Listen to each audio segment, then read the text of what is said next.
Put the children to bed. It's time for Dan and Aldo to bare their souls. Adults only! I love the Chicago Bears more than I do masturbating, and that is a lot. Like I said, adults only. Then, with 3 seconds left, Bob Avellini throws a 30-something yard touchdown pass to Greg Latta, and the Bears win, and I literally shit my pants. I swear to God, I literally did. It's not the only time I've shit my pants.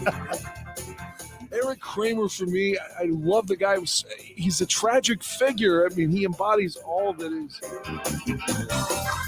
Oh, yeah. If they don't run the ball here, I'm going to vomit. I swear to God. Look, I don't mean any disrespect. He just didn't play that well. Not for a guy of his caliber. You know, they won, but I'm going to be miserable all week because they stunk. I don't really have any recollection of that at all, but I guess perhaps I blacked it all out. So, Dan, tape is the ultimate tool for scouts and for coaches to evaluate players, to detect plays and so forth. And they spend hours looking at tape, right? Why do they so often get shit wrong?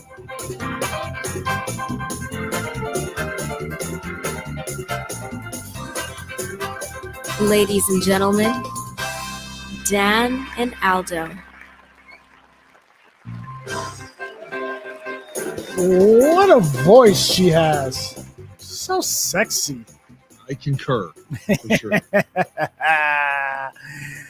All right, I'm just checking to make sure our audio is coming clear. We've had problems the last two shows. Steven Zimmerman is saying sound is coming through just fine tonight. Thumbs up from Laz.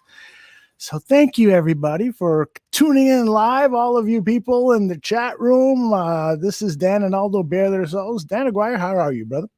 I'm well. Like I was saying before we went on, just inundated with bad weather here. Like that's, the large concern in terms of electricity going out and roads being shitty. But beyond that, I mean, everyone's got their, it's winter, so we all have to contend with it. But I mean that it, pardon me, is cognizant on my mind. Mm-hmm. You mentioned Zimmerman. Yeah. I should also acknowledge quickly that I got into a small text debate a few days ago, again over Khalil Mack. I just can't get past. Again, I don't want to speak for Zimmerman and seem like I'm besmirching him, but it feels like if I criticize Mack at any point, like people just get hot about it. Like all I said to him was that I would think that Mack's trade level, or what he could get for us, his value is probably at an all-time low. And what I meant by that was we gave up 2 first-round picks for him. I mean, there's no way we would get 2 for him now. I mean, come on, he's 30 or going to be 30, and 2 years, because they were talking about the possibility of maybe the Dak Prescott move with Dallas, and maybe you trade Mack like that Adam Hogue was suggesting. Mm-hmm. And he goes, well, you always say that we traded for Lawrence Taylor, and I disagree with that. And I was like, well, what were we trading for then? You give up 2 first-round picks for a guy that was supposed to come in and sack the quarterback. And LT was the last. I mentioned LT because he was the last defensive player that was the league MVP back in '86. Do you think that that's what we were trading for in September of 2018? No, you're trading for a superstar player who is going to give you 3, 4, 5 years of double-digit sacks. You don't think that we thought we were trading for the best player in the league on defense? Well, at the time, I mean, you're paying him as the best player, so you would expect him to be the best player. But in reality, you just never know who's the up and comer. You never know who's going to really turn it on. So, but you want a top 3, at least top 5 results. Zimmerman is saying, no, all I was saying is I think you are just a little more negatively biased towards him than he deserves. If I came off as hot, it wasn't intended, says Mr. Zim.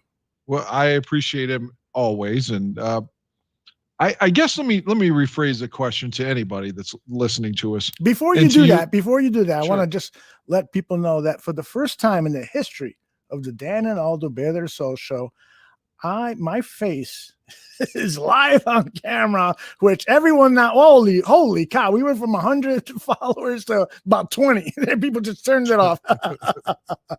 But one of the ways to avoid some of those audio problems we've had is for me to actually show my face.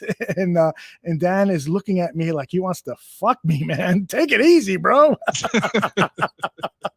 All right, go ahead with your Mac story. No, again, if you disagree, disagree. Mm-hmm. Let's say Khalil Mack, just for whatever reason. I mean, this is a hypothetical, and I don't think it's going to happen, but just follow me on the hypothetical. You know how like that 49er team that had Kaepernick, a lot of people retired suddenly, from the team that lost the Super Bowl to the Ravens. Just like the Harbaugh coach team, they kind of just suddenly went from the Super Bowl to like the next year they lost the title game. And then the whole team was like split up really quickly. And like 3 guys from their 20s retired. Let's say Mac just for whatever reason said, I've had concussion issues, whatever. I'm retiring today. Would you view Khalil Mack's 3 years with the Bears as a disappointment with regards to the 2 first-round picks that we gave up for him? Yes, I would. And I would agree. That's what I've been saying. That's it right there. Dwayne says, I think Mack has underperformed, but I also think the trade was worth it. Look who the Raiders got. Nothing of value. Well, I wouldn't say nothing of value. That's good. Jacobs. He is outstanding. And so, here's the thing. One of the reasons I was not a big proponent of the trade, and I know he's a game changer in many ways and has been in a handful of games, but I just don't like trading for veteran guys with so many assets that we have to give away. The reason is because the game of football, you just never can tell where somebody is going to go from an A-level player to a C-level player because of injuries. And I think that's what's happened to Mack. I think a lot of his effectiveness has had to do with the fact that his body is starting to break down. I mean, in the 16 regular season games this past year, he was on the injury list for 14 of those games. That ain't good. And the one time in the middle of the season that he wasn't on the injury list, he had a really, really good game. Now, maybe I'm looking. But you pointed out that night, though, to be fair, I need to give you the credit here because his best game was against Tampa. And you said, you were like, yeah, but he's beating a backup. Yeah. Like you said that he was like every game that Mack performs well as a Bear, at least he has beaten a reserve lineman. He's not beating like the other team's all-pro left tackle or some premier offensive lineman. He gets shut down against them, and then he beats the scrub guy. And that's not a direct quote, but I think that's a fair paraphrase of what you said. Tommy Small says Mack doesn't have any help, and I guess you guys have to throw somebody under the bus. We're not throwing Mack under the bus because I think there's a lot of other factors, and we're going to be talking about one big factor when we get into the Sean Desai interview from today. Sean Desai was introduced as the new Bears defensive coordinator, and this is huge news because Mack's greatest season with the Chicago Bears was under the defensive coordinator coaching of Vic Fangio. And so Sean Desai is a disciple of Vic Fangio, and he's had a lot to say about what he learned from Fangio. We're going to get all into that. But I think Dan, is being fair-minded. He wants to see more explosive plays from Khalil Mack. And we had Leonard Floyd one season, and then we get rid of him, and then we bring in Robert Quinn to hopefully provide that bookend guy that will free up Mack to make these explosive plays, and that doesn't work. So and Floyd had a better year than Mack this year. Again, that's the most astounding part of it. Knife to the heart. It is, because he was supposed to be this big bust, from most people's perspectives of the Bears. I think he was the 9th pick in the draft, and they don't even give him his 5th-year option, and he's gone, and then he gets more sacks than Mack. Oh my gosh, it's getting. And he's a free agent, right? Who is? Leonard Floyd. Leonard Floyd is a free agent, and I hope he doesn't show up in Green Bay oh my gosh. or in Minnesota. Like, please don't let him come to our division. He might. I would say the Vikings and the Lions are possibilities, although I don't think the Lions play the kind of defense that would suit Leonard Floyd. But you never know. I mean, they can make adjustments, but.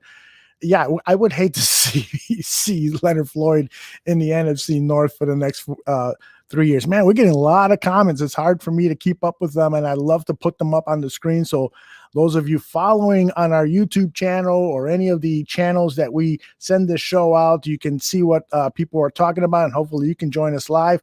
And those of you who are on the audio podcast, listening on just audio, well, you're shit out of luck. You can't see what people like Steven Zimmerman and Dwayne Corey and Tommy Smalls and Stacey Hefner, and she's in the house. You can't see what they are saying, but nonetheless, any other thoughts on? We're going to talk a lot more about Khalil Mack as we get into Sean Desai, but any other introductory thoughts on Mack? I want to tell everybody again, I have Mack's jersey.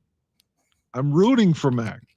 I truly am. I don't want to just come across as a guy that's a hater. Mm-hmm. It's the same thing. Like, I was rooting so strongly for Trubisky, but I can also admit that as his time is obviously done, it would seem really, but I guess we all thought that Lance Briggs was gone after 2007. Mm-hmm. And then suddenly, miraculously, he was back and signed a 5-6 year deal, whatever it was.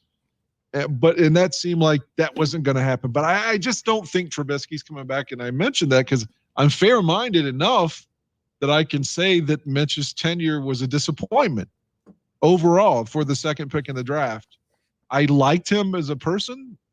I rooted for him as a player.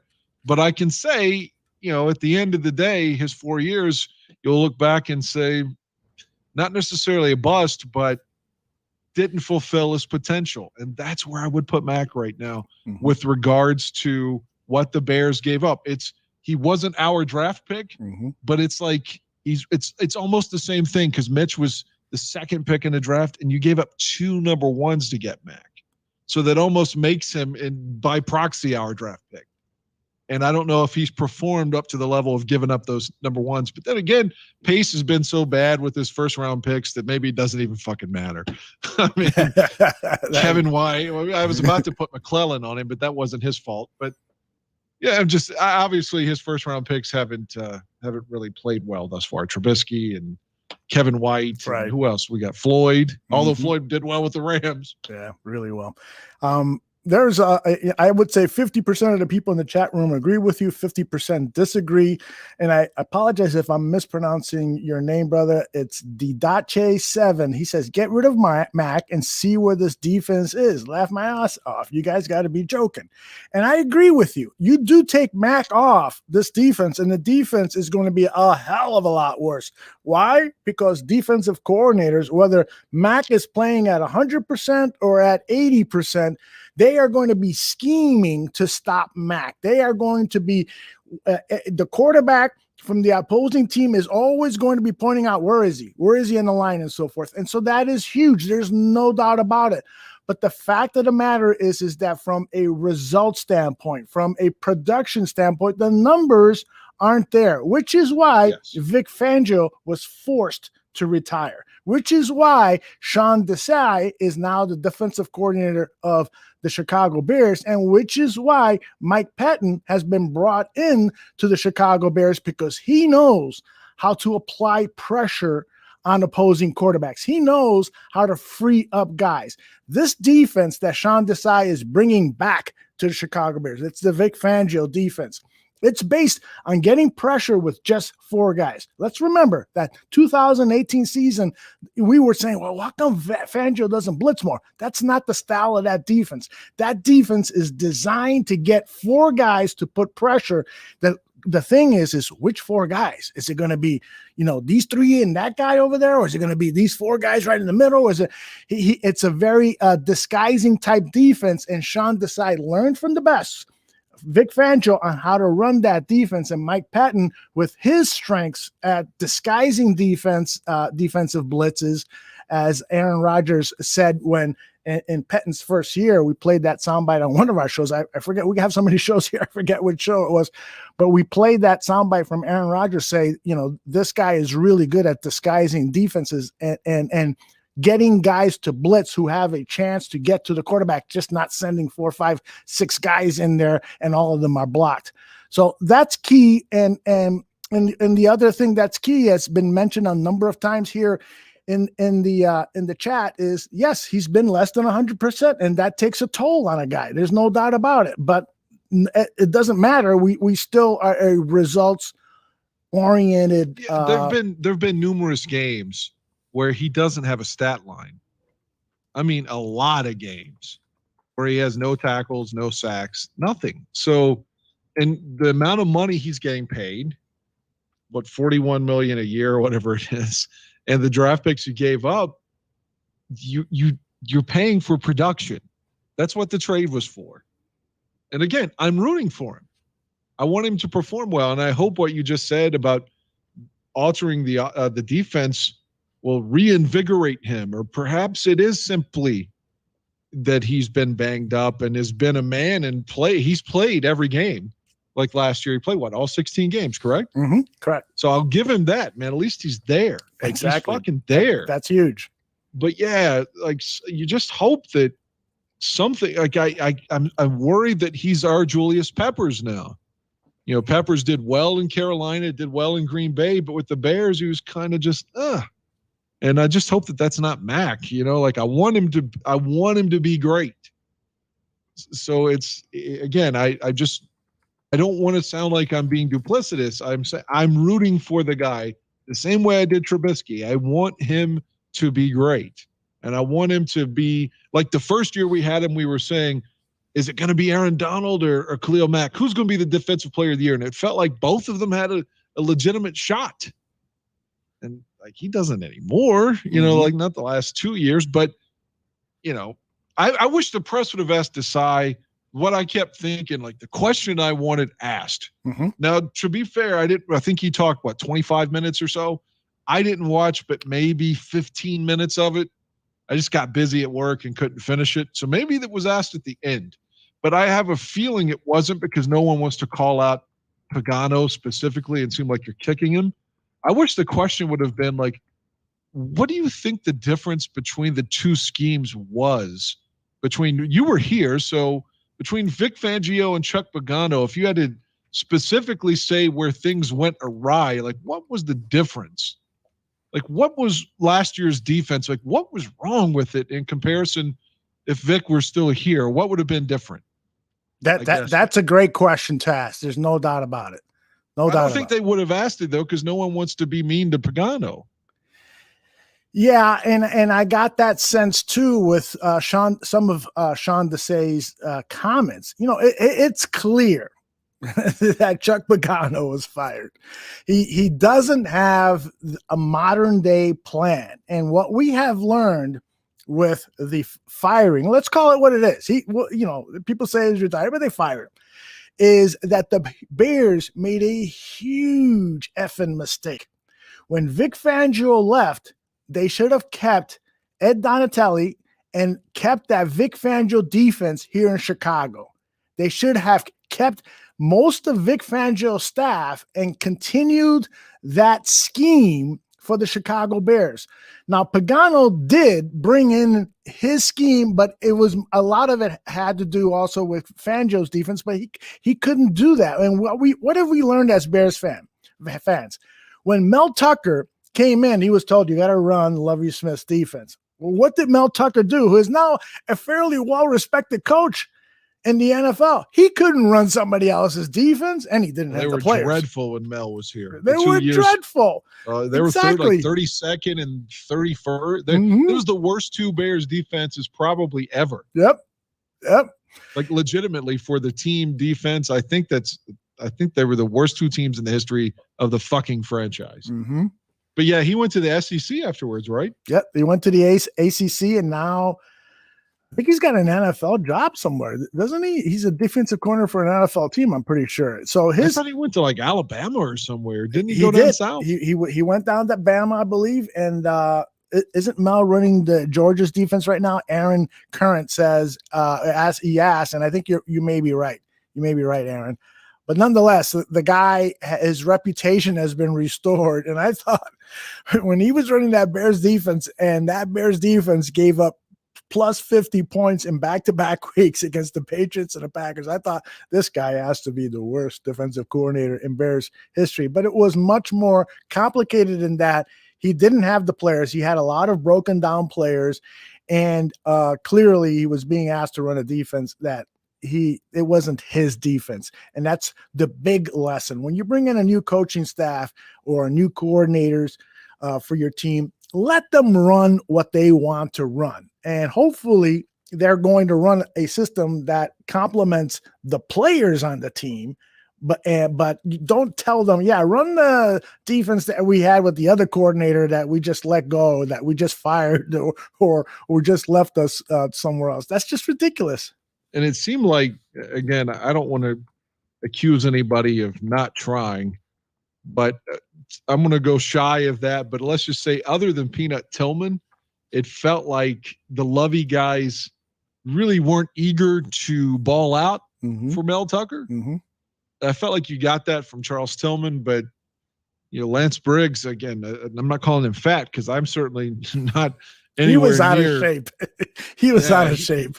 He was, like, for Lance Briggs, he was. Not for me. For me, it would be great, but for Lance Briggs, like, he was way too heavy those last couple years with the Bears, and it just seemed like the Lovey loyalists were so, like, pissed off that he was forced out that they kind of didn't give you everything they had. It's like they just were going through the motions. I can't say that about Tillman, because when he got hurt in that San Francisco game and he fucking cried on the sidelines, his last Bear game, I mean, the dude's giving you his heart. Mm-hmm. Like, that's Mike Brown for you, where you fucking cry when you get hurt because you just want to play so badly. Yep. Dwayne Corey is telling us that Mel Tucker resigned as Colorado's head coach to take the defensive coordinator's job at Michigan State. So sharing that with our podcast listeners who can't see the message on the screen. Oh, excuse me. Head coach at Michigan State. So there you go. All right. I want to start playing some Sean Desai sound bites from his press conference. So you did listen to a good portion of it, huh? Yeah, about 15 minutes or so. The only really tough question that I heard was from Mark Potash. He asked him if you've got this in your audio, I won't say it all. But for one, it seemed that there's still thought that Eddie Goldman might not come back. Like, what the fuck? What is he doing? He has to come back in 2021, right? Yeah, he's coming back.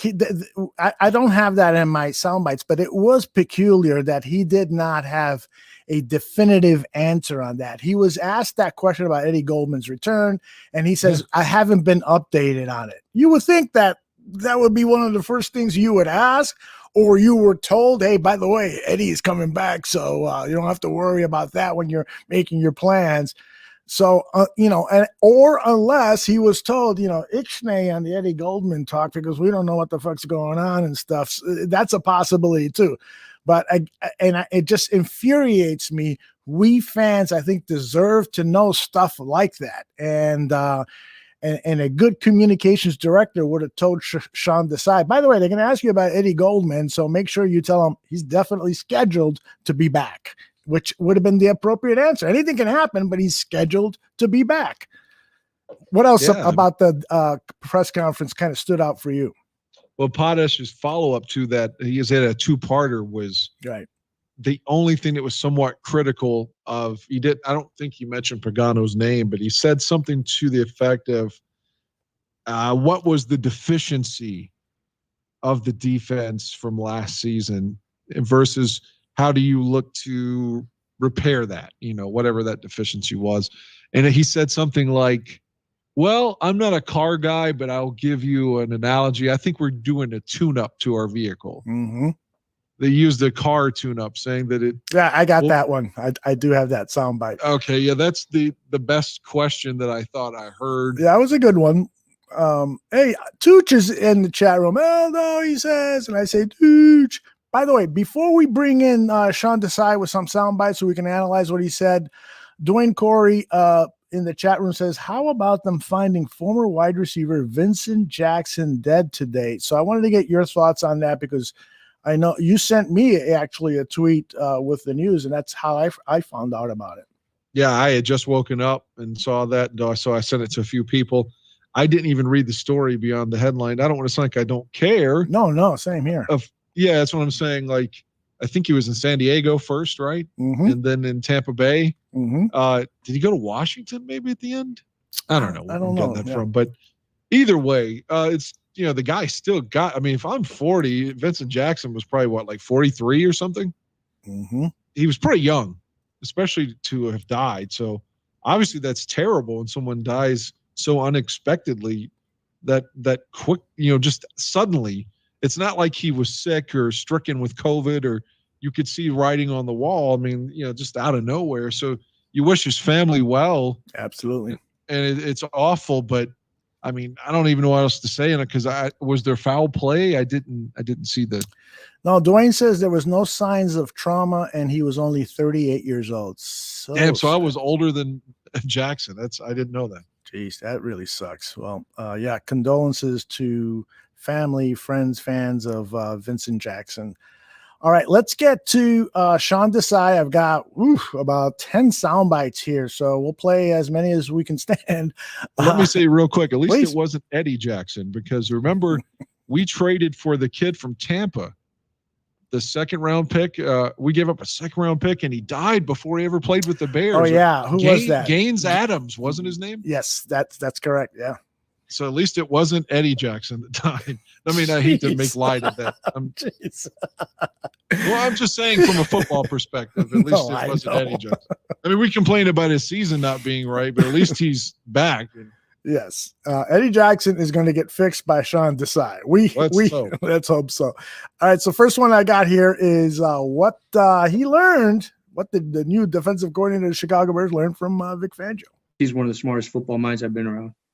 And for me to be in a role where I can assist him and really learn from him directly was really fortunate. When you're a young coach and you've done some things, like I was a special teams coordinator all in college.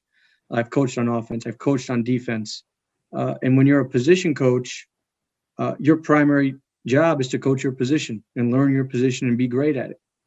And then when you get a chance to take a step back, for example, for me, to be a quality control in the NFL was a great opportunity, but to take a step back and learn it and learn the whole defense from the guy that's installing it, responsible for it, whether it was Mel, Vic, or Chuck, you have a different view on the hows and whys of things. And I really tried to take advantage of that in those roles. And so from Vic, he was great to serve as a mentor, and he was very patient with my questions.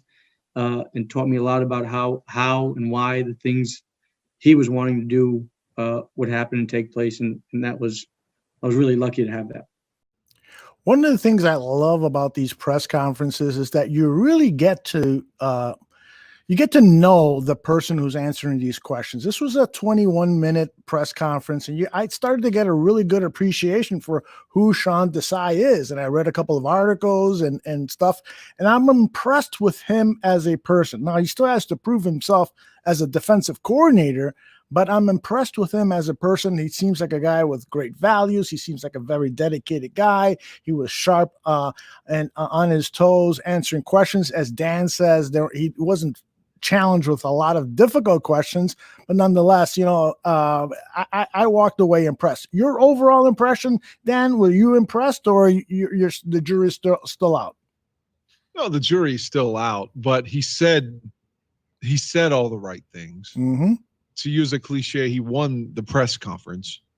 I mean, I think so. But he did get another tough question. I'm assuming, and I think it's a fair assumption, that Pettine is older than he is. Mm-hmm. So when you just want to show that other guy proper respect, because A, he's older, B, he's been a coordinator before, and you're in your first year now, they asked him, like, is he your assistant? Right. I have that, by the way. So let's listen. That's a tough question when you're trying not to say the wrong thing. Yeah. Yeah. And he was very respectful. I liked his answer. Yeah. I have this in two parts. He was asked first, what his role was. And then there was a follow-up question a minute or two later is, who's in charge here? So here's what Pettine's role is going to be with the Chicago Bears. And those of you who don't know, Mike Pettine, of course, was the defensive coordinator for the Green Bay Packers. And so he comes to the Chicago Bears with a lot of intel. We had, I think, Coach Monachino was a senior defensive assistant the last couple of years. He was asked, is this like kind of a new role, this special defensive assistant? And so that's why he's bringing up Monachino. We had, I think, Coach Monachino was a senior defensive assistant the last couple of years. And so we've had, over the last couple of years, people in those roles. On offense, we've had Brad Childress as a senior offensive assistant in those roles as well. So we've had that role in the in the system here for quite some time. And for us, I think it's going to be a resource. I think Coach Pett's going to be able to help us on defense and help us on offense from a big picture perspective. He's going to be able to bring in ideas, as our other coaches are going to be able to bring in ideas. This is going to be an open environment. And like I said, everybody's going to know who we are and what our identity is. And then if there's things that we can balance each other off of, then I'm all for that. And I think that's a great thing for me, as a first-time defensive play caller, is to have some other perspectives. And I hope you guys feel that with the way the staff has been built. It's been very thoughtful in terms of the guys we brought on the staff. Everybody's had either coordinating or playing experience. Obviously, as you guys have articulated well, the two of my deficiencies: haven't played in the NFL or coordinated in the NFL. So we've been pretty intent on how we want to develop the staff and the mindset that we have from all of our staff members, and then the traits that I bring. I think I want balance to that. I think I bring a different set of traits from everybody as well, which will be positive. So again, a couple of minutes later, he's asked, well, what's the hierarchy here? So I'm the defensive coordinator. And if there's tasks and things that I need Coach Pettine to do and Mike to do, then he'll do them. For me, he'll do them from coach, just like anybody else. But he'll be a defensive assistant with us. I wish he would have said, I'm the boss, but we get it. He's a defensive coordinator. He's in charge, but he's going to rely on Mike Pettine's vast experience. And I'm excited about, Sean Desai bringing back the Vic Fangio defense. And I'm excited that Mike Pettine, with his experience, particularly on how to create quarterback sacks, is now a part of the defense. I'd like to hear the meeting between Pettine and Matt Nagy, where he's like, okay, coach, I'm not trying to be an asshole, but let me show you how we always shut your shit down. Let me show you why you're not getting the job done in Chicago. This is what we did to scheme against you and always beat you. Like, I would like to be involved in that conversation. Because I just feel like Nagy's ego is immense, and I just feel like he's sucking his own dick constantly. So I would love to see him get some humility. Like you pointed out, even when they lost the playoff game, that fucker's up there smiling and shit. Like at some point, it's like he's like, well, we're going to blame this one on Chuck and Mitch. I'm still okay. I would love to hear Mike Pettine tell him what Green Bay was doing and how he was predictable and how they shut him down. And maybe he can learn from that and maybe actually take a scheme and help beat Green Bay with it. Oh, I bet he will. There's no doubt in my mind. Yeah. All right. So let's talk about, let's listen to him talk about the numbers, the production. Is his defense going to result in more sacks, more turnovers? This is his response. I think we're going to continue to have a huge emphasis on that, and there will be some strategies and things like that we do from a meeting and practice standpoint to really emphasize that, really get our players to embrace that. And then, the other end of that is to execute when it's certain guys' chances to go make some plays. They're going to know when they can go take those shots and have those opportunities. And then it's going to be my job as a play call to make sure they got those opportunities. And I think we're going to be able to try to do that and really optimize all of our players' abilities. We got a lot of talent on this defense. And it's the ability to optimize it. And then ultimately, a lot of times sacks come as a result of coverage. and takeaways come as a result of pressure. So it's going to be all of us working together and buying into that concept and understanding our roles within the defense.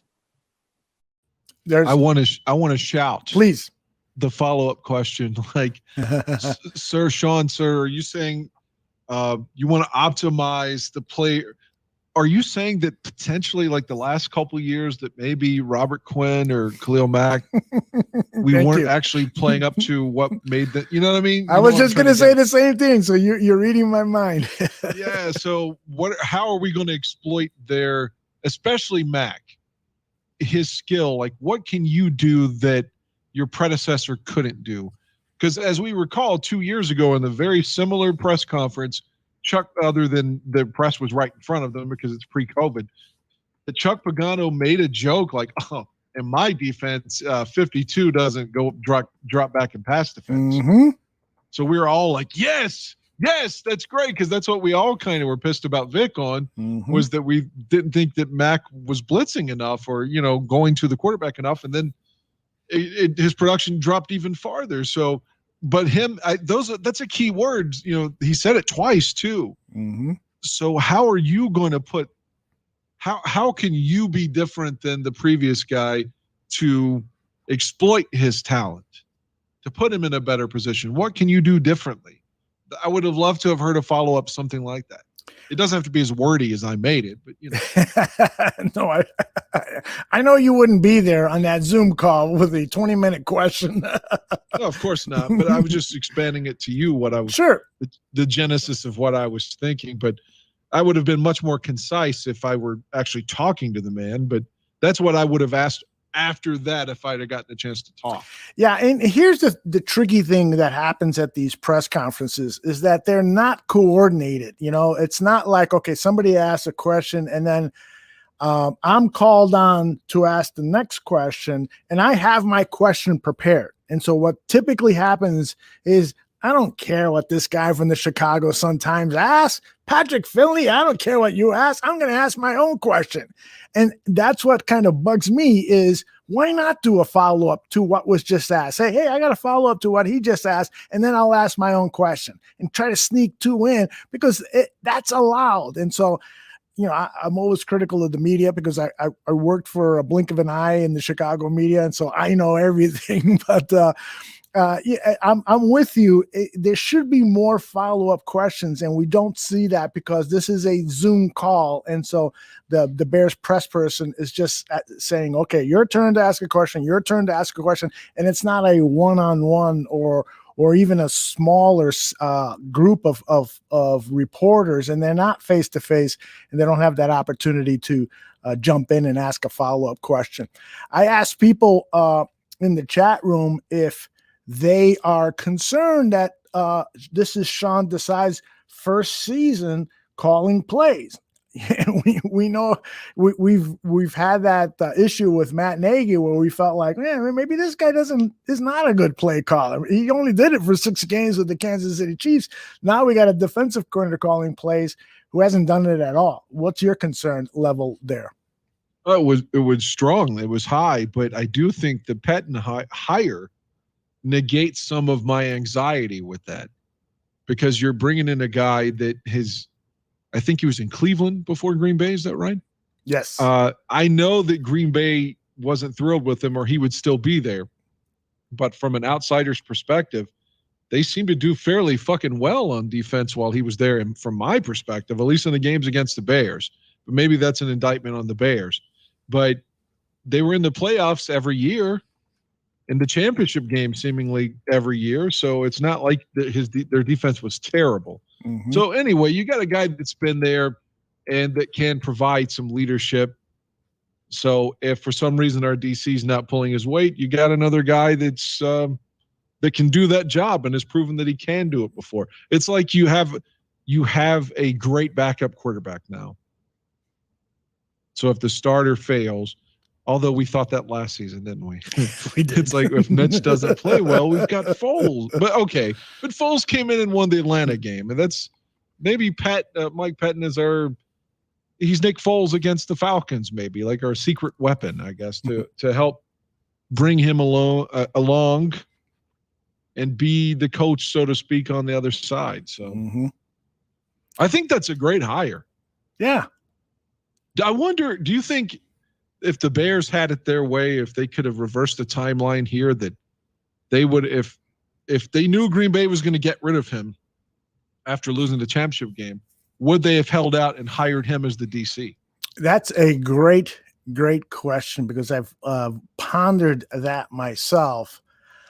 I'm kind of 50-50 on that. I think that the issue here is that as was talked about, and maybe I should play that soundbite next, is Fangio's defense has become very, very popular in the NFL. It's not the only defense that is popular, but right now it's considered the most innovative defense. I did a little research before the show, and a lot of people have been saying Doug Farrar, who we've had here in the bar room, he wrote a book about innovation in the NFL. And one of the things he wrote in a recent column for his blog, I think it's called winforthetouchdown.com or something like that. He talked about how the offense right now, we're in a stage in the NFL evolution table where it's the offense that's coming up with all of the innovation. And so we have to see the defense come up with innovation to combat what the offenses have done and what the rules have done to give offenses the opportunity to score these 40, 50-point games that we haven't seen. And so Vic Fangio is the one guy who has come up with disguising defenses. I went to 4 or 5 games of that 2018 season. Vic Fangio he had it down, man. He had players who knew the defense, and he was at his best with play calling. And what I noticed almost play after play after play is that those defensive backs, those guys in the backfield, they were shifting right at when the play clock was going 5, 4, 3. All of a sudden, they shift into some other pattern.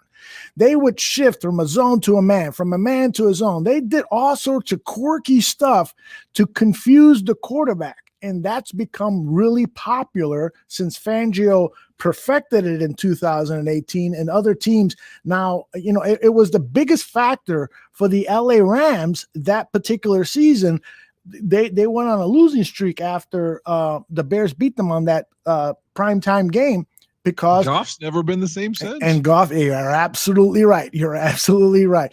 So that's kind of an exciting thing that, we've got Sean Desai, who is a disciple of Fangio, coming in. And it's also exciting that we're mixing him in. We're providing for him, I should say, a defensive specialist who is really good at designing blitzes that get people free, so that all we have to do is send in 4, 5 guys and get pressure on the quarterback. That to me is pretty exciting. Yeah, and even his predecessor up there, the guy who used to coach in Houston and Carolina, Capers. Dom Capers, yeah. Like Dom Capers, I know that they thought he was a failure up there, but he always shut down the Bears, though. Mm-hmm. They always have a way to stop our offense, regardless of how good or bad it is. So that to me makes the hire that much more strong, because you can maybe steal from this guy and say, okay, what is it about our offense that makes it so easy for you all to stop? And maybe we can learn from that now. Yeah, that's going to be huge. And Desai talked about that in his press conference, that he isn't just going to help the defense. He's going to help the offense a lot. So I think that's a big part of the hire is, listen, we all know, with the exception of that 1-2 year brief period with the Packers slumped, the Packers are the team to beat and will be as long as Aaron Rodgers is a part of that team. So you got to figure out, how do you beat the Green Bay Packers? 1 win would be great as opposed to getting swept. 2 wins, then you're almost guaranteed the NFC Central crown, the NFC North crown, if you can beat the Packers twice. All right, next. And go ahead. Real quick, Please. I just wanted to point out that, again, we hired Buddy from the Vikings. Mm-hmm. So, and the Vikings were the standard of the NFC Central at that time. I mean, they won the division every year. Every year. That is good point. Yeah, the Bears hadn't won a division championship since 63 before the 84 season. So I guess my point is, they took the guy from the standard bearer of the division, and they learned with him, and eventually, obviously, you know what it became. So maybe they can kind of do that again with the new standard bearer of the North, which is Mike Pettine and the Green Bay Packers. Mm-hmm. Yep. Now, Desai was asked, he's been around for several years now, since 2012. What kind of changes is he seen in personnel, and what kind of changes does he expect? The biggest transition that we went through was going from that traditional 4-3 to a big system of a 3-4 defense.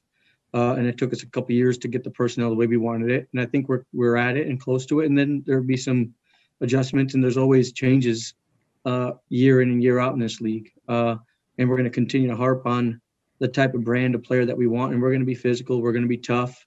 And we're going to value speed and those things, and brains and smarts. So all of those things I think are going to be important as we evaluate guys. And we're going to find the roles that fit these guys' skill set. I think that's really important. That's the thing that I learned from all those coordinators. And I think Vic was really masterful at that, making sure guys were in positions that suited them. And so we're going to continue that emphasis as well. And I think that's a huge part of what we need here. You got this huge investment into Robert Quinn. How do you get him at double-digit sacks? This guy should have 10 sacks next season. How do you do that? Do you just bring him in on third downs on passing situations and say, go get the quarterback, and this whole freaking stuff about dropping back and coverage, just forget that? Or do you work with him so that he becomes a better versatile player so that he can drop into coverage, but also rush the quarterback and stuff? I don't know what the answer is, but Sean Desai has to figure that out. I think Robert Quinn is a huge part of this puzzle, because Pace made that huge effing commitment, and we're stuck with Quinn whether we like it or not.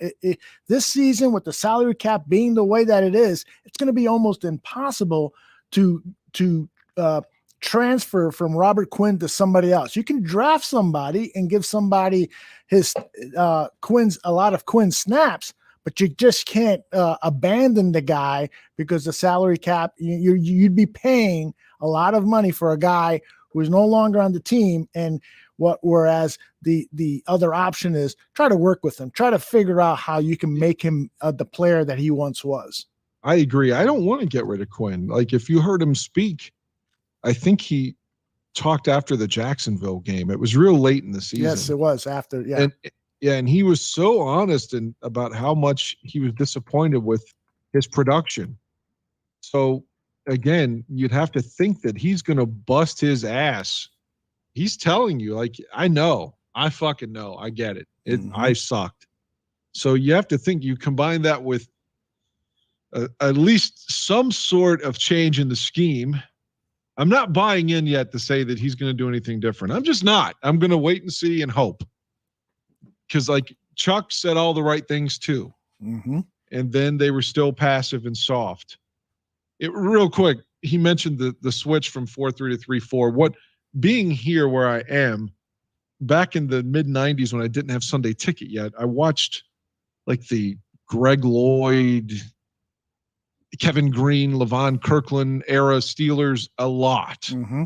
And their nickname back then was Blitzburg, and they had that 3-4, and they fucking hit you in the mouth constantly. Yeah, right. Now, they didn't win a championship with that team, but they were in the AFC title game seemingly every year. Mm-hmm. Went to one Super Bowl, and I had like this thought in my mind, because I'd seen so many of those games, like when we went to 3-4, like, oh man, maybe we can do like what Pittsburgh was doing in like 95.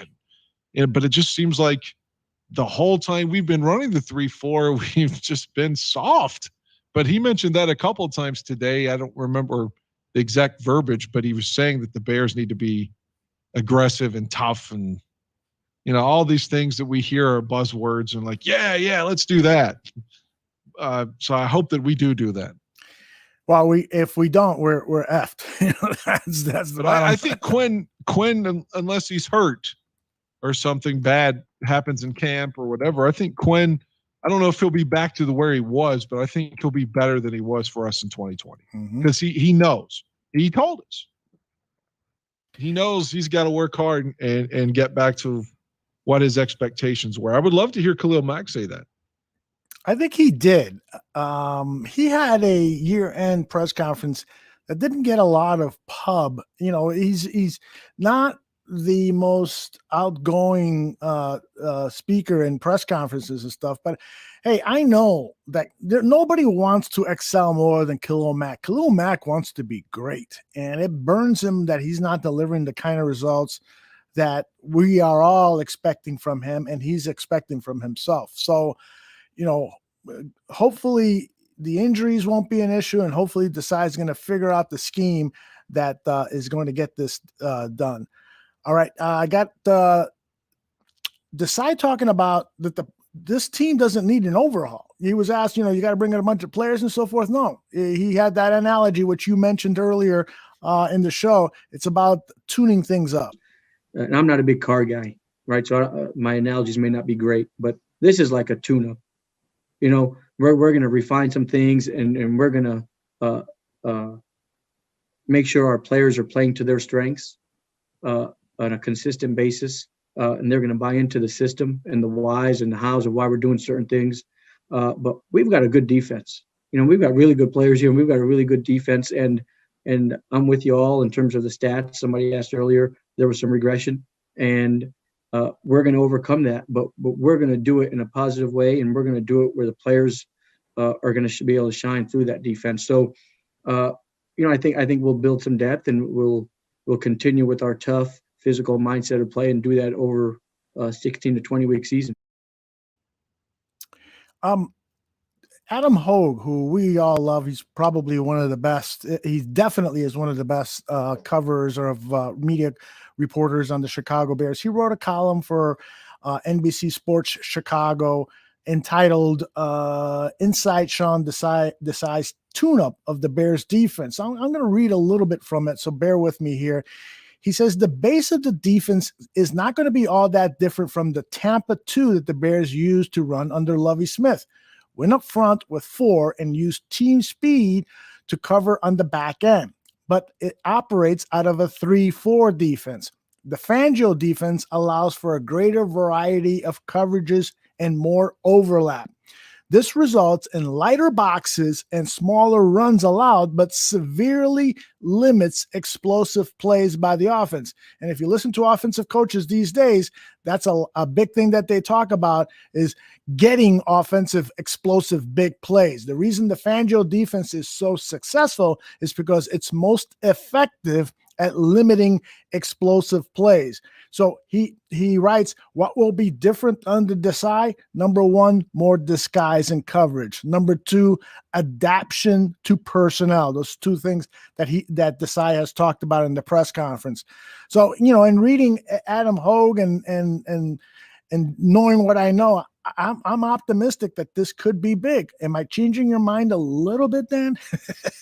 Yeah, sure. I mean, like, you know, I didn't mean to sound pessimistic on it. I'm hopeful, but I could also see it going the other way because I was hopeful for Chuck when they hired him too. You know, I thought, well, at least he was a coordinator, you know, at the Ravens and a head coach, and he said, you know, we're going to be aggressive. Mack is a rush the passer kind of guy. So I bought in. I wasn't necessarily fired up the day they said they were going to hire him, but when I listened to that first press conference, I was like, yeah, he was satiating all my needs, you know. So all of them. Well, yeah, maybe not all of them, but on what I'm looking for from my defense. Okay. So yeah, but I'm rooting for this guy. I want it in a perfect world. We'll be coming back next year saying what a great hire this was. Mm-hmm. You know, because we thought it was going to be the Rodgers guy, right? Well, yeah. Jay Rodgers, the defensive line coach, who has now moved on in essentially a lateral position. A lot of people thought that he was going to get hired as a defensive coordinator elsewhere, but he accepted a lateral decision. And Desai was asked about, you know, some of these defensive coaches that have left for more long-term contracts. And Desai said, listen, I'm not going to begrudge anybody for, you know, going somewhere else to get more guaranteed dollars, to get, you know, a little bit more security. You know, that's their personal decision. And I thought that was a really good response to that question.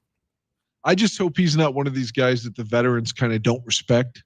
I'm with you, man. Yeah, and don't think, you know what I mean? Like, could you see like the Lance Briggs thing with Mark Trestman? Like, we're not going to play hard for this guy. He's a fucking bum. Man, I hope that that's not the case where they don't think, well, this guy shouldn't be the coordinator. So, like, Akeem Hicks not playing hard for him or something. But then again, someone like Akeem could be a cap casualty, unfortunately, anyway. But yeah, I'm a what do you little think bit. about JJ Watt? I know there's no money to get him. Well, I got his JJ. wife is in Chicago, right? So That's right. I got JJ Watt on our list of things to do. Let's get through these Sean Desai sound bites. I've got three or four more. Let's talk or let's listen to Sean talk about what's the ID, the identification. What is the identity, of the Sean Desai defense? Something that the Bears offense still hasn't figured out. Let's see if Sean has the identity of the Bears defense in mind. It's going to be something that's palpable. Whether you're watching the tape, whether you're watching it at home, or whether you're in the stadium. And things that you can feel are physicalness. You can feel toughness. You can feel discipline. You can feel a sense of swarming to the ball and finishing. Those are things that we're going to be able to hang our hats on from a coaching perspective, from a player perspective, and that's where it's going to start. And then when we get into scheme and things like that, we're going to have our identity. And then again, like I said, we're not going to talk about those things here, but you guys are astute enough to be able to identify that quickly. And I'm okay with that. I'm okay with that because it's okay if you guys know, it's okay if other people know, but we're going to know what we're going to be and we're going to do, and we're going to do it at a high level. I like what he said there. I mean, he's kind of identified this defense. It's going to be palpable. I'm not going to tell you exactly what we're going to be doing, but it's palpable. You're going to feel it even when you're watching on television, that you're going to feel it. The one thing about Sean that doesn't concern me, but I question is he doesn't have that kind of alpha male tone to himself. He seems like, but neither did Lovey. That is true. That is very, very true. And Lovey's defense was rock'em sock'em defense. That's a great point. Sean Desai is definitely a very smart guy. I mean, this guy, what was I got somewhere here. He's got a doctorate in educational administration with an emphasis in higher education that he got in Temple back in May 2008. And so this guy's a really, really smart guy. So hopefully he's going to figure out how to fire these guys up to go out there and sacrifice their bodies, because that's what we're talking about here. Sacrifice their bodies and really make some big hits, because that's Chicago Bears football, man. Wasn't Henry Burris from Temple as well? Yeah, he was. Because they gave him a promotion too, right? That's right. He was an intern in 2020, and now he's been promoted to, I think, a quality control specialist, which is what Desai was. So that's good to see. Good to see Burris on the squad. Lots of Temple representing with the Bears. I don't know if that's good or bad. Yeah, I'm not sure either. Bill Cosby went to Temple, I think. Oh my gosh, Bill Cosby has one of the great comedy albums where he talks about his playing days at Temple, and that when they would play against Hofstra, those guys were like 6'8", and they that's draft Dr. Phil Hofstra, right? That's right. Draft Dr. Phil went to Hofstra. Yeah. Yeah, and Wayne Corbett. Phil Atoshin and Wayne Corbett. How about that? All right. We've got our guy talking about what he we mentioned this earlier about the popularity of the Vic Fangio defense. This is Sean Desai on that topic. The why I think the defense is popular is I think we've got answers. I think we've got answers. I think you've got tools. I think it emphasizes player productivity and really emphasizes a team defense. We're not looking for one guy to win all the time. We're going to have opportunities for a lot of guys to win in different situations. And I think that's a valuable thing. And I think we can put pressure on a quarterback and opposing offenses in different ways. And we're going to do that. And that pressure doesn't mean 5, 8, 6, 7-man rushes. It means mental pressure. It means physical pressure. And I think the defense allows us to do that. So I think that's a reason of why it's, like you said, hot. And let's not forget now, right? Like the defense has withstood the test of time, right? So it might be hot now, and that could just be guys like you guys are catching on to it. But the defense was good at San Francisco when he was doing it then. and it was good in New Orleans Saints when he was the outside linebacker coach back then. So that part of it, I think, it's proven through the test of time, and it's adjusted and it's been adaptable through all different kinds of offenses. Dan, what do you think he means when he says mental pressure? Does he mean like, spitting on quarterbacks and just, scaring the shit out of them? No, I think it was last week when you mentioned in the criticism of Sam Darnold, that NFL Films footage where he said he was seeing ghosts. Yeah, I think that's what he means. He wants you to to be hearing footsteps that may or may not even be there. We want to hit you so often that you're just expecting it. So mentally we get into your head, kind of like, again, the Ditka Bears in that regard. So I don't know that the Bears defense was that ferocious when Vic was here. I mean, again, I'm not hating. I'm a Bears fan. But I mean, if in terms of physical, and what was the primary difference? This guy, Sean, was here for both runs, obviously going back to Mel Tucker. But what exactly, how would he define the differences between, say, 2018 under Vic and the last two under Chuck with almost the same personnel? Like, what was wrong? No, the safeties were different because, like you said, Amos went to Green Bay. But right. What exactly did Chuck do that was so wrong? Well, I mean, as a novice, I can look at and tell you a couple of things that I didn't like specifically, but I'd like to hear Sean say it. Yeah, but he's not going to share that. Right. Yeah. But I mean, for all he's saying to me is just coach speak. Like, none of this really matters. The Bears are still going to be predicted to go 3-13 or 4-12. And what are you going to do about it? Mm-hmm. You watch when the Sporting News predictions and things like that come out. We're going to be predicted to finish last in the North, guaranteed. 5-11, 4-12, somewhere through there. The Bears are going to be predicted to finish last in that division. Well, here's I got our good friend here at the bar room, Mark Grote. He's been on a number of times on WSCR, the Score 670. He talked about Sean Desai's press conference, and he touches on that point that you just brought up. So let me play that here. This is about a little over a minute long. Incredibly driven, intelligent man. I mean, this is a guy who has never played in the game. He has never coordinated the game. He has never called plays in a game. Yet, the team has faith in this guy, and I think it's because he's impressive, he's driven. But you figure, like, if a guy is an assistant, a lot of times they have to know their place, and they can't be loud and say what they think they want to have happen. But in their brain, in their mind, while being an assistant, while Sean Desai had all these jobs, he's had to collect a lot of moments where he's like, you know what, I would do this differently. Even under Chuck Pagano the last 2 years, even though he respected him, there had to have been moments where he said, you know what, I would have done something. I probably would have let 58 Roquan Smith blitz a little bit more. Or maybe when Danny Trevathan was struggling, I would have put somebody else in or compensated in a different way. Or maybe when needed, I would have put a little bit more pressure on Aaron Rodgers and not given him as much time as he had in that embarrassing primetime game that they had. So I think there's a lot of little bits of intel that Sean Desai has been collecting and that he's going to put into play. And Speaks, you mentioned Eddie Jackson. That's an easy dot to connect, too. He's worked with Eddie Jackson for the last 2 years as a position coach.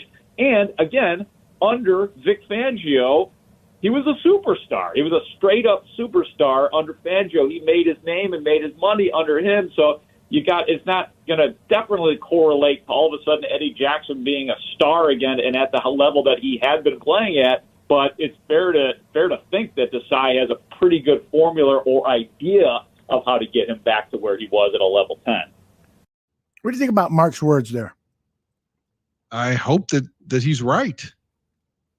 I think as Bear fans, if we're going to win next year and be a surprise team, that Eddie's probably going to need to get some interceptions again. It doesn't necessarily have to be pick six splash plays like he was making 3 years ago. But, I mean, we're going to have to, as a defense, you're going to have to get turnovers. Again, it doesn't have to be the same amount that they had in 2018, but something in the same ballpark. You don't have to have 38 or whatever it was. I mean, but God, you got to have like more than 10, Sure. You got to get turnovers or sacks, something big. just to get some semblance of intimidation, because they were beaten so soundly, so many yards, like 400 and 500 yards a game by the opponent. Rodgers looked like, you saw the games. I mean, especially the one on Sunday night. He knew what we were doing every play, it seemed, and was like laughing about it. Yep. I mean, we were a fucking joke again. So that's why I'd like to hear Mike Pettine say, what are your thoughts on this? How can you help us finally beat those other fucks? Yeah, I would love the Bears to make Mike Pettine available to the media and to do it soon. By the way, Geek Devotion says, hey, can't stay around, got to get up early, but I want to let you guys know that you are loved, and I hope you have an amazing stream. Much love. So I'm sure he sending most of that to you, because again, I'm live. My face is actually moving. It's not a photograph, and people are saying, wow, this motherfucker is ugly.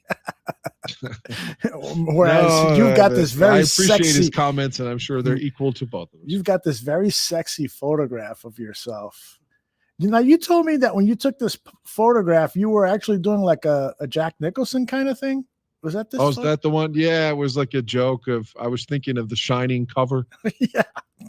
So from the angle, I was thinking of Nicholson. That was not that I was specifically trying to look like Nicholson, but it was like, me if I were doing the box, the cover of the Shining. That's what I was thinking at the time.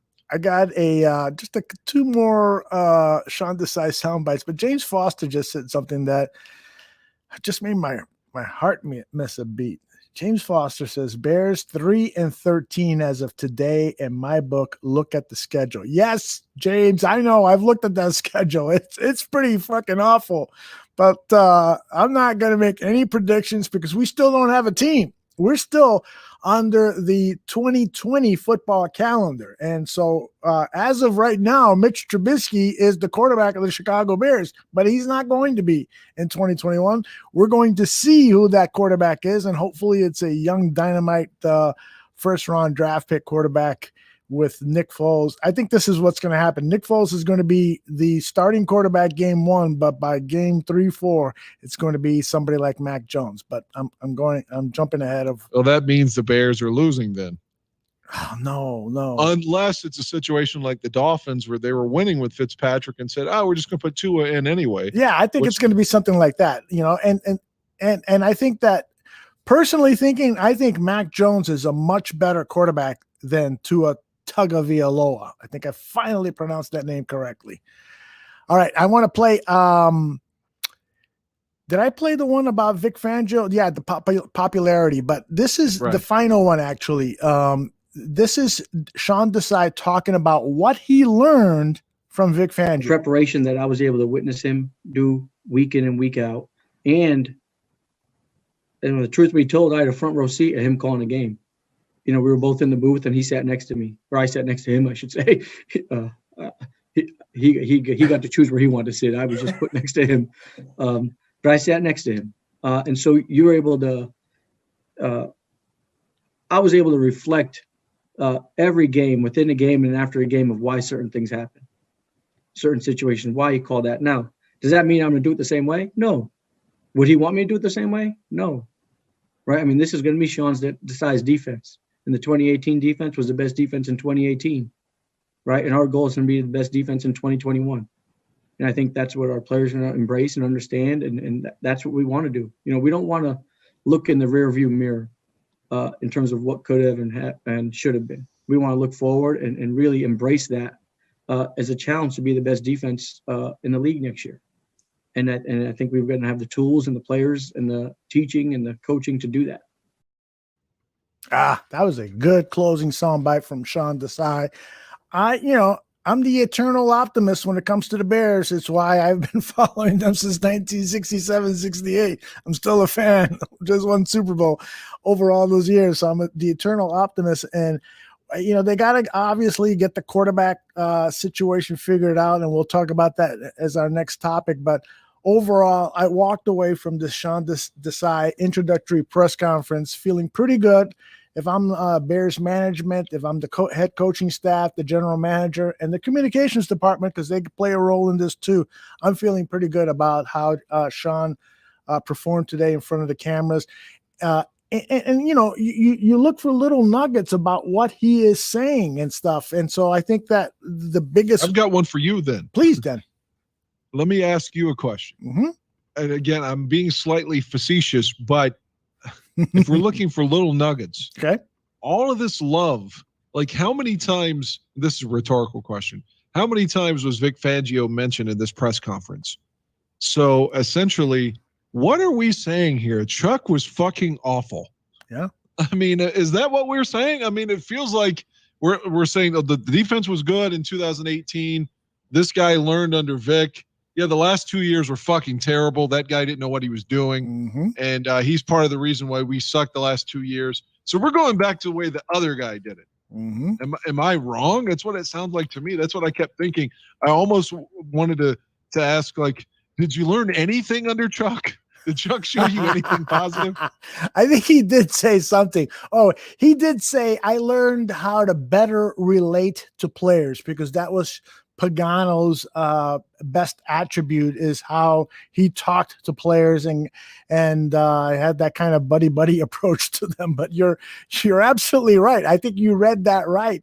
And that is what the Chicago media is basically what they took away from this press conference. For instance, I'm looking at the headline from the Chicago Sun-Times newspaper: Bears turn to Vic Fangio coaching tree when hiring Sean Desai. And the subparagraph here is the Bears, though, might have plucked a coordinator off the Fangio coaching tree 2 years late, since the Bears hired Pagano for an underwhelming 2-year stint. The NFL has embraced Fangio's defense as a potential solution to the next wave of eye-popping quarterbacks. And so that is the headline. That is the headline, is that the Bears goofed.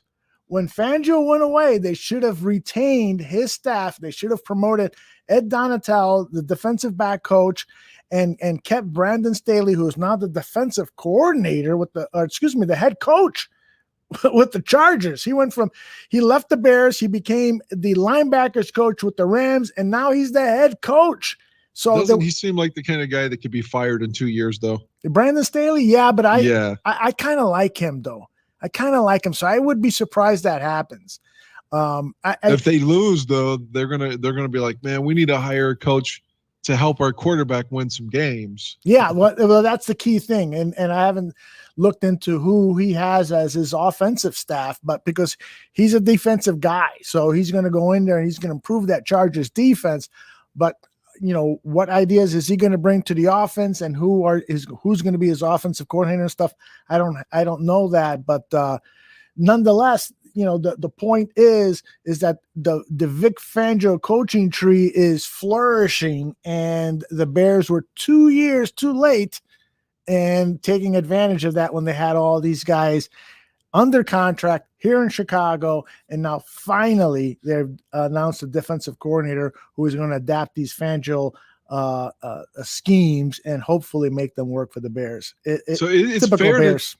Is it fair for me to deduce then, because we were all over this a few weeks ago, like, how could George not make a change?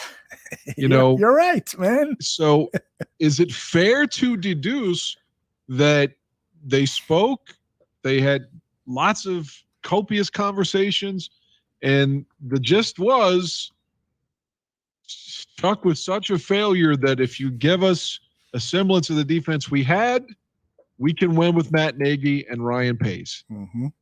Is that fair for me to think that that's what he thinks now? I think it's all this Vic Fangio talk. It sounds like it's codified language that Chuck was the reason we weren't winning. Mm-hmm. I don't know if that's fair in itself. Kind of feels like you're scapegoating him, but there's some truth to it. I think so. I think you're right. For sure. By the way, Laz says, is that a picture of Kevin Spacey or Dan Aguirre? Oh, come on. Hey, Kevin Spacey, you take out, it's kind of like, we'll mention Manson again later, which was so uncomfortable last week. But I mean, unless you just want to kick him because of the stuff that happened later in his career, he was a fine actor. Oh yeah. Like he was great in Seven and Tons of stuff. American Beauty, L.A. Confidential. You know, I never watched L.A. Confidential. Oh, I you see it have on all to, the Dan. time. It's one of my favorite movies. Top 25. Absolutely great movie. I'll check it out if it comes back on again. Then I'll send you the DVD. But you know, a movie he played for liberals that we like. I don't know if you saw it. 2003. I saw it at the theater where Kevin Spacey makes himself look like a murderer, but the whole point is it's anti death penalty legislation kind of a movie. God, what was it called? I'm doing a terrible job of selling it. Oh, that's all right. So fucking good. Kevin Spacey. What year was it? 2003? 2003 movie. Google search it, baby. What do you got? The Life of David Gale? That's it. Fucking tremendous movie. But again, if you were a right winger, you wouldn't like that movie. Why? It's very political. I don't know where Spacey necessarily feels, but the people that produced and wrote this film were left wingers for sure. Directed by Alan Parker, great filmmaker right there. The comment was made at one point in the movie that something like, I haven't watched it in a decade, but it was like 95% of all serial killers are Republicans. You know, oh, that's wrong. Yeah. So again, true, but wrong. She'll be like, "Fuck this movie." But yeah, it was a really good film. He was a good actor, and it's just too bad. I think he still is a good actor. Look at when he goes on Twitter and he denies these charges of abuse. You know, he's definitely acting. There's no doubt about it. Yeah, but is his career in a movie sense over? I think so. I don't think anybody. Yeah, it feels like he's a pariah now. Yeah. I mean, and that's unfortunate because the guy was very talented. Stacy says David Gale movie, the worst ever made. She didn't like it. I thought it was great. I think you would like it too. Stacy's going to be on next week here, and you guys are going to debate movies. Stacy, by the way, I don't know if you know Stacy Hefner. She's on Twitter. She's been a loyal fan of the Bar Room. She loves our show, and she is a huge horror movie fan. And so we're going to talk horror movies. Is that the Stacy loves? I was just talking to her on like. No, that's a different lady. Stacy loves the Bears. Stacy loves horror. I was like, I was just talking to her.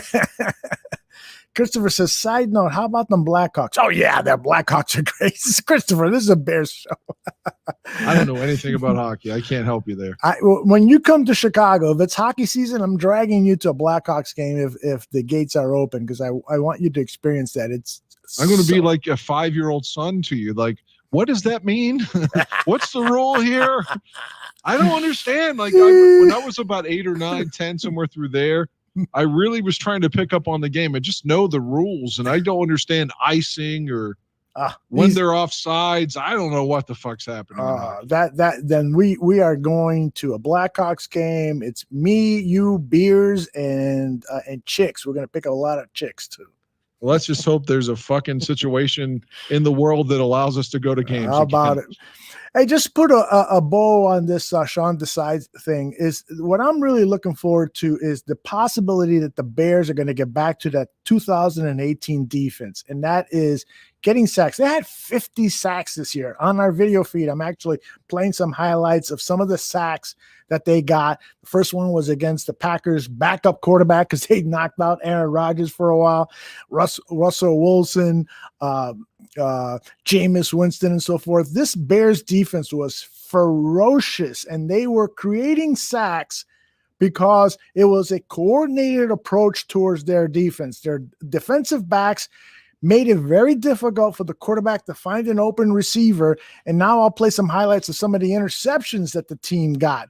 The great pressure helped out the defense create interceptions. Remember Khalil Mack, first game against the Packers? He gets an interception, takes it for the touchdown. Unbelievable. Against the Tampa Bay Bucks. Draft Dr. Phil and I were at this game. Number 99, Aaron Lynch with the interception. Tons and tons of turnovers that season. He had a pick six, Lynch? No, Lynch just a pick. And so the one I remember that season was Amukamara against the Seahawks. yes, Real late in the game. It was a Monday night game. yes. I'm It going to invite helped cement the Amukamara on this show. Would you like to talk to him? Sure. Where did he play last year? I No. know he went to the Raiders and got cut. Yeah. Did he actually? I think his he went career to the is Cardinals over. afterwards. But did he play on the field? I think his career is over. So I think we can. I would love to talk to Prince again about. It's just too bad he wasn't there. Well, yeah, he was there 1 year with Chuck. He was there in the 19 team, right? Absolutely. Oh, yeah, that would be perfect then. We could talk about the differences between Vic and Chuck. And, of course, he would be so diplomatic and wouldn't take any cheap shots. But we wouldn't ask him for a cheap shot. We would just say, hey, how would you, football for dummies here. But what's the primary difference between this man's scheme versus this man's scheme? Exactly. Great point. Great point. That's the way I would do it without any malice.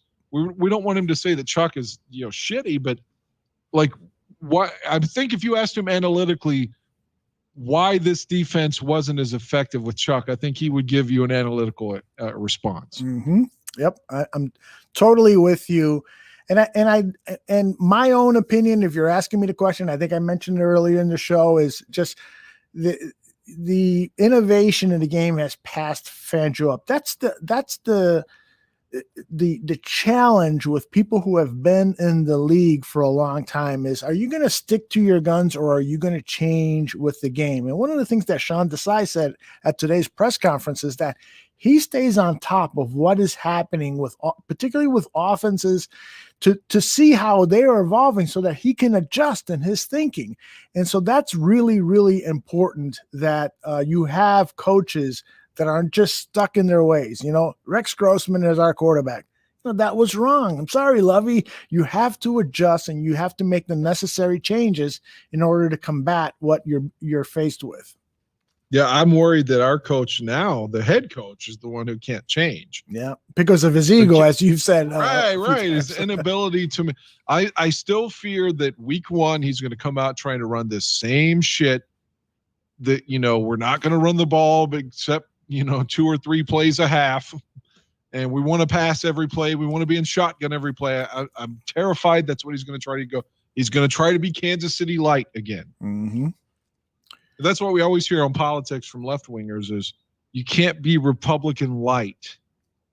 If they want, let's say Hillary Clinton, she's Republican light in a lot of ways, but if Democrats or if Republicans aren't going to just vote for you because you're kind of conservative on some issues, they're just going to vote for the Republican.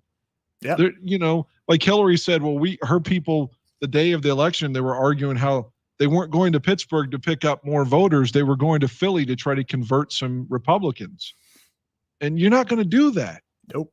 So I'm not trying to hate on Republicans. I think you understand my point. I do. You like to look at the life through the lens of politics, don't you? Yeah. I mean, I think it makes for. By the way, Stacy says that you are a good guy. Well, thank you, Stacy. She's going to be on the show, so you guys can elaborate on I that. immediately thought of that cheesy song. Which one? Stacy's mom's got it going on, or whatever. Oh, isn't there another one? No, that's the only Stacy song that I know. Yeah, it's a good song. I'll have it ready next week. All right, let's turn our attention to J.J. Watt. You brought him up, and I am of the feeling that J.J. Watt still has a lot of gas. Maybe not a lot of gas, but he's still got some gas in the tank. And I got into a Twitter debate very briefly with somebody and who said, he doesn't have anything left. Well, that's not the case. I've got some 2020 highlights of J.J. Watt. He played at a high level. He had 5 or 6 sacks. He played all 16 games. He was one of only a handful of guys, defensive players, to play over 1,000 snaps. I think there was only 5 or 6 guys in the NFL who played over 1,000 snaps. J.J. Watt was one of them. Yes, he went through 2 consecutive seasons where he only played a handful of games. He had some injury issues. But and I actually predicted it back then that J.J. Watt was never going to be the same player that he once was. And I'm not saying that he is going to be or that he was in 2020 that same player, but he is still a good player. I would love it if J.J. Watt and Robert Quinn were on the Chicago Bears and they shared that $30 million salary that's going to Quinn, because then I would see that as value. Watt, at whatever he's going to be asking, if he's going to be asking 10 million, 7 million, no, he would have to come to the Chicago Bears because he feels that they are on the cusp of winning a Super Bowl, and that probably won't happen because we don't have a quarterback yet. So if I were going to take this a negative way, I would think like, oh man, we're going to get Jared Allen. He had 22 sacks for the Vikings and then like 12. And then he comes to the Bears and has like 5. Yeah. You know, so you don't want it to be like Jared Allen. Is he, because he's only a few seasons away from having 22 fucking sacks. Yeah. And then we get him and he had nothing left. So you'd hate for that to be J.J. Watt. But I would take the swing if they were, like you said, if he's willing to do a 1-year kind of prove it deal. No, he's not. He has nothing to prove. But you know what I mean? In the sense that he's willing to take a sort of a discount kind of thing with the 1-year short-term deal. Right. He could say, hey, my wife plays in Chicago.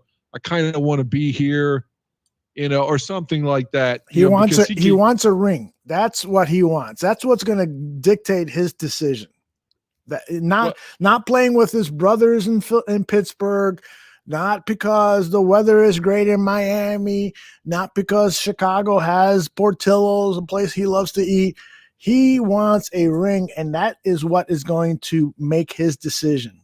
That's how I feel. If people really think the Mac is still a great player, but I'm not saying they don't, but if he does, the opportunity to play with Mac and, that's a great maybe point. Robert Quinn, maybe you could be a part of what you would think on paper could be some historic defense, and that you could win. Plus, your wife is here, and he's from Wisconsin anyway, right? So he's from the Midwest, and he's used to the weather. So it's not like, you know, he grew up. Although he's been in Texas all these years now, but still, it's not like it's going to be culture shock to where he's like, fuck, it's cold there, you know, because he grew up there. He knows what to expect. So Allen Robinson, you know, he was in Florida a few years, but hell, he grew up in Michigan.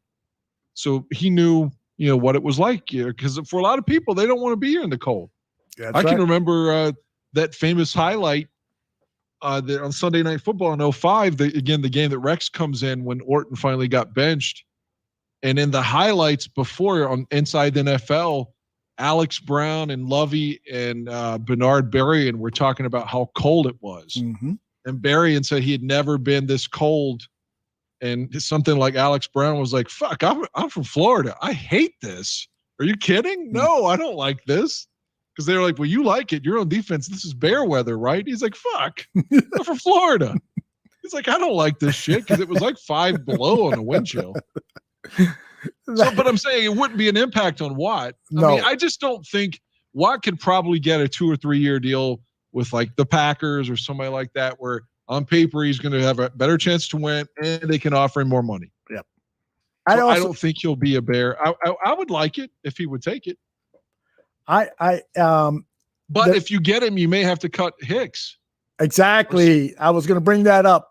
Because really, you would have to substitute his salary with one of the defensive players, and Akeem Hicks is the most likely. I would hate to see Akeem Hicks. He's one of my favorite all-time Chicago Bears.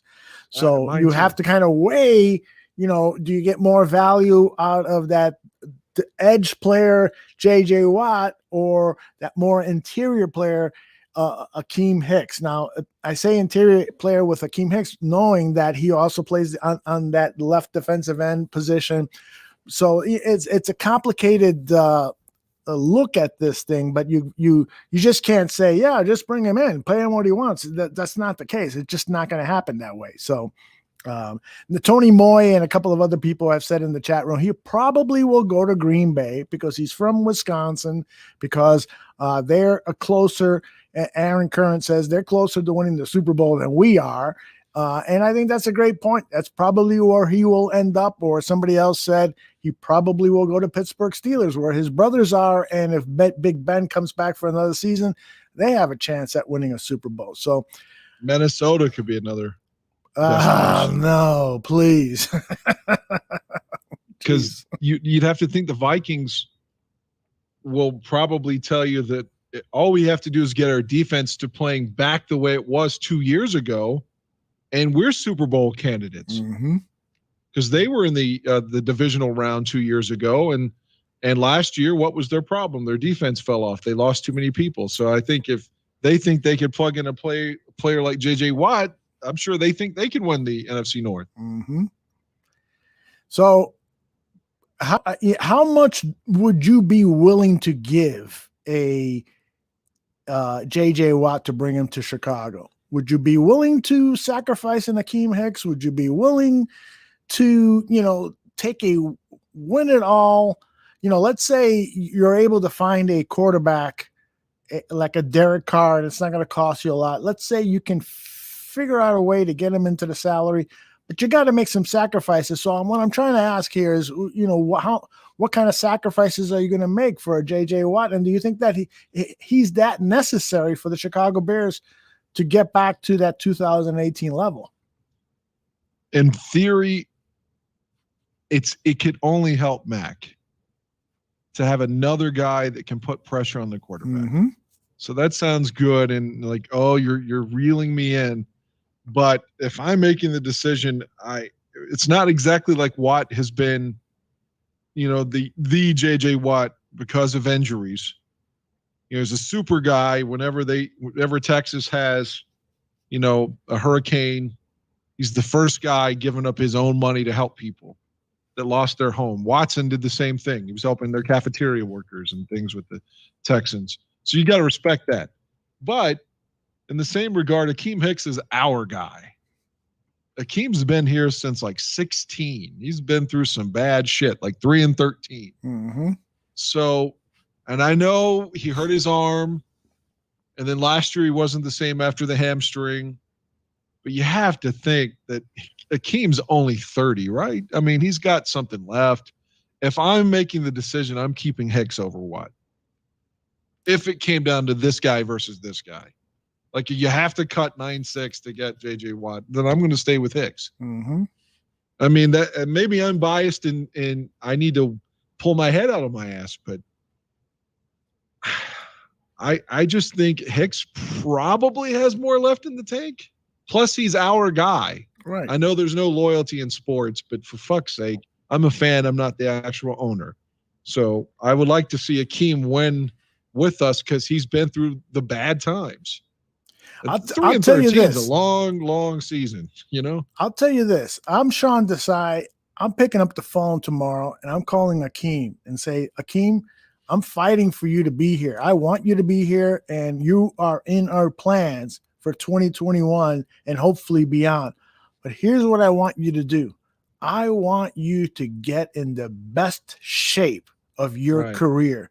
I think you've been carrying too much weight, and I think that part of the issues that you've had with injuries is because of the weight that you're carrying. So I want you to slim down 20 pounds, 15 pounds. I talk to my strength and conditioning guys and figure out what the best weight is for him. And then tell him, dude, I'm not going to go out and say, you're going to get fined if you don't lose weight, but I'm asking you, do this for yourself, do this for the team, and I'm challenging you to come into the best shape because the last 2 seasons, I want to say the last 2 seasons, because when I was out in Bourbon, I was shooting video with my camera, and that was one of the things I tweeted out. I said, Akeem looks bigger than I've seen him in the past. And that's when the injury started. So I'm not enamored with that extra weight that Hicks is carrying. Yeah, I definitely see your point, and I can't disagree with it. Only thing I can say, the hamstring definitely could be a result of that because it wasn't even cold that night. But the arm was such a freakish injury. It doesn't matter if he was 20 pounds lighter or not. I mean, that just was kind of like that Kyle Long play against Tampa where he got rolled up on and had to get carted, and it was never the same again. It was just an unfortunate thing. So if he were lighter, his arm, what I'm saying? His arm was, I would have to think his arm wouldn't keep him back from ever being a dominant player again. But like you said, if he could gain a little bit more muscle in the stomach area and things like that, or at least less chubby. And I don't want to be a dick here, because again, I feel like a hypocrite if I'm saying that, because I'm too heavy myself. But you're not a professional athlete, though. Exactly. Akeem does look a little bit. Look, if Dan Hampton and Ed Obranovich think that Khalil Mack is out of shape, Khalil Mack looks like he's cut out of fucking iron compared to Akeem Hicks. How about it? No shit. I mean, like he looks much more like a quote unquote athlete than Akeem does. Mm-hmm. And they harp on that on WGN all the time. Like, this guy, to be getting as much as he's getting paid, it's irresponsible for him to be as out of shape as he is. Mm-hmm. And these two guys played for the Bears, as you know. So if they're saying that, I mean, I'm not saying that means it's a fact, but damn, they say it all the time.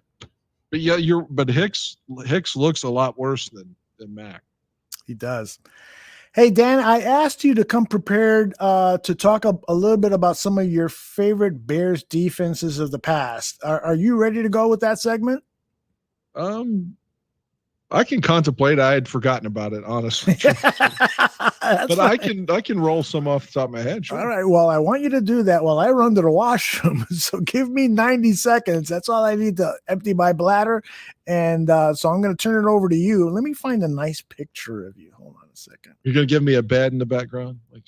Do you want a bed in the background? I can do that. I don't want to talk dry here by myself. All right.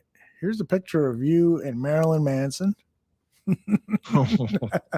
That was so uncomfortable. What kind of a bed would you like? Just give me some NFL films. NFL films music. Oh my gosh. I love it. Pride and the Glory. There you go. The reason I love your finger, well, that's easy. I can make. No, go away. It's a funny guy talking. Pop up. Here it comes.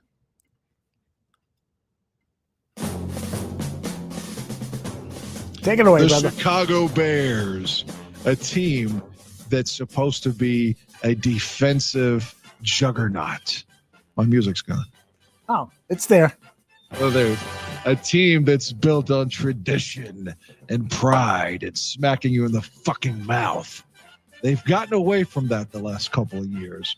We've been playing bend, don't break, 450 yards of total offense. We've been surrendering. And oh, by the way, our pass rushers are back in coverage, and we've been playing soft. We haven't been capitalizing on our assets. So we're hoping going into 2021, what we're going to do is we're going to get pressure. I think that's the main difference between Vic and Chuck Pagano, is that we need to hit the quarterback. Aaron Rodgers could not thrive under the pressure that Tampa Bay put on him. Furthermore, Patrick Mahomes also failed under the same defense, even though they weren't blitzing in the Super Bowl. The pressure that Todd Bowles put on those two quarterbacks was the difference. And if you look at the Chicago Bears, when we play Green Bay, we never get any pressure on Aaron Rodgers. None. If you want to beat Rodgers, we have to knock him down. I don't want to sound like Al Davis here, but the quarterback must go down, and he must go down hard. So it's time for the defense to become physical. When we think of the Bears, we think about sacks. We think about the 46. I know it's a different era, but fuck, man. We can do what you can do in modern day football. We're playing a soft cover two, it feels like. Never, ever getting any pressure. At the very least, let's get our corners up and bump and run. Jam the receiver. Stop the fucking slant. It's always open against the Packers. I'm tired of the defense just being soft. And that happened a little bit under Vic as well. Let's get back to the days of a Mike Singletary and a Wilbur Marshall hitting somebody. And it's a cliche to bring up 85 at this point. But I mean, let's go. Okay, let's be Ricardo McDonald again. 1998. We weren't any good, but goddamn it, our defense was good. In terms of they could hit you hard. Are you back from the piss? Yeah, man. I've been back for the last 10 seconds, 15 seconds. People in the chat room are just loving it, man. That's what we need, is some fucking pressure. And I think I mean, like when we were disputing each other's opinions on the games week by week, that was my biggest thing was the defense. And it's kind of like the Open when you say like, we won, but I'm going to be upset that's the way I felt about our defense. I was like, there's no way we can sustain. I didn't think we'd go from 5-1 to 8-8. Don't get me wrong. I'm not trying to take credit for that. I'm just saying I didn't think we could go from 5-1 to 14-2 unless our defense was able to tighten things up. And just those gaping yards, like, 3rd down and 26 from the Green Bay at their own 5. You know what's going to happen. It's Rodgers. Oh, there's a completion. Oh, that's a first down. First down, Green Bay, a gain of 28 yards on 3rd and 26. I mean, it always happened. Devontae Adams with the catch. And, now the Bears are off sides. Rodgers throws deep. It's a touchdown. It's a touchdown. Oh, he got behind the Bears safeties again. Who's that? That's that fucker that dropped the pass. What's his name? Saint, whatever. What's the guy's name that dropped the pass on top of the game? Yeah, that guy. Whatever. That guy, yes. You get the point. The Bears will have Green Bay backed up at their own 5. 3 or 4 plays later, they've scored. That's what we need. We need to be able to stop shit like that happening. The Bears were better at like 3rd and 1 than they were at like 3rd and 20. Like, I mean, that's seriously, like they had to, if the other team ran the ball on 3rd down or 4th and 1, we could stop them in a lot of instances. But if it was, 3rd and 20 plus, they always gave it up. And that just is unacceptable. Yep. Equanimity is St. Brown, I'm being told in the chat room. Yeah, there you go. But the defense that I liked a lot, and we've mentioned him because some of the shit that he said on air, but I liked Greg Blosh. I thought Urlacher would have probably, at least statistically, been better in Blosh's defense for the duration of his career, especially if he had Ted Washington there, a 3 or 4 year run and was still playing good football before he got hurt. Because Blosh used Urlacher in a way where he was generating a lot of sacks in comparison with Lovey, where Lovey had him dropping back. And I mean, I'm not saying Urlacher didn't thrive in that, but I think his statistics would have been, he was never going to be Ray Lewis, but his statistics could have been closed the gap between he and Ray if he was with Blosh, like, 3 or 4 more years before he went to Lovey. But I really like that defense, the Mike Brown, R.W. McQuarters, Jerry Azuma, in the back there, and Ted Washington up front, and Keith Traylor and Urlacher, and that team. You had Urlacher and Warwick Coldman and Roosevelt Colvin. You thought we've got 3 young stud linebackers, and they're our draft picks. These are our guys. Right. We've drafted these 3 and go 13-3, and in like 2 years they're gone. Other than Urlacher. Like, how is that? Why does that always happen? We drafted Wilbur Marshall, 1st round, 84. Couple years, he's gone. Even when we do hit on our picks, we don't want to fucking keep the guys that we draft. Adrian Amos, again, I wasn't a huge proponent of him like you were, but you have been proven to be right. Again, he's our guy, and we let him go straight to Green Bay. So even when we hit on our draft picks, we don't usually keep them, it feels like, with the exception of Urlacher or Singletary, someone that plays their whole career here. Ravi in the chat room is saying you are talking my language, man, and a lot of other people agree with you. There have been a lot of players that the Bears have drafted, started to develop, and either gave up on them too quickly or what. Nick Kwiatkowski. There's another guy who right now probably would have had a better year than Danny Trevathan if he had been kept and signed, extended his contract as opposed to extending Danny Trevathan's contract. And nothing against Danny T, but the truth of the matter is that Danny T was not in shape for the first half of the season. Something wasn't right. There was something terribly wrong. Green Bay late in the year was exposing him on seemingly every play. Yep. Just think about real quick, and they were both of them were our guys, but if Mike Brown isn't hurt and Tommy Harris isn't hurt, like, I don't think there's any way we lose to the Colts. Like, legit, I don't think we can lose to the Colts if Mike Brown and Tommy Harris are there. Tommy got hurt real late in the year when we clinched against Minnesota. Like week 13, 14, tore his hamstring, was never the same again.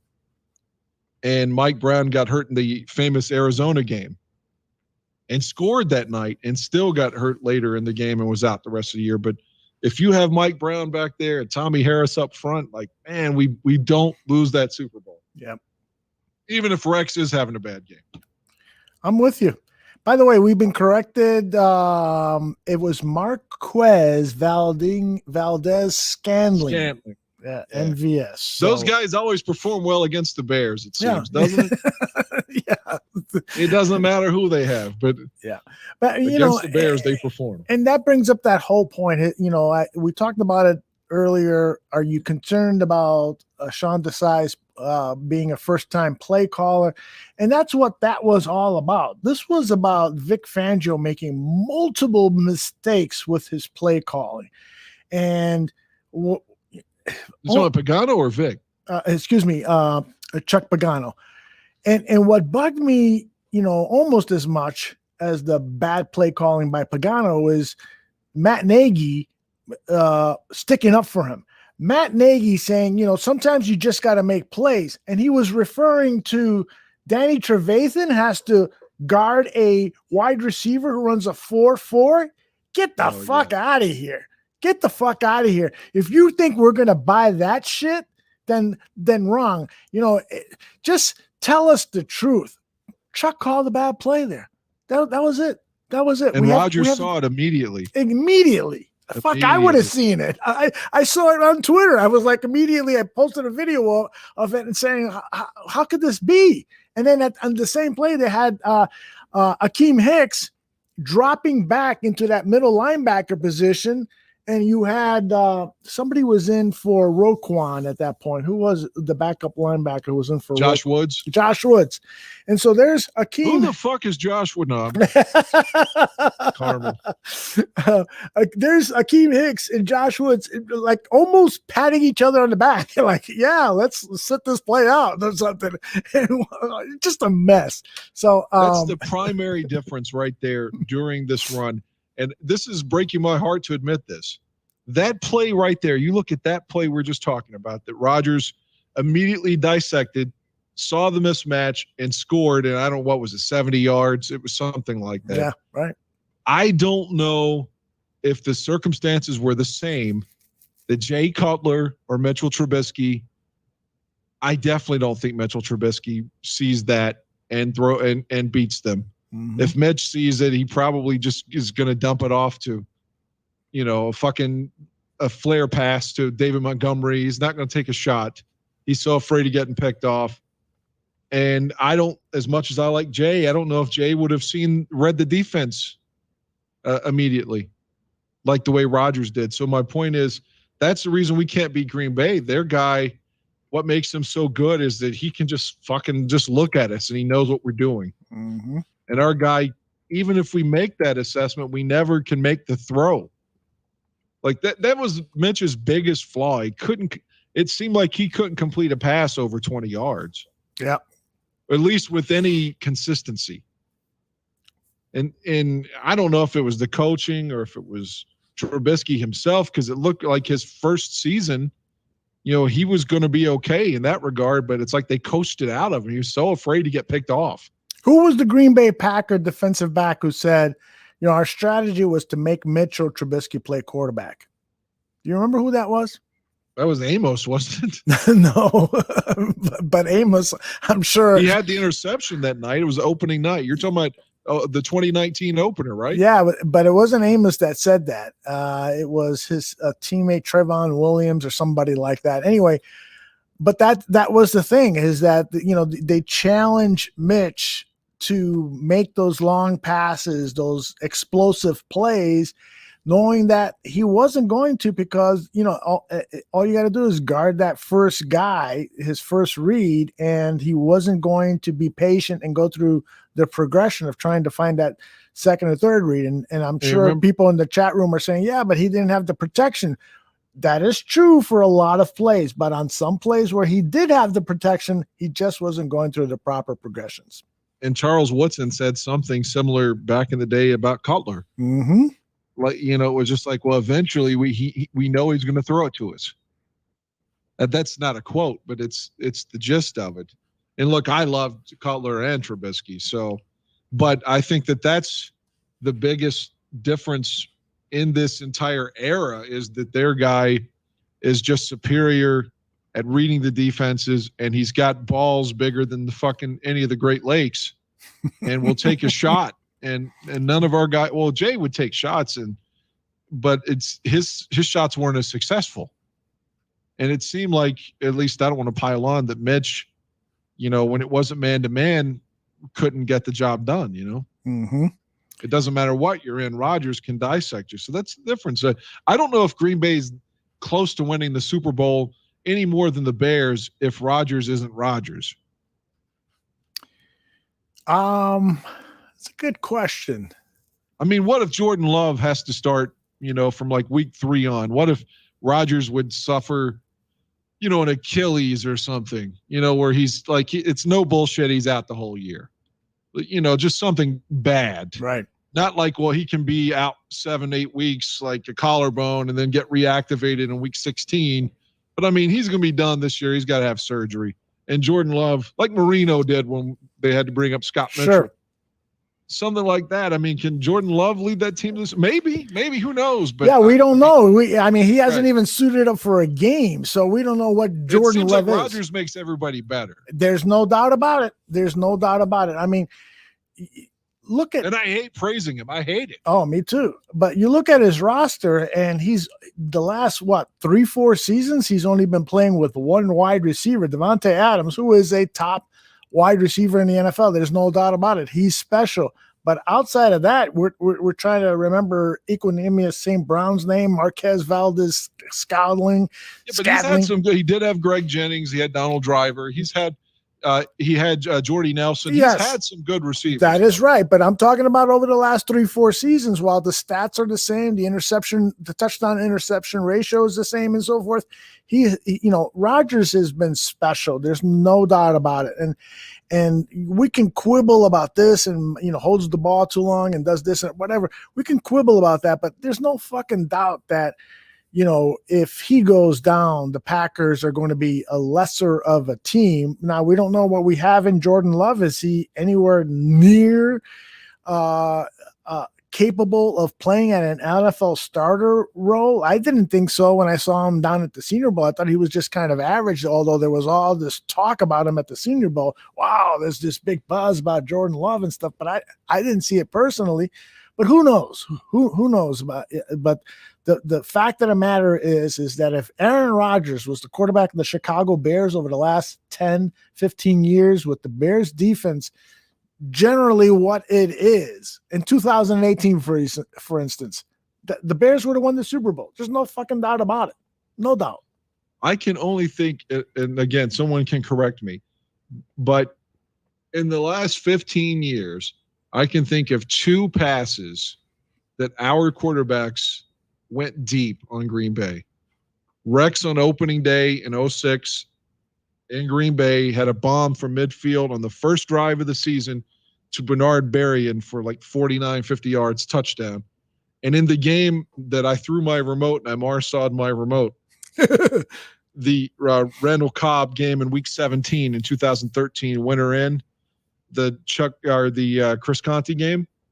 Earlier in that, I think it was the second quarter, Jay hit Alshon for 67 yards and scored, and then they marked him down at the half-yard line, which was horse shit. He was clearly in, and then Forte cleaned it up after that. But it was a touchdown, and Jay beat their guy, and it was a big bomb. It was on 3rd and 7 or something, and he went down the field for 67 yards. And other than that, I can't think of any plays where a Bears quarterback went deep on the Packers and was effective. But their guy does it to us constantly. I mean, if there's another play I'm excluding, please help me. Yeah. You have any?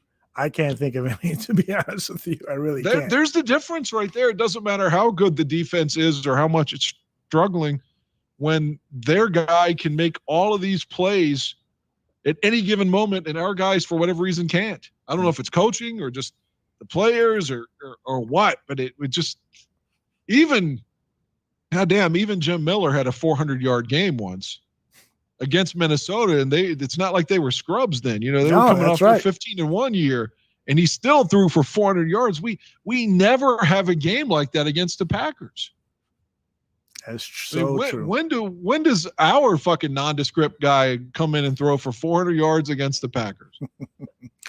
Do you think that the Bears are ever going to get their franchise quarterback? Rick Morrissey wrote about this. Chicago Sun-Times columnist, Sun-Times or Tribune? One of those newspapers. I think he's at the Sun-Times. I think you're right. Do you think they're ever going to get their franchise quarterback? I mean, maybe. I feel like the line from White Man Can't Jump that I've retained from 30 years ago. Wesley Snipes says the sun shines on a dog's ass some days too, and maybe finally the sun will shine on our asses. But we don't necessarily even need a Rodgers type. We just need, we need somebody that was as good as like Kramer was that one year. So again, he could have been better than that, but he got hurt. You think Mitch could have led us to the Super Bowl? In 18? Any year. But 18. Let's say. 18, if Parkey makes the kick, the momentum that would have picked up because he led that drive, and the Bears had already shown that particular defense could stop the Rams. Like, I think they get past the Rams next week. I truly do. Now, do they beat New Orleans in the Superdome? I don't know. But I think for whatever reason, Mitch didn't have all the doubts or something in him then. It just seemed like the arrow was still up. He was coming off his 6-touchdown game a few weeks before. Well, not a few weeks, but week 4 of that year or whatever against Tampa Bay. It seemed like he was an ascending player. He was still coming into his own. So I could see 18 potentially, yeah. But, man, that loss against Green Bay in week 1 the next year, the Monday night, 100th season, it took the air out of everybody, it felt like. That a lot of people, Greg Gabriel likes to point to that Eagles-Bears game, and, if it wasn't for Parkey's double doink and stuff, they would have advanced in the playoffs. But I remember that game as the offense being putrid for 3 quarters. And I'm just pulled up the play-by-play of that game. Here is the possessions. First possession for the Bears. 8 plays, punt. They got 29 yards on 8 plays. Second series, 3 plays, 3 and out. They got 6 yards. Next series, a field goal. 8 plays, 47 yards. Next series, a punt, 3 and out. Next series, right before the half, a 13-play series, 78 yards, a field goal. They start the second half, punt on an 8-play series. The next series. Well, let me just say one thing first, though. Yeah, but it's punt, field goal, and they didn't score any points. They didn't score a touchdown to the fourth quarter. But context does matter. Let's just give the Eagles credit. They're the reigning, defending Super Bowl champions at this point. And the game is tight. So it's not like the Bears are being blown out here. I mean, the game's what, 16-15 the final? Correct. So this is a tight game. Foles isn't lighting it up either. Both sides, it's a defensive struggle. What do you expect? You expect Foles to light it up against this Bears defense, the 2018 Bears defense? Well, he did what he needed to. Like the same situation, and that the drive that they score on to Golden Tate at the end, how many plays was that? Look that up. All right. The touchdown to Golden Tate was a 12-play, 60-yard drive. 12 plays, 60 yards. 12 plays when the game is on the line. You Yes. got to stop. You win the fucking game. Yes. 12 plays. And how many of those were 4th downs? 3? 12 plays. I'll tell you. Let's see. They got a first down on the first play, second down on a 2nd and 10, a third first down on a 2nd and 2. Holy shit. A third for they got 4 first downs, excuse me, in that 12 play drive. Yeah, and then the Tate plays on 4th down, and he didn't even hear the right play. Mm-hmm. Yeah. He thought it was a run play, and he still made the fucking play. Mm-hmm. It's just, God, man, it's just, they should have, I'm going to pile on now, but what was Mack's stats that night? Did he have any? Let me see. I don't remember him doing shit that night. Oh, come on. Zimmerman's going to be really pissed at you. I like Zimmerman. Khalil Mack, he had a great game. 6 tackles, 5 of them solo, 1 tackle for a loss, 2 quarterback hits. He had a game, brother. That's better than I remember, truthfully. I have to 6 tackles is nothing just to dismiss. I don't remember anything from that game other than me crying. I literally crying. Again, I've said this to you before, but the truth is, I don't cry on negativity like that. Really? I cry when I'm happy. I'm Dick Vermeil. Yeah, I cry happy, sad. I cry happy, not when I'm sad. I mean, I might cry if somebody dies. Don't get me wrong. I'm not alpha male. I cry when RoboCop. the check comes in. I cry. How much was this bill? I mean, I've cried on some Bears wins. I mean, usually when we're really bad. Oh, I'm the same way. Yeah, when we're real, like that game in Kansas City in 15, I cried when it was like week 5 and Alshon was having a soft tissue issue again. Wait a minute, soft tissue issue. I wasn't trying to rhyme, I promise. But he had soft tissue problems that whole year, and it seemed like he could go, but didn't really want to. And they were playing Hronis Grasu was getting his first start because their center, like Will Montgomery, broke his leg the week before.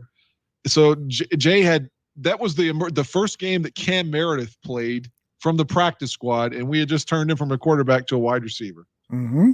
So he was playing with nobody. It was like Marquise Wilson, Cam Meredith, and now you've got the center who can't play. They're on the road at Arrowhead, and Jay leads the drive, 2 drives, because they're down like, I don't know, 16-3 in the 4th, and leads 2 drives down the field late with like 3 minutes to go, and they leads 2 scoring drives, and we won at Arrowhead. And he threw the touchdown, the 2-pointer to Forte at the end. Oh my God. Or that was the touchdown maybe.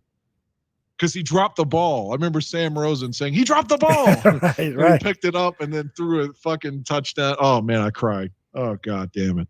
It was great. It was my favorite win of that season. I asked people in the chat room, when was the last time you cried at a sporting event or at a game? And so Aaron says, I cried tears of joy when the Cubs finally won the World Series. Oh, yeah, you should. You should. I also cried when Parkey missed that, just like me, man. I cried. I mean, I cried like a baby. You know why? Because that year here at the bar room, we had such a fun year. We were plotting, for a long run in the playoffs, and for it to end that way. You had Tom Waddle on the pregame. Yeah, we had Tom Waddle. That's right. Man, you got a great memory. And I was a part of the show then too, a little bit. That's right. You were. And, everything was just had so much invested personally, emotionally, business-wise and stuff. And I'm sitting right here where I am right now. I'm looking at the television, and we're ready to go live immediately after the game. And it happens, all of a sudden, doink, double doink, and the tears just came down. And my wife, didn't you think when Allen Robinson caught that pass, we were going to win? Yes. Fucking when he hit A-Rob, I don't remember what down it was, and it's just like, oh, Mitch is gonna lead. I don't mean to cut off your story. No, please. Sorry. No, it's fine. I just thought, man, we're gonna win. We're gonna fucking win. And I remember sitting there, and again, I was with my cousin who became a drug addict, and unfortunately, he stole off me and my mom, and like I haven't seen him in a couple of years, and it's his fault. I mean, whatever.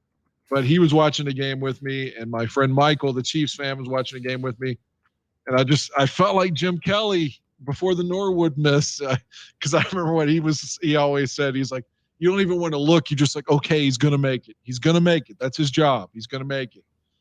And I was just sitting there. I was like, okay, he's going to make it. He's going to make it. He's going to make it. And I was like, oh, I can't watch. I won't watch. And then I was like, no. I'm going to be confident. I'm going to watch. I'm going to watch, because at first I said I'm not going to watch. I didn't watch this year against Carolina, by the way. I went in the fucking bathroom. I literally didn't watch. And the one that Santos made against the Saints to send it into overtime, never saw it. Didn't watch it. I was like, fuck, I can't watch it. But anyway, so this one I'm sitting there and I'm watching, and then it hits the upright, the first doink, and doinks again. And every time that's ever happened, when you have the two doinks, it still goes through. And when it hit 2 times and went the other way, I just went to bed. And it was like 8:30 p.m. And they're like, what? Because again, I'm nocturnal anyway, Yeah. And I was like, I'm going to bed. They're like, no, you're not. I was like, I'm going to bed. I was like, for real, I'm going to sleep right now. I slept like 12 hours as soon as that happened. Oh, man. I was so unhappy. I've done that too, man.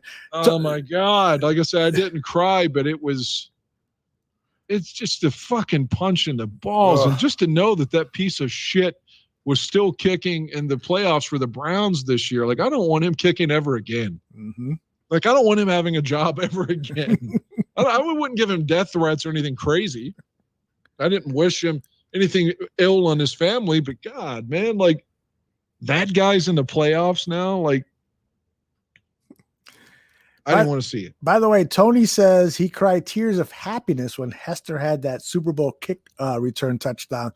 I would imagine you would have been close to tears too on that play. No, it's just so early. And I was honestly at that exact moment. I remember exactly what I was saying. Cause again, not to beat my dick here, but I've seen all these old Super Bowls and everything. So I was like, that's the first time that's ever happened. That's never happened in Super Bowl history, the kickoff return. And I was like, listen, why isn't Jim Nantz saying it? Why isn't he saying it? Yeah. And it's like 10 minutes later and he acknowledges that. I was like, Jim Nantz didn't even fucking know. And he's the CBS goddamn play, that's what I was saying. Jim Nantz doesn't even know. That's what I was saying. I know and Jim Nantz doesn't. Not to sound like Phil here, but that's what I was saying at that exact moment, that I'm better than Jim. No, I wouldn't say I'm better, but I was pointing out that Jim Nantz didn't know that. That's the only time that's ever happened, still to this day. No one else has returned the opening kickoff for a touchdown. My first exact impression of the play was, oh my God, is there a flag down? No flags? Oh my God. And then it was Jim Nantz doesn't know. So, but I didn't cry. No, it felt good. We were up 14-6 in that game. Yep. And I mean, you can't sit on a 14-6 lead, but that's something in the offseason, since it is the offseason now, but we still got a lot going on, and free agency is going to start soon in about a month. And, then but whenever it's like a spot in between, like the draft is over, the camps hasn't started yet, I would love to have us all break down this fucking Super Bowl. Like, everybody watch it, and do a fucking podcast on the what if. Like, to be able to talk about specifics again, like, because that game was ours to have. I still think I like that I idea. would have loved if I would have been involved in the Thomas, and I'm not criticizing the people who were, but the 2 times that Thomas Jones were on, if I could have asked a question, what I would have asked him is, do you think, and I loved Grossman. I did. I mean, and Rex led the big drive against New Orleans to put us in that game. Touchdown to Berrien. And of course we'd score later and blow it away, but it got close there. It was like 18-14 after the Bears had like an 18-0 lead or something against the Saints. They had a funky score because of safety. But he got close, and he led the drive when he needed to. 5 straight completions against the Saints. But my question to Thomas Jones would be, do you think if they put Greasy in the second half, because Rex I don't know if it was the rain, I don't know if it was because it was the Super Bowl. Nerves. Yeah, that's what I'm saying. Was the game too big for him? If you put Greasy in, do you think there's a way that the Bears, because it was 29-17, but keep in mind, it was 22-17. You're down 5 in the fourth quarter when Rex got picked off by Hayden, who later became a Bear, and returned it for a pick 6 and put us away. So, but what if Greasy's in there? I always wanted to know, like, what Lovey stuck with him, man, and I appreciate that. He should have stuck with Thomas Jones. That's what he should have. But he did, though, because Benson got hurt. Benson missed the rest of the game. If you remember, Thomas Jones didn't want to split carries early because he felt like he had it. I remember him saying that. Right. When he was on the Barroom Show, 100 Proof, he told us, I had just finished like a 50, 60-yard run. What was it, 63 yards, I think it was? I don't know. I know that he had a big run in the first quarter. And so about it then. Benson got hurt later that same quarter and missed the rest of the game. No, he didn't. I swear he did. Look it up. Thomas Jones didn't want to come out early in the game. He was splitting carries. That's a fact. He was splitting carries, like you said, but Benson got hurt and missed the rest of the game. I swear he did. Well, Benson fumbles in that game, right? I don't know if he fumbled in the Super Bowl. Let's look this up. You go ahead and tell me what you're going to say. I'm going to look this up because my memory says that Benson got hurt in the first half. While you look it up, here's the story that Thomas Jones shared. I wish I would have had the recording, but I remember. I listened to both shows, the one on Bears Hour Live and 100 Proof. And 100 Proof. And so Thomas Jones says, I just came off a 63-yard run. I come to the sideline and I say, don't take me out of this game. Don't take me out of this game. Don't fucking take me out of this game. That's exactly how he said it on our show. And he looked at his running backs coach because he knew that the next series was going to go to Curtis Benson. And his running back coach says, I don't make that decision. That's a higher power than me. I'm paraphrasing. And so the next series, Benson gets the ball and he fucking fumbles. And that was just a huge deflator. And so I'm wondering if anybody listen to this. Okay. This is Dateline Miami. Miami. February 4th, 2007. Miami. Chicago Bears running back Cedric Benson injured his left knee in the first quarter and was ruled out for the rest of Sunday night Super Bowl against the Indianapolis Colts. You did get this right here. Benson, who fumbled on Chicago's previous possession, was hurt with 1:16 to go in the opening quarter when he was tackled after a 4-yard gain. After staying on the field for several minutes as trainers stretched out his knee, Benson got on his feet and walked off. Benson later left the sideline for the locker room. An announcement was made just before the half that he would not return, dealing the Bears' running back a blow. And we should point out Mr. Benson is dead now. He passed away. So, I don't want to talk ill of someone that's died. Why not? I'm just saying I had forgotten his fumble, so you were right on that. But I knew he was hurt early in the game. Mm-hmm. So Jones did get. I mean, Adrian Peterson may have had like 2 carries. It seemed like at most. Like Jones did get all the work the rest of the game. But I understood his point. He was saying he had like the rhythm. He was in the zone. Don't take me out right now. Mm-hmm. Like, don't make me split carries right now. And like you said, Benson fumbled, but it's just they had a breakdown on that. There was a long touchdown from Manning. Mm-hmm.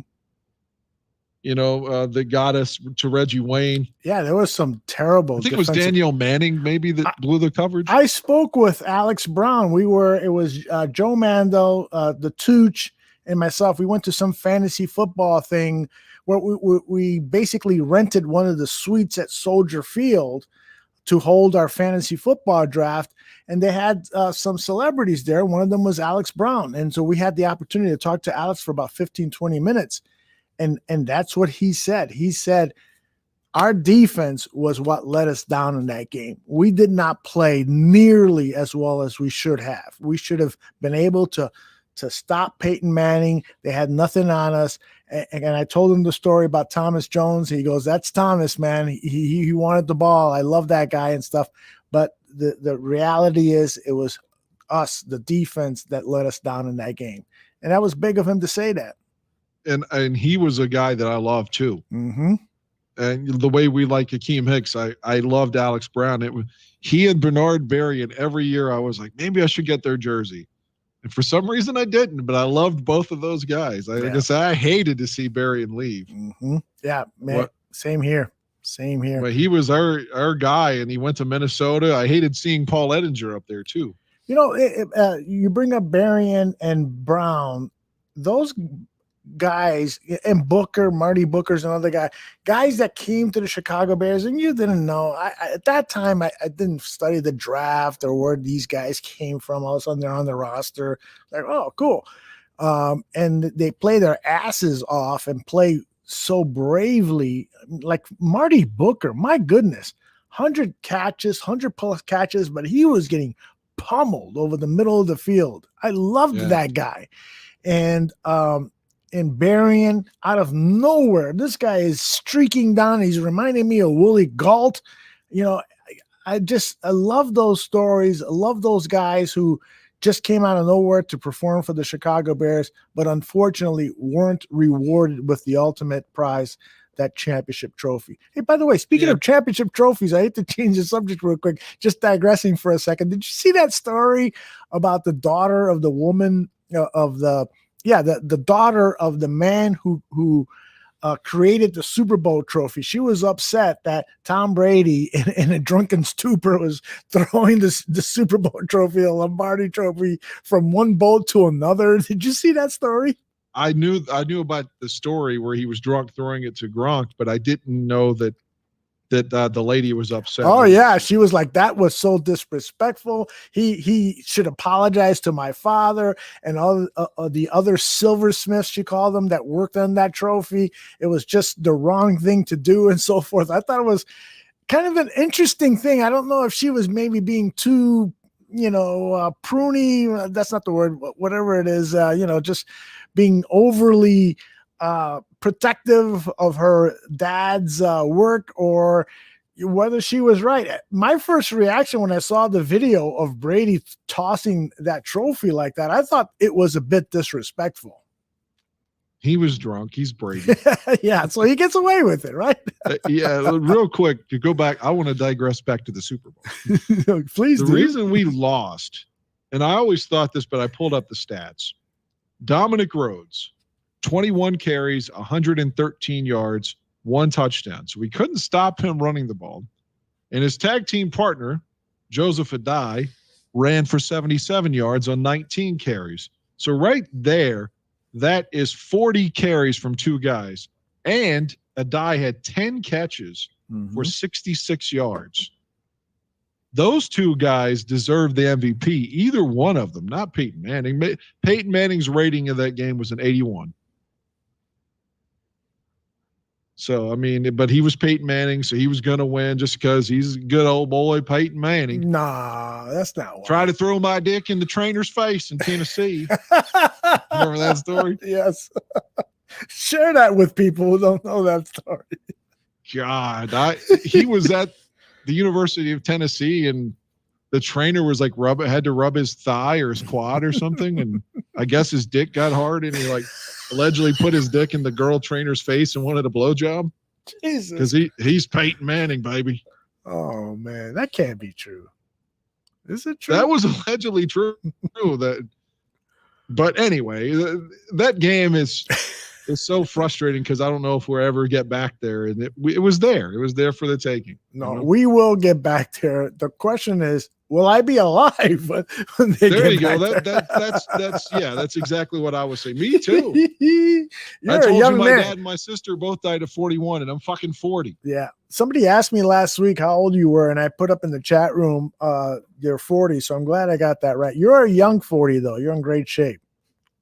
I don't know about that, but I appreciate it.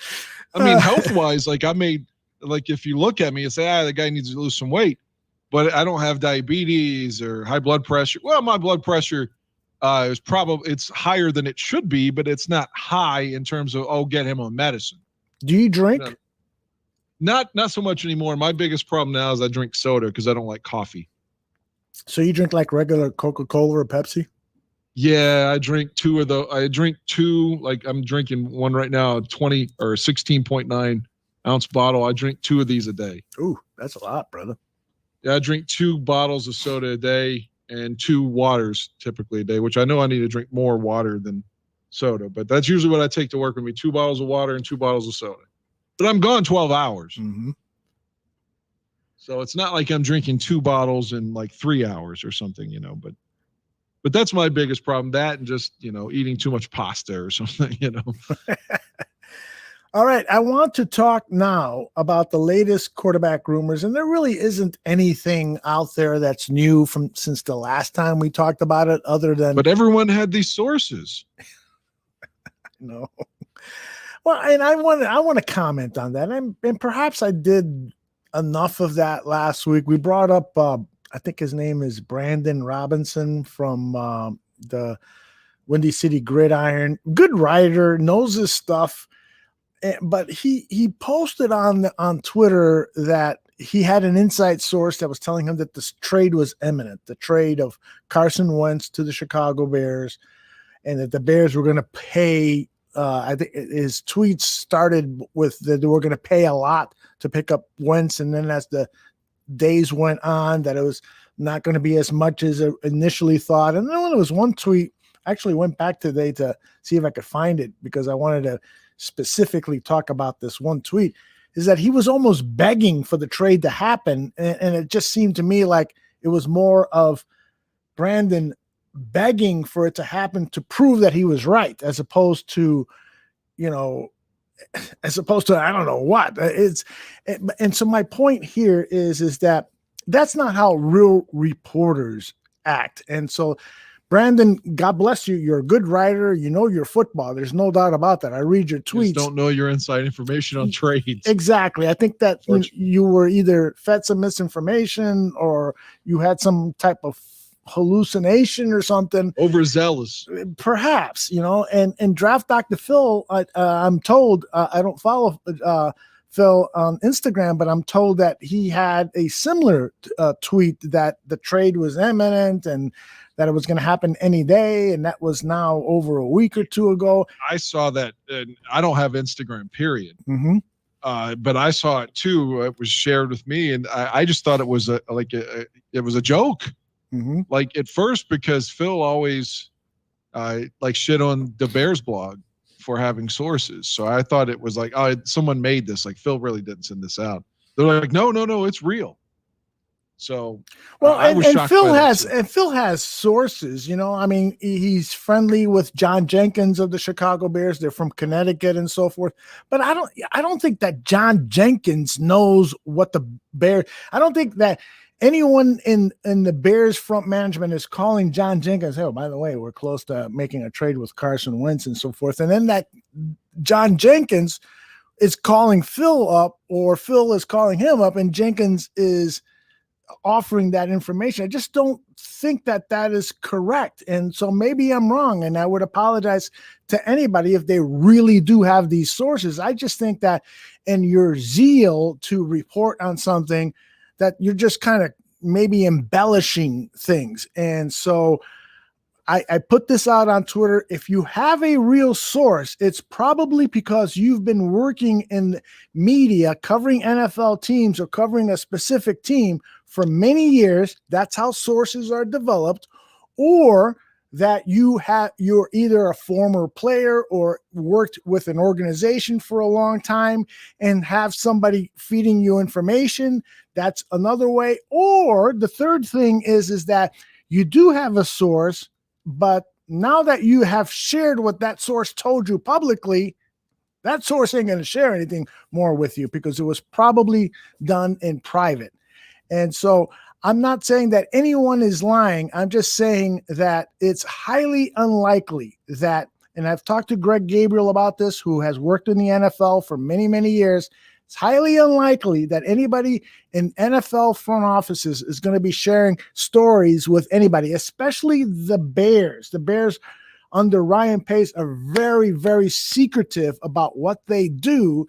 And secondly, the only news that's being put out there is from Howard Roseman's Philadelphia Eagles camp, because they've been trying to drive up the price on Carson Wentz. So they've planted some things out there. So maybe that's the sources that Brandon and Phil and other people have been reporting a trade that is imminent, according to them, a week or two ago, but hasn't happened yet. Maybe they're getting information from Philadelphia sources, and those Philadelphia sources have been had by Howard Roseman, because that's what he's and his people have been doing. They've been trying to create this media bidding war through the media. And so we just have to those of us who are bloggers should adhere to journalistic ethics when we're reporting things, and not try to be the first ones out there with information, but try to put out some truthful information. So that's my diatribe, for lack of a better word. During that duration, unless I'm mistaken, I don't think that Schefter or Jay Glazer, either one, had anything about this. So, and they're the guys that are typically in the know, especially Schefter, on everything.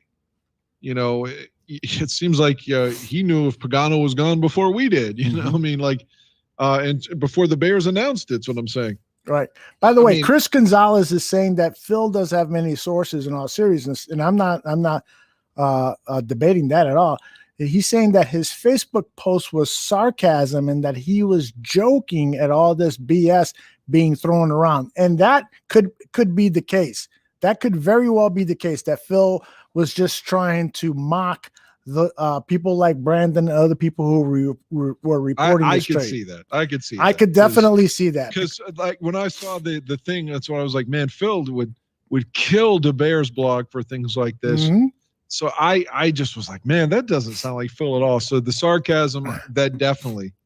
Phil has a razor sharp wit. Right. So Christopher, thank you for sharing that. He could be cutting that guy like these quote unquote sources. Right. I'm sure he's writing a song about it. Pieces. Yeah. So I could see Phil doing that and being effective with that approach. Yes, absolutely. But when I just saw the isolated screenshot without any context, like I said, I was like, somebody just made this up. This can't be real.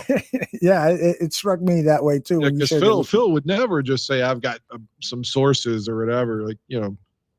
Like he would say, I'm telling you 100. I know, but he wouldn't say that if he didn't know. Right. Well, and Christopher is saying that it's all true, and that Phil himself cleared it up on the show, saying that he was mocking people. So there you go. There you go. I have so much, appreciation for Phil. So that makes more sense. And then Tony adds that Shane has a boner for Wentz, so I couldn't take it as sarcasm. So there's some debate as whether it was true or not. That surprises me because Shane hates Philadelphia so much. I know that's true, but be that as it may, I don't think that Carson Wentz is coming to the Chicago Bears. I don't think that I know Deshaun Watson isn't coming to the Chicago Bears, and I think that what the Bears are going to do is they are going to work on moving up in the draft to secure one of those top 5 quarterbacks, and it's probably going to be Mac Jones, who I think in my list of college quarterbacks coming out is actually number 3. I love the kid's moxie. I love his accuracy. And who was it that just recently on Twitter said that's the first thing I look for in a quarterback? And that's what I began saying after I saw Cade McNown throwing the football for the Chicago Bears. I'm like, from now on, I don't care about size. I don't care about agility. I don't care about footwork. I care about accuracy, because Cade McNown was the worst quarterback in Chicago Bears history in terms of accuracy. His passes were 10 feet over wide. He was worse than Bobby Douglas. Probably Bobby Douglas had worse accuracy, but at least he could run with the football. He ran for 1,000 yards one season. Cade McNown was just the worst. And so when I look at Mac Jones, the quarterback from Alabama, his accuracy is outstanding. And I've looked at a bunch of tape recently to see if he can perform well under duress with a pass rush, blitzers in front of his face, and he throws it on the dime. People are saying, well, he's got great receivers, he's got a great offensive line. I've accounted for that in my amateurish scouting. Mac Jones is the guy. So I'm hoping that the Bears, either Mac Jones falls to number 20 or that they trade up a few slots to acquire Mac Jones. And what does that mean? That means that Nick Foles will be your starting quarterback in 2021 until Mac Jones is deemed ready to go. I can accept that. I can definitely accept that, as long as whoever the quarterback is has an outstanding offensive line that can give the quarterback a clear pocket, time to throw, and we can get some offense going. What do you think of that? Well, if I could, I don't watch college, so I can't really comment on that kid, but I can say that you know how these reports are, we don't know if there's any validity to them, but I read that Las Vegas allegedly was in talk to potentially trade Carr for a first-round pick to the Colts, and said that it would only be a first-rounder. And again, if it's really only a first-round pick for Carr, then I would. Our picks got to be higher than the Colts this year, because the Colts were in the playoffs. Well, we were in the playoffs too. Fuck. Where are they drafting? Doesn't seem like it, but I'll tell you in a second. I would be on the horn now and give them the 20th pick in the draft for Carr, or for David Carr, or Derek Carr.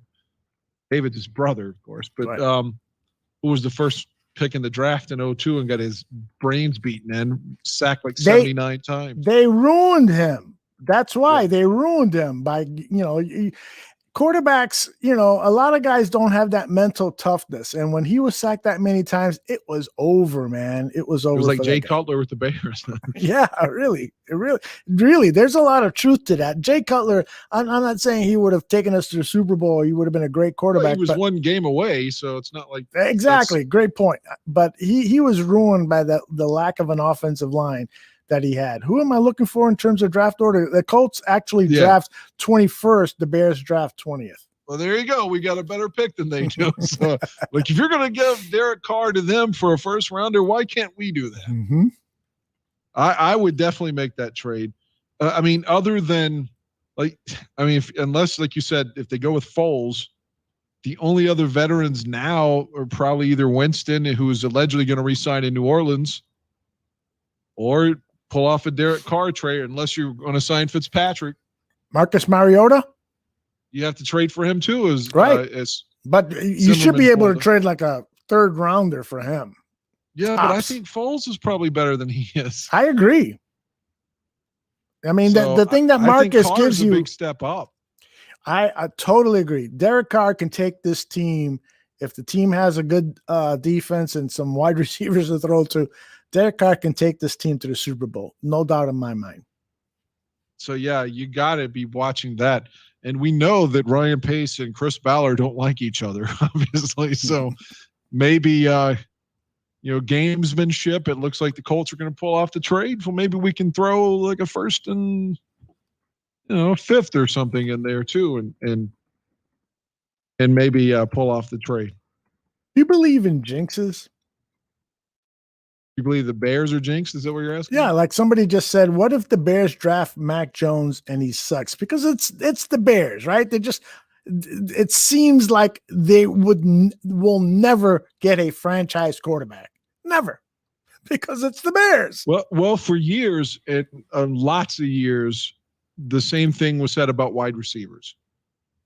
And it was recently as Muhsin Muhammad saying that the Bears, Chicago was a place wide receivers went to die. But you mentioned Marty Booker. He had, a Pro Bowl year in 01 and 02. Brandon Marshall played phenomenally with the Bears. Of course, he had some off-the-field issues, as we know. And we got Mooney potentially could, and Allen Robinson did well. Mm-hmm. So, you can point to a couple of guys that broke that stigma about Bears wide receivers. So, somebody could break the quarterback stigma as well. Mm-hmm. Because everybody that coached those players and all those bad offensive lines and all those things aren't always the same. The 2010 wide receiver core that Jay's throwing to is not who the kid's going to be throwing to if we draft him. That's right. Whomever that kid is. That's right. He may have a shitty line. We don't know, but I'm just saying, I guess I do believe in bad karma or something, but at some point it's got to even out, right? You would think, right? And but this should be like an ESPN 30 for 30. What has happened with the Chicago Bears and their bad luck, this run of luck of trading for quarterbacks, drafting quarterbacks, injuries to quarterbacks. I'm not sure any team in the NFL at that position has had this run of incredibly bad luck. I'm just amazed that this has happened so long. Or you could be Detroit Detroit had to go 0-16 to draft Stafford, and they draft him. Now, he did make the playoffs like 3 times, the Lions, but never won a playoff game. But and obviously played well for a decade for them, but you can have the position solved and your team's still not winning, though. That's a great point. That's a great point. And that is something, you know, I mean, we could spend an hour talking about Matt Stafford and is he really a great quarterback and why hasn't he taken them into deeper runs into the playoffs? Is the organization just so bad that They've even won if one they playoff game since Eisenhower was president? That could be us. That's why I don't hate the Lions, because I feel like there are, like Brandon Marshall said, they're our little brother. They're our losing proud. They know what it's like to lose. Mm-hmm. Again, Eric Kramer won the playoff game against Dallas in 91. That's the only playoff game they've won since they won the fucking NFL championship in 57? Yep. In the game, they were down like 21-3 or something at the half against San Francisco and came back to win. Mm-hmm. So, yeah. So, I mean, we could be the Lions. At least, even if we all die never winning a Super Bowl, at least the Bears had the 85 moment, which no one really wants to hear about anymore because it's been, you know, beaten to death, but they don't have that. Yeah. They don't have that moment. They had Barry Sanders, who got, you know, the title game in 91. They had Matthew Stafford, never won a playoff game. Had Calvin Johnson, never won a playoff game. So, I mean, they've had 3 franchise players at preeminent positions. And what is it? They couldn't even win a playoff game.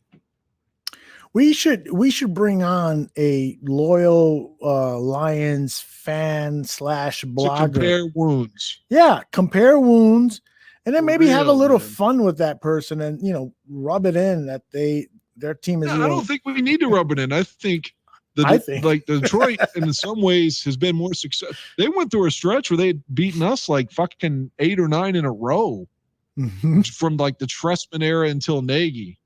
It was bad. I mean, we were getting swept by Detroit. It's like, fuck, man. You know, we're never going to win against Green Bay if we can't beat the Lions, right. You know? But Tony, I mean, they had some great players. Like I thought Herman Moore was such a good player, you know, and Scott Mitchell was, you know, not lighting the world on fire, but he still had decent stats for them. And obviously they had Barry and what is it? They've won one playoff game in 30 years. And if you extrapolate that farther, since 57. So we're here like, you know, crying about losing a Super Bowl. They've got nowhere near a Super Bowl but once. Yeah, but I don't care about them. Well, I'm just saying of all the other well, I kind of have a soft spot for Minnesota too for losing those 4 Super Bowls. Mm-hmm. But I mean, it's a different era now. Like if we were talking to Targeted, like I actually did talk to one of their linebackers because he still lives in West Virginia. He's from West Virginia. His name was Lonnie Warwick. He was on the Super Bowl 4 team. And he is from a town called Mount Hope, West Virginia. And their team at the time was still in existence. They got consolidated. But that's how I got the interview, was because we were talking about the high school team and he was affiliated with them, you know. This is like way more than a decade ago. But I mixed in and he was surprised that I knew anything about his run, you know. Cool. Other than, hey, you played in the NFL once, didn't you? But I had him talking about the differences of playing for Norm Van Brocklin versus playing for Bud Grant, and who he liked better between Joe Kapp and Fred Tarkenton. So, and he mentioned that he fought Joe Kapp, and he said it was a draw. He said Kapp was tough, and he's not David Kaplan, but Joe Kapp. But he said that as great as Fran was, he would take Kapp any day of the week. And after he lost the Super Bowl, you know, they didn't bring Kapp back because of money. Like he literally didn't play with Minnesota ever again. And he said that's what really hurt them and they had to give up a first-round pick to get Tarkenton back because they had him before, you know, traded him to the Giants. Right. But they had to give up a first-rounder to bring him back, and they eventually start going back to Super Bowls. But the point is, he thought they could have gone back the next year with Kapp. So the reason I bring this up is they lost 4 Super Bowls, though. So I feel for that era of the Vikings fan, I know how sickening that's got to feel. But I have no I have nothing for Green Bay fans. Like I have no empathy or sympathy for anything that they could ever go through. Like you've had 30 years of great quarterback play. So, and you had the 60s. That's right. So you're spoiled brats. Get the fucking trophy named after your football coach. So yeah, and you still have like, did you see that guy during the Super Bowl coverage? CBS had the fake Lombardi guy. Yeah, who was it that did the voice for that? Because I thought it sucked. Yeah, it was like no way Lombardi sounded that way. It sounded it was awful. I thought it was really bad. Last week we were talking about that 30 for 30. Yeah. Of Al Davis and Pete Rozelle. Right, yeah. I watched that this week, and it's interesting. We were talking about voices. Mm-hmm. What they did was they had somebody like you or I or whoever sit down and put Pete's and had them dress like, Rozelle or Al, but superimposed Al and Pete's faces onto somebody else's body. But they told you they were going to do that, so it's not like it's flawless. Right. Did it work? It had someone doing a voice. And a lot of it was reading some quotes that they had each said over the years, and then some of it was advancing the story. Mm-hmm. Like at the very end, they're supposed to be after Al dies. He's talking to Rozelle in the afterlife. He's like, "So, you all moved to Vegas. Did you finally get the proper amount of votes to leave this time?" And he's like, "Don't start. Don't start." So it was fun though. It was fun. It's definitely worth your watch, and it goes through all the stuff. It kind of glances over the AFL a little bit because I feel like that's something they kind of left out was how passionate Al Davis was as the AFL commissioner and didn't want a settlement. Mm-hmm. And they kind of did it behind his back. Like everybody knew but Al at the time. So you have a little bit of animosity through that should have been explored as well. But it was really in depth, and they showed like how, the Raiders felt job, but Franco Harris's play in 72, and then the AFC Championship game in 75, and all these things. It's really good. If you like old school NFL, and I know you do, I love it. It's definitely a very fun 30 for 30, and it talks about how the Raiders Al finally got his stadium. When he left Oakland, like his idea was to go to the LA Coliseum, was to get this super stadium, even in the 80s. It was supposed to have all these luxury box seats. And then when LA fucking backed out on him, he went back to Oakland and was supposed to get him again. And they were saying this Las Vegas stadium is like what this man dreamt of 40 years ago and what he wanted. He's like, Al finally got his stadium. The Raiders finally got their stadium. It's so good, man. Would you have preferred a guy like Al Davis to be the owner of the Chicago Bears than sure. Really? Oh, yeah. Al wants to fucking win. Mm-hmm. Al wants, maybe not Al at 80, but Al in his prime? Fuck, man. Al in his prime, every year, he and John Madden were winning the AFC West. Every year. And they would lose a championship game usually, but still, they were there. Mm-hmm. They had a winning percentage of like 75% with Al as owner and Madden as coach.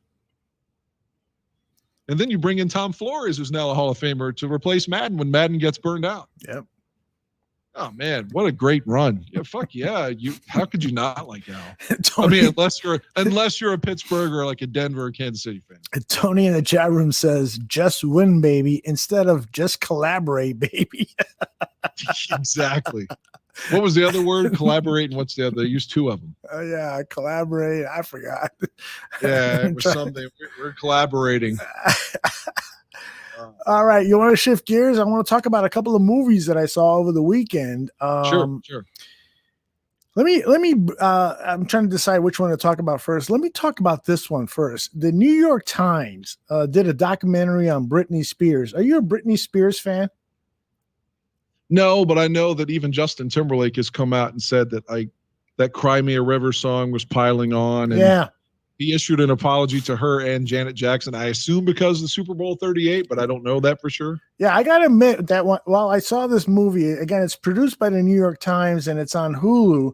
I got to admit that while I was seeing this story about Britney Spears and how she was, just, young kid who had this incredible performing talent, and how she was treated by the music industry and entertainment industry, and this misogynistic approach towards her. I got to admit that I was like feeling a little guilty about some of the things that I've said and done. Not only really not much about Britney Spears, because I was never a big fan of hers, but just over the course of my life and things that I've said about women that perhaps were not appropriate. Now, I know weren't appropriate, but I thought, I'm just kidding. So, but it sometimes some of that stuff can cut pretty deep.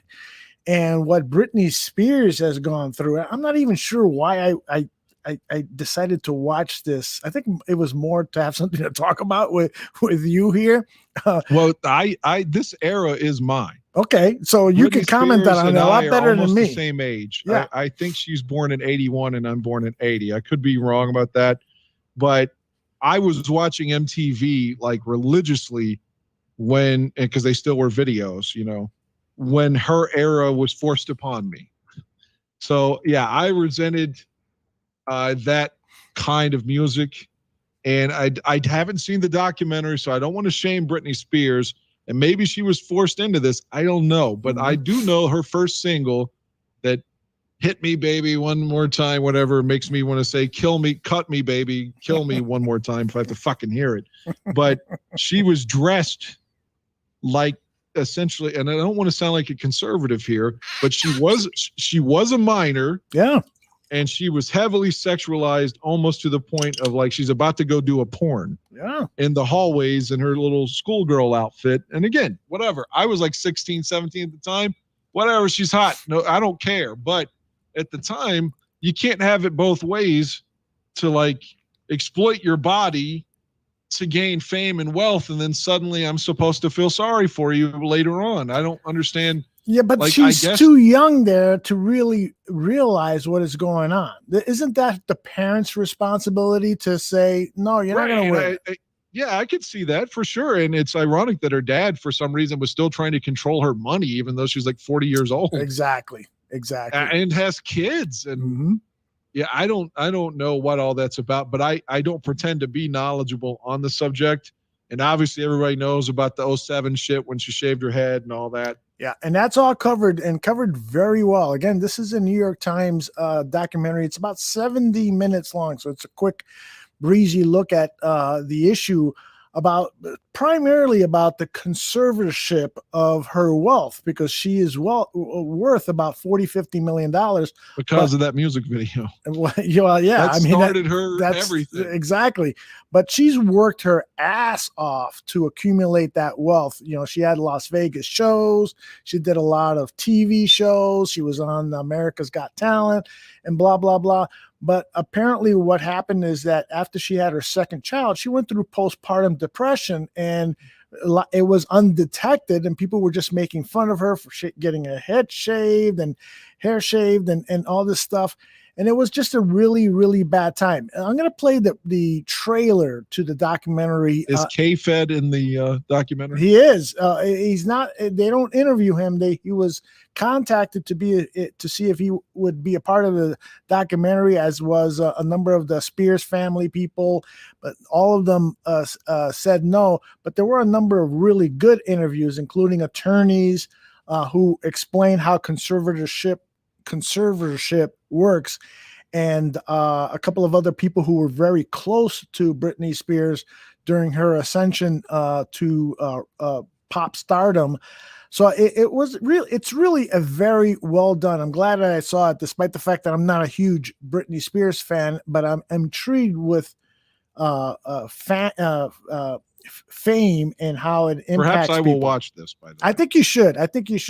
Here's the preview. Let's see what it sounds like on audio, because I know you're only listening on audio. Those of you watching on the video, you'll see the images as well.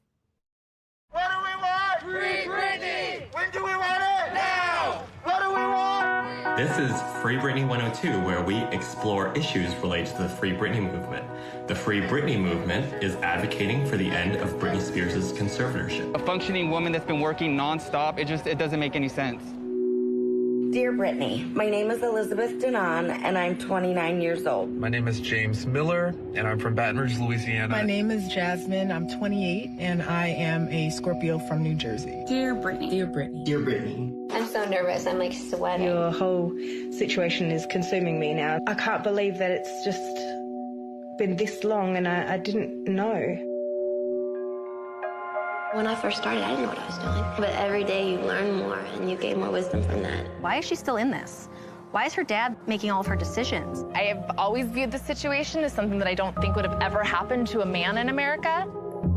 Trust me, there are days that I struggle with myself. I trust the system.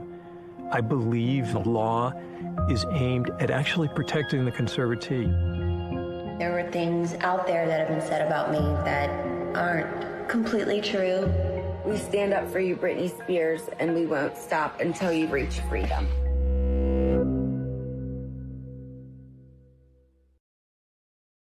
Devoted fans of hers who are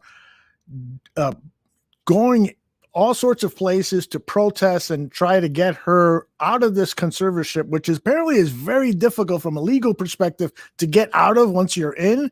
And all of these fans are saying, you know, she's truly capable of taking care of her finances now that she's over postpartum depression and so forth. So it's an intriguing documentary. I think you should check it out. Did they cover the guy? Let me say this was politically correct as I can. The cross-dresser who's shouting, "Leave Britney alone." No, no. Oh my God. Did you ever see that? Yes, that was a viral. Please Google that now if you haven't. That was a viral sensation. Oh, please leave Britney alone. Yeah, who was that guy? And like, why? I wonder what Britney's response to that. Yeah.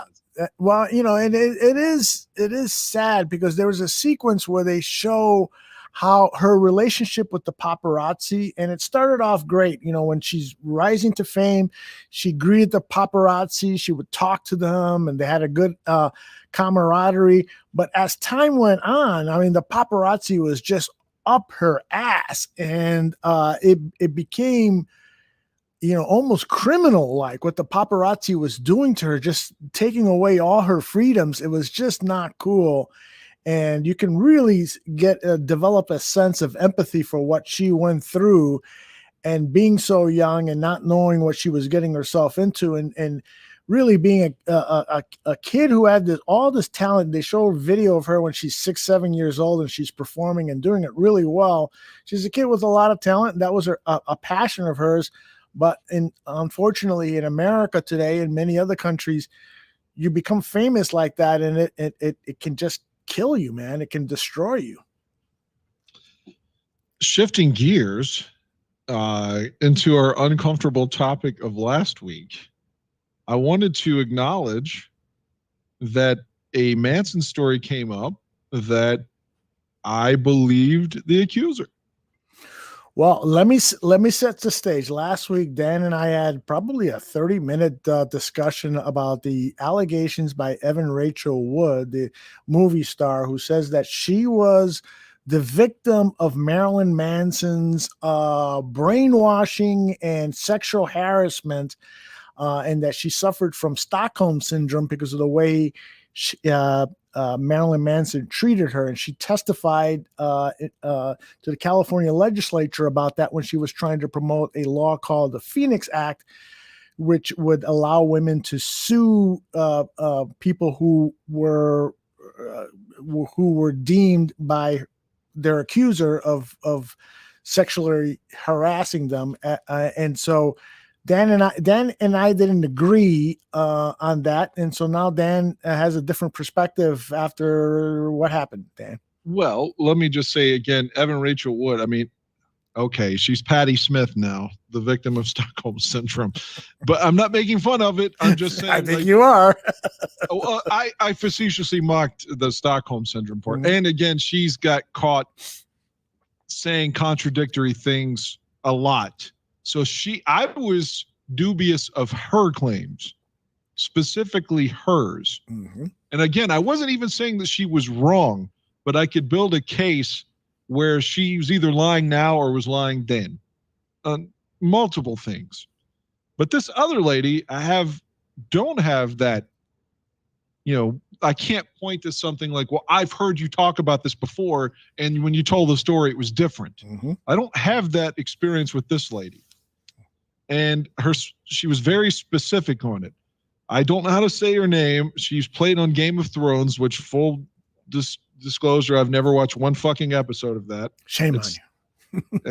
Thou shall the queen. That's not my fucking genre. But she's talking about how the gist of the article was she was a fan. She met him.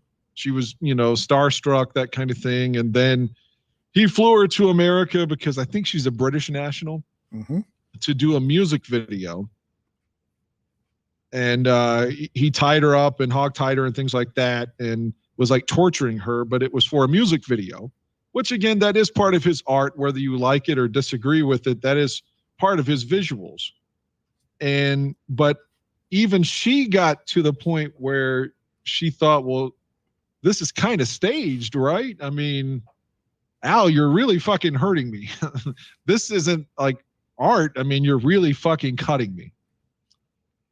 She said they started a long distance affair, and she left her husband for Manson. And she says that he would, I guess she had done a porn, or I don't know. He had some footage of her getting fucked by somebody, and they would. Again, this doesn't mean that he's a rapist, like Evan Rachel Wood was saying, but it does mean he's an asshole. And people wanted me on Twitter to criticize him. So here you go. He would bring her friends over, and they would all start watching a porn of her getting fucked by somebody. And he'd be like, look at her. She's such a whore. I mean, if that's your girlfriend, then embarrassing her, that's an asshole move. I totally will say that. Mm-hmm. If she doesn't want to be cut and you're cutting her, that's an asshole move. And again, I don't want to cut anybody, even when they ask me to cut them. I'm just not. How many times has that happened? 2-3 times. You've been asked, a woman has asked you to cut her? Yes. And the one wanted to dump fake blood all over us and everything. So, are these women that you picked up at a Marilyn Manson show? One of them I have gone to a Manson show with, but I didn't meet her at the show. Like I said, I already knew her ahead of time, but yeah, she's really big into Manson and stuff, and she likes things in a darker scale, way darker than me. Like I said, I couldn't cut her. She's so short. For one, she's literally 5 feet tall. I mean, she's a grown ass woman. Don't get me wrong. It's not like she's 18, but she's still 5 feet tall. And it's weird fucking someone that short anyway, so, but the idea of cutting them, I feel like I'm hurting a child or something, I mean, I can't do it. But anyway, the story goes on and the part I will take exception with, I guess, is that he alienated her from her friends and family and kept her coked up. And she said she felt like a prisoner and she couldn't do anything. And he was nocturnal too, and he made her adhere to his schedule. And there was no light in the house and all these weird things. And she didn't know what day it was. But here's the only thing I'll defend on that is as follows. What grade are you in? The 6th? I mean, because why are you adhering to peer pressure? If you don't want to do cocaine, then don't do the cocaine. You're a grown woman. You don't have to do the drugs.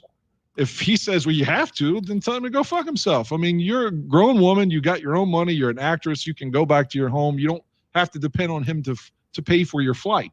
I get it if you're just a lady, who has modest means, and maybe you can't afford a flight across the country, but this is an actress.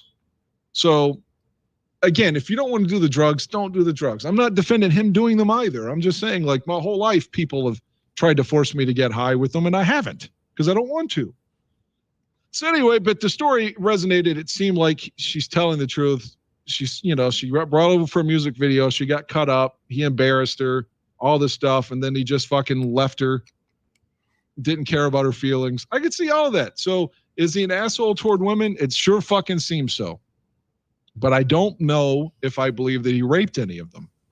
And if he did, he's a terrible person then. I don't advocate rape at all, but someone on Twitter really wanted me to come out and criticize Manson, and there you go. I found a reason to say that's a dick move. Now, to give you context, though, and I'm not defending men, just context. And you could pull this up right now. There's 2 tracks that were eventually banned that he literally put on an EP that he recorded. And this is before he's famous. Mm-hmm. He was opening up for 9 Inch Nails and for Danzig during this era. And he was with Danzig's roadie, and it's called Abuse 1 and Abuse 2. And they put it on an EP, and the label eventually caved and dropped it. But one of them is just talking about all the weird shit that people backstage. Like there's one lady that's confessing to sucking a little boy's dick in it. And another one where it's a bondage scene. And the lady's, she's like, I don't care if you fucking kill me. It's so good. And all these weird things that, like I said, that he wasn't even famous yet, that women would throw at him and would allow him to do just because who he was, cut me, fuck me, make me look foolish, whatever. Have your friends come on my face. All these things, even when he's like kind of still a nobody.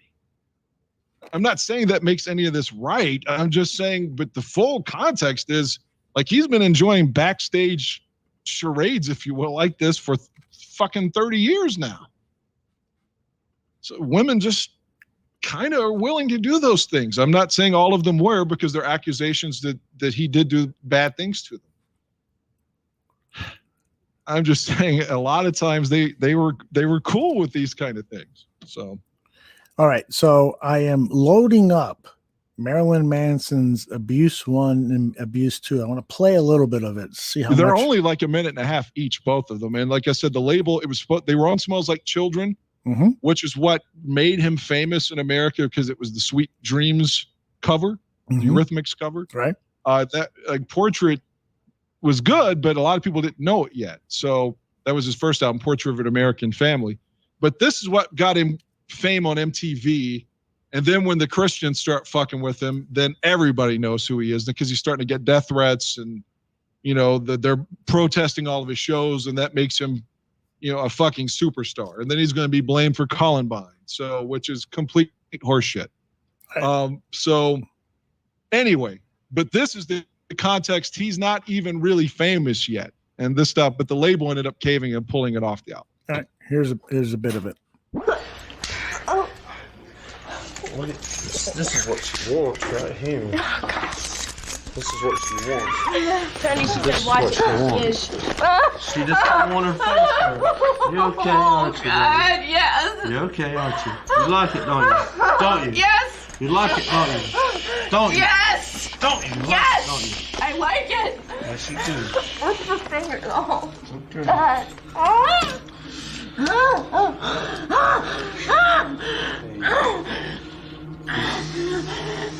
Feel good? Feel good? Oh, I was right.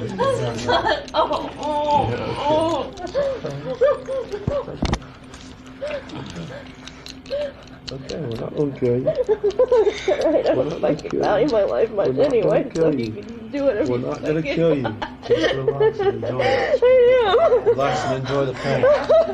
There is pain involved. There is pain involved. Relax and enjoy the pain. Okay? There is pain involved. You like the pain. Tony, hold it. You okay? You're okay, aren't you? You okay? Yeah. You okay? Yes. You know Yes. I'm not going to kill you. I don't fucking care. You know I'm not This going is to so kill you, fucking don't you? good. This You know is I'm not going to kill you, don't you? Yes. Ah! This is fucking good.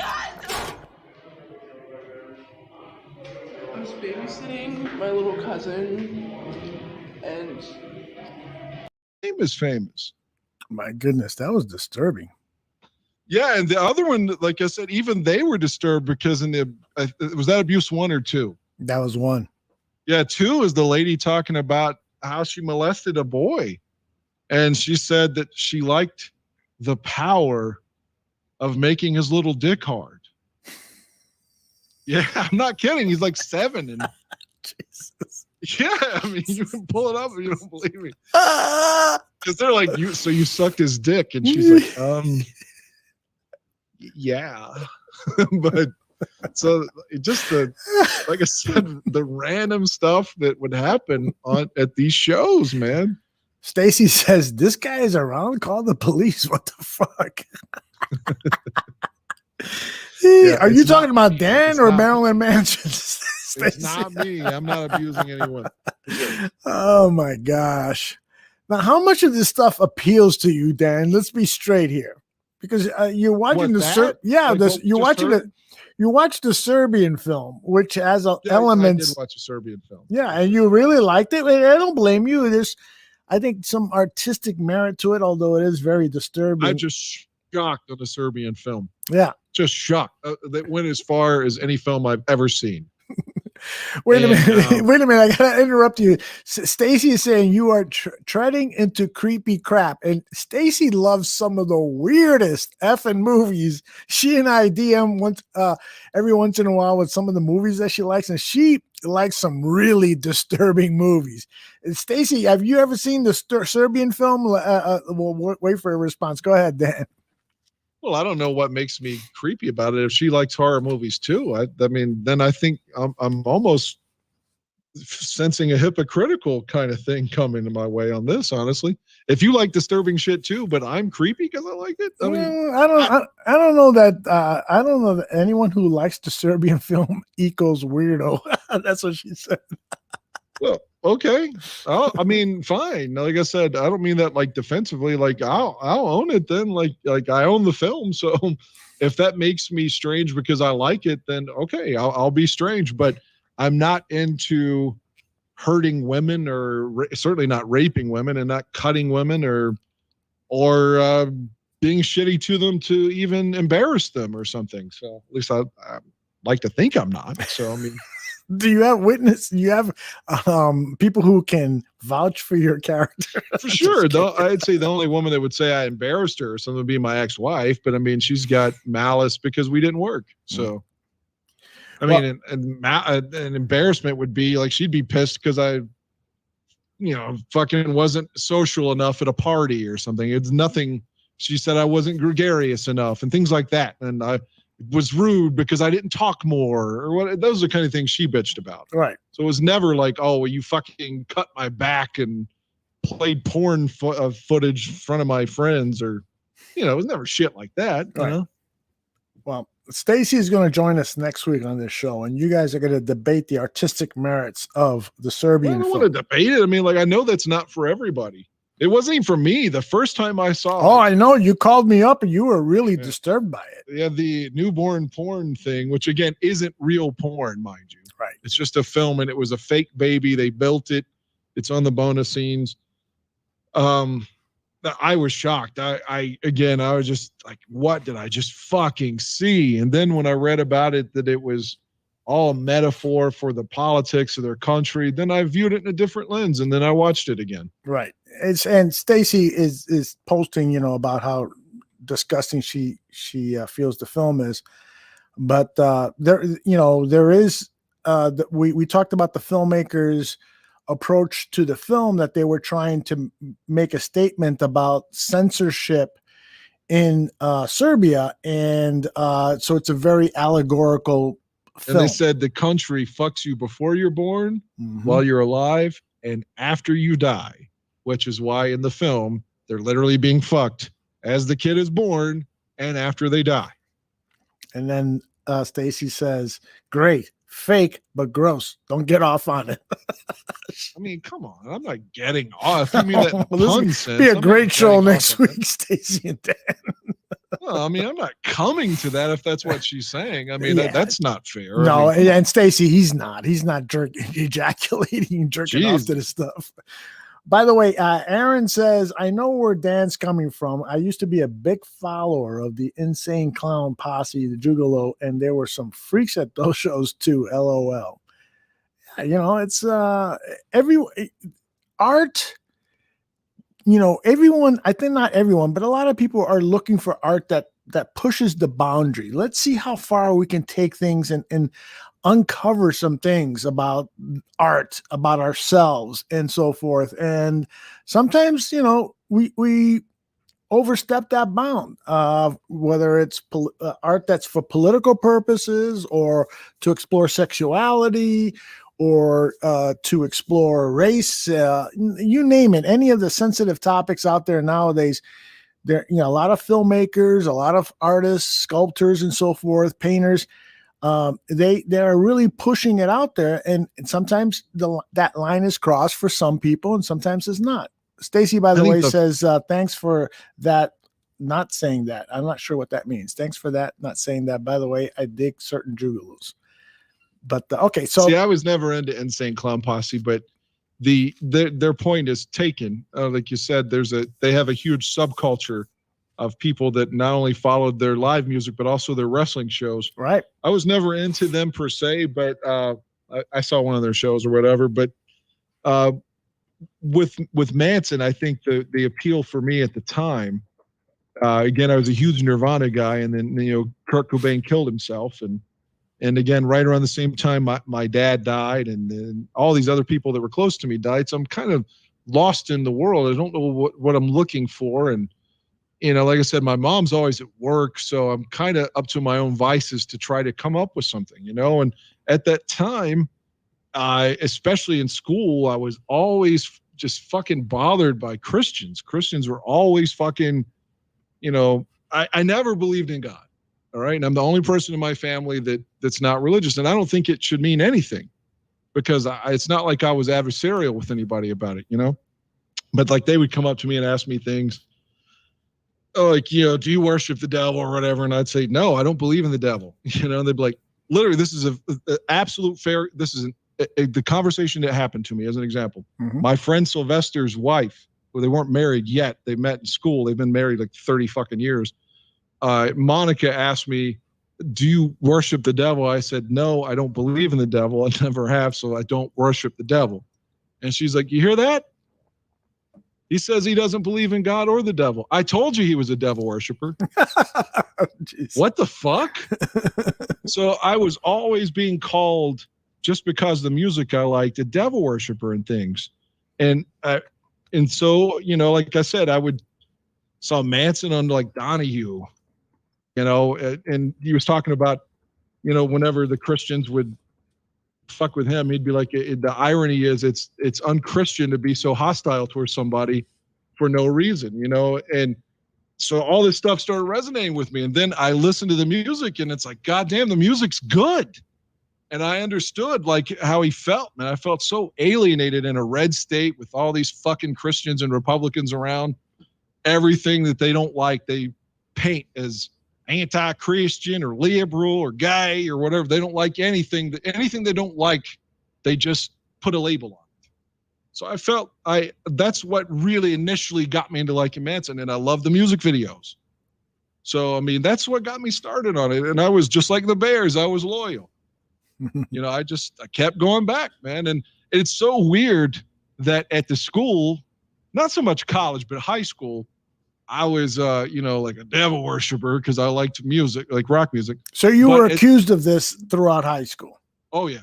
And I was either wearing Bears gear or rock shirts. Same shit that I'd wear now. And ironically, if I went to a Manson show at the time, early on when Manson's really popular, they would call me a prep because I'd have like a Manson shirt on, but with like Hilfiger jeans. So yeah, so like they'd be like, oh, he's wearing Tommy shit. He's a fucking, he's not even a real fan. So the goth kids didn't like me because I liked sports and liked Tommy Hilfiger. And then the jocks didn't like me because I was weird and liked rock music. So I never really was a part of any of these cultures other than I just fucking went because I liked the music, man. And I wasn't there to make friends. I was there because I liked the music.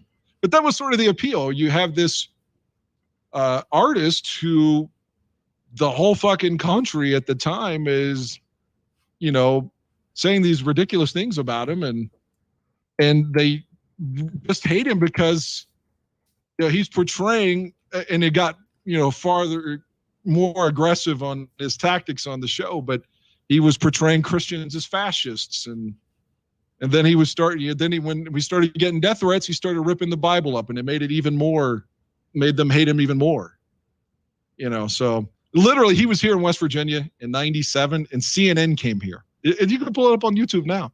CNN was here because of the fucking outrage. And he didn't even play West Virginia again until 19. And his mom was from West Virginia. He was here all the time. His dad told me. He said they drove from Canton, Ohio to West Virginia 2 times a month, and he hated it. Because the mom was from Parkersburg, West Virginia. Mm-hmm. Anyway, but the outrage just from the Christians. You say he didn't even play here again from 1997 to 2019. So, I mean, that kind of stuff resonated with me. It wasn't because I thought he was being mean to women backstage or something, Anyway, so the point of all this was to say some people on Twitter in response to last week's show wanted me to, or I don't want to misquote them, but they were being assholes to me saying that, well, I'm criticizing the Republicans for not criticizing Trump. Then you're not criticizing Manson, that kind of shit. So I'm I was talking about one person's claims, which was Evan Rachel Wood, which I find dubious because she's contradicted everything she said many times. Yeah, let me interrupt you a second because Aaron is asking a question. Did he have his ribs removed? No, that's bullshit. In fact, he gets pissed off about that when people say that. Really? That one and the Wonder Years thing. They always said he was Fred Savage's his buddy Kevin my gosh. They tried to say he was Fred Savage's friend on the Wonder Years, which again, he graduated high school in 87 and the show started in 88. That kid was in the 5th grade then. So Paul was the friend's name. Yeah. And it pissed him off whenever they said he was Paul from the Wonder Years and the rib thing. Yeah. But last week, again, just to finish it, the Corey Feldman and Evan Rachel Wood is who I was just saying, oh, get the fuck out of here, But I'm not saying like this other lady. I have no reason to say that, no reason to disbelieve what she's saying. Stacy's going to be on next week. Stacy's going to be on next week. She wants to debate all this stuff with you. Are you game? As long as there's not malice involved, I feel like a debate always inevitably ends like this. One person telling me that I'm a bad person because they disagree with me.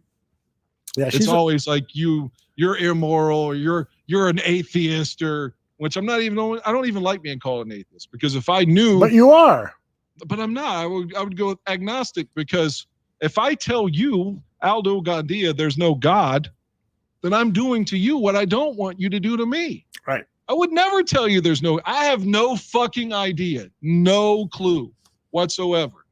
If you had to put a gun to my head, I would say when I die, I'm probably just going to be gone. But like I always told my mom really believed in God. And I always told her genuinely, I hope you're right. All the stuff you believe in, I hope it all comes into fruition. And I hope it's as great as you want it to be. And I still hope that. Like I would be willing to go to hell for my mom to be in heaven. And I mean that. And if you really want me to elaborate farther, which I don't want to go too much farther, but I'll just say one of my biggest problems with religion is that except with the current Pope, who I like a lot, but most religions attack gay people. And I just can never get on board by saying that 2 men who are sucking each other's cocks, because let's be honest, they never hate lesbians, because we all like to jack off to lesbians. Come on, they're lesbians, But they say that the gay men are just going to go to hell because who they love. I can never endorse that. Never. I'll never be able to go to a place where they think that gay people are immoral just because who they love. I will never be on board with that. Stacy wants to assure you that she is the nicest person and she's open-minded. And Aaron adds, Dan, I feel people in agnostic he says, wow, Dan, I feel people in agnostic too. I'm from Kentucky, so I know exactly where you're coming from. He knows that. So, yeah, I mean, a lot of people are becoming agnostic now because religion has, organized religion has failed them. They with all of the corruption that's involved in organized religion, all of the hypocrisy and so forth. So a lot of people have become agnostic. I don't think that's anything. But in the same token, both of us like Bill Maher, right? Mm-hmm. You and I watch Bill Maher. I've seen him live a couple times doing stand-up, and I like the documentary Religulous, but that was from 2008. Mm-hmm. And like 2 weeks ago on the show, or maybe it's 3 weeks ago, whenever he first came back, at the end of New Rules, his editorial was to blame evangelical Christians for Trumpism. And I just felt like that was a cheap shot. Like, there's no correlation with that as a fact. You could probably point up maybe 100 evangelical Christians that are Trump people, but I'm not comfortable saying that all evangelical Christians are Republican right-wingers. And I'm from a red state. I thought that was a cheat, just to get his anti-religion shit in. And again, I like it. I think it's funny, but my point is Maher is too caustic with it and adversarial in some situations. Absolutely. Like that. His what's the word? He's confrontational with it. He really is. And I his don't tolerance, want to do that to people. His tolerance for people with faith is very, very small, and that's wrong for him to be that way. Yeah, I mean, again, he wants acceptance for his views on weed and his lack of faith, mm-hmm. but he's very intolerant toward others that disagree with him. He's very much like Bill O'Reilly in that regard. Very much so. That's a good analogy and a good comparison. All right, I want to shift. They're both the same guy on opposite ends, you know? Yeah, really. The spectrum. And they've had some interesting debates. Bill Maher, once or twice. I don't want to mistake. Yeah, he used to go on Fox all the time. Exactly. And like he said he did Hannity and Combs like 30 times and could never get either guy on his show. That's weird. All right, I want to shift the conversation to another movie I watched this weekend. I saw a ton of movies this week, and I just vegged out. I didn't want to be bothered. My wife and I said, let's watch movies and so forth. And one of the movies we watched was Judas and the Black Messiah. Have you heard of it, Dan? I have not. Never heard of it. All right. FBI informant, and I'm reading this from their preview, from their advertisement. FBI informant William O'Neill infiltrates the Illinois Black Panther Party and is tasked with keeping tabs on their charismatic leader, Chairman Fred Hampton. A career thief, O'Neill revels in the danger of manipulating both his comrades and his handler, Special Agent Roy Mitchell. Hampton's political prowess grows just as he's falling in love with a fellow revolutionary, Deborah Johnson. Meanwhile, a battle wages for O'Neill's soul. Will he align with the forces of good, meaning Fred Hampton, or subdue Hampton and the Panthers by any means, as FBI Director J. Edgar Hoover commands him to do so? I don't particularly like the way they phrased that there. I'm going to play the trailer. Again, I have not screened this, so I'm not sure how it's going to work for audio purposes, those of you listening on the audio podcast. But those of you watching on video, you'll get the full effect, I think, of Judas and the Black Messiah. Deputy Chairman Fred Hampton of the Illinois Black Panther Party. Repeat after me. I am a revolutionary. I am a revolutionary. I am a revolutionary. I am a revolutionary.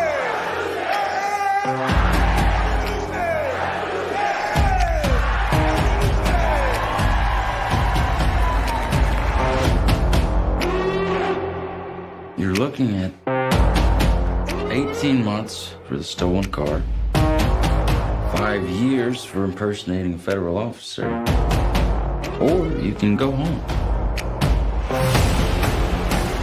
The Black Panthers are forming a rainbow coalition of oppressed brothers and sisters of every color.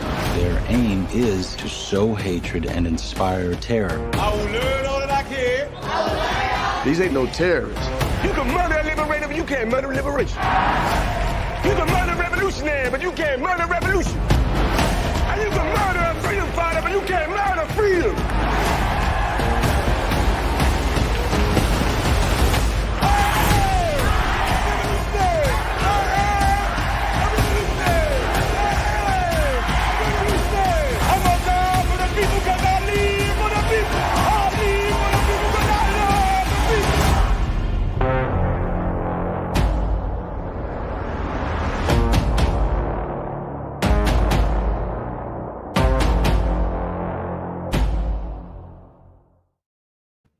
Dan, powerful movie. This is it sounds timely too. Yes, exactly. This I remember as a kid because this happened in Chicago, and so it was covered by the local media extensively. The FBI went in and shot Fred Hampton, the leader, the chairman of the Black Panther Party. They shot and murdered him, assassinated him while he was asleep. And this documentary points out that they had somebody working for them within the Black Panther Party and giving them information. In fact, one of the things that this person gave to the FBI was a layout of Hampton's home so that they knew exactly, the FBI agents who went in there to kill Hampton knew exactly where to go, where he was sleeping and so forth. And they assassinated him in cold blood as he was sleeping. And this informant also gave Hampton a drug so that he would be sleeping and unable to get up while he was being killed. This documentary is so powerful in so many ways. Now, is it a documentary or a film? Excuse me, I said documentary, but it's a docudrama is what I should have said. And how do I watch it? HBO Max. Okay, well, yeah, I definitely subscribe to HBO, so maybe it's coming on the TV part of it as well. Yeah, if it isn't, I can still watch it at work because I got Max there. Excellent. You have got to watch it. It is. Tell me the title one more time. It is called. It's got a awkward title, in my opinion. It's Judas and the Black Messiah. The Black Messiah, of course, being Fred Hampton, and Judas. And the guy was the traitor that gave the FBI. Exactly, the informant William O'Neill. There's the real William O'Neill sat down for a PBS documentary. I forgot the name of the documentary, but it was about 5 years or so after Hampton was assassinated, and those actual clips are used in the movie. And then I learned afterwards that the day after the PBS documentary aired, William O'Neill committed suicide. And the reason he committed suicide is that because his guilt about what he did, because as he was working as an FBI informant and he was listening to all these lectures by Hampton, he was starting to believe, oh, this guy might be onto something. This guy, he might be right about what's going on, how America is treating black people and so forth. His guilt got started to really get to him, that he walked out. Those of you in Chicago know the Eisenhower Expressway. He walked out into the middle of the Eisenhower Expressway and got run over by traffic and was killed. This is a very, very powerful movie, and will send you to the internet to do more research on the real people involved. And one of the cool things about the movie is that it is pretty close to, it's always based on true events, but it's pretty close to reality. The one thing that I did not like about the movie, although the casting is superb on so many levels, the performances are fantastic, but the one thing that I kind of debated a little bit was William Clark, when he started to work for the FBI and became a member of the Black Panthers, he was only 17 years old at the time. He's portrayed in the movie by a great actor, and people will recognize him from other movies. His name is Lakeith Stanfield. And if you saw that first film done by the guy from Key and Peele, the first movie that Key made, that was a horror movie. I forgot the title of it.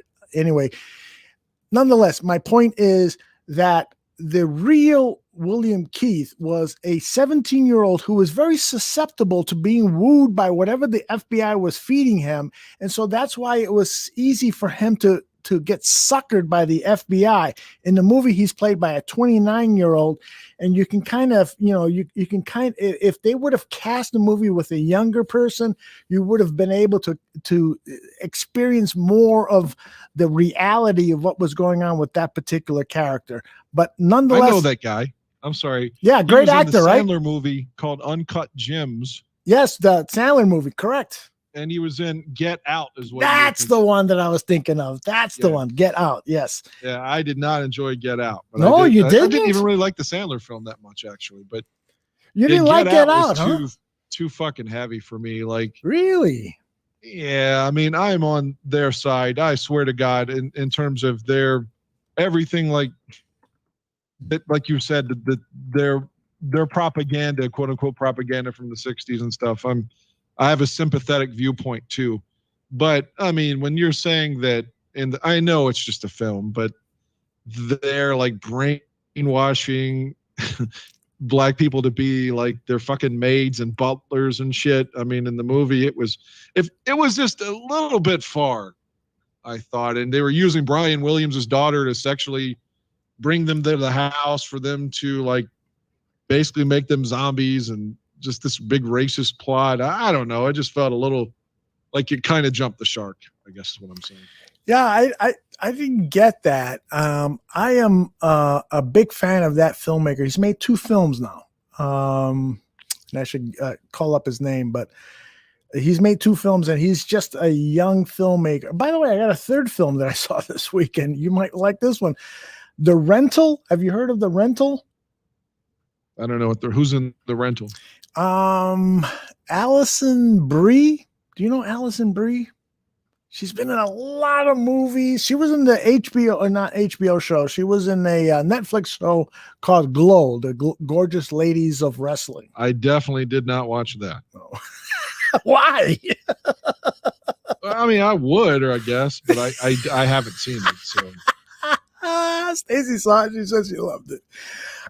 I've got something for you then that I okay, well, let me tell you real quick. The Rental is the story about these two couples. They rent this luxurious house by the lake. They're going to spend the weekend because one of the couples landed this big account. And so they're going to celebrate the 2 couples out there. They're going to do drugs. They're going to have fun. They're going to drink and so forth. Well, unfortunately, there's somebody videotaping what they're doing, and somebody getting off on, their sex with one another and so forth. And so it becomes this really intriguing, it ends up being a slasher film, but that's like the last 20 minutes, but it's a suspense thriller type film. And so if you're into a good 100-minute, popcorn type film, I would recommend you see the Rental. But the problem with the movie is, at least a lot of people think there's a problem, is the last 10 minutes of the movie are like, what? Are you serious? Did I really just sit through this whole movie for that ending? Now, other people are satisfied by it, but I would give it a shot. I think I would love for you to see it so that we could talk about it on this show. Did you see, without looking, who the writer and director of that is? Yes, it is Dave Franco.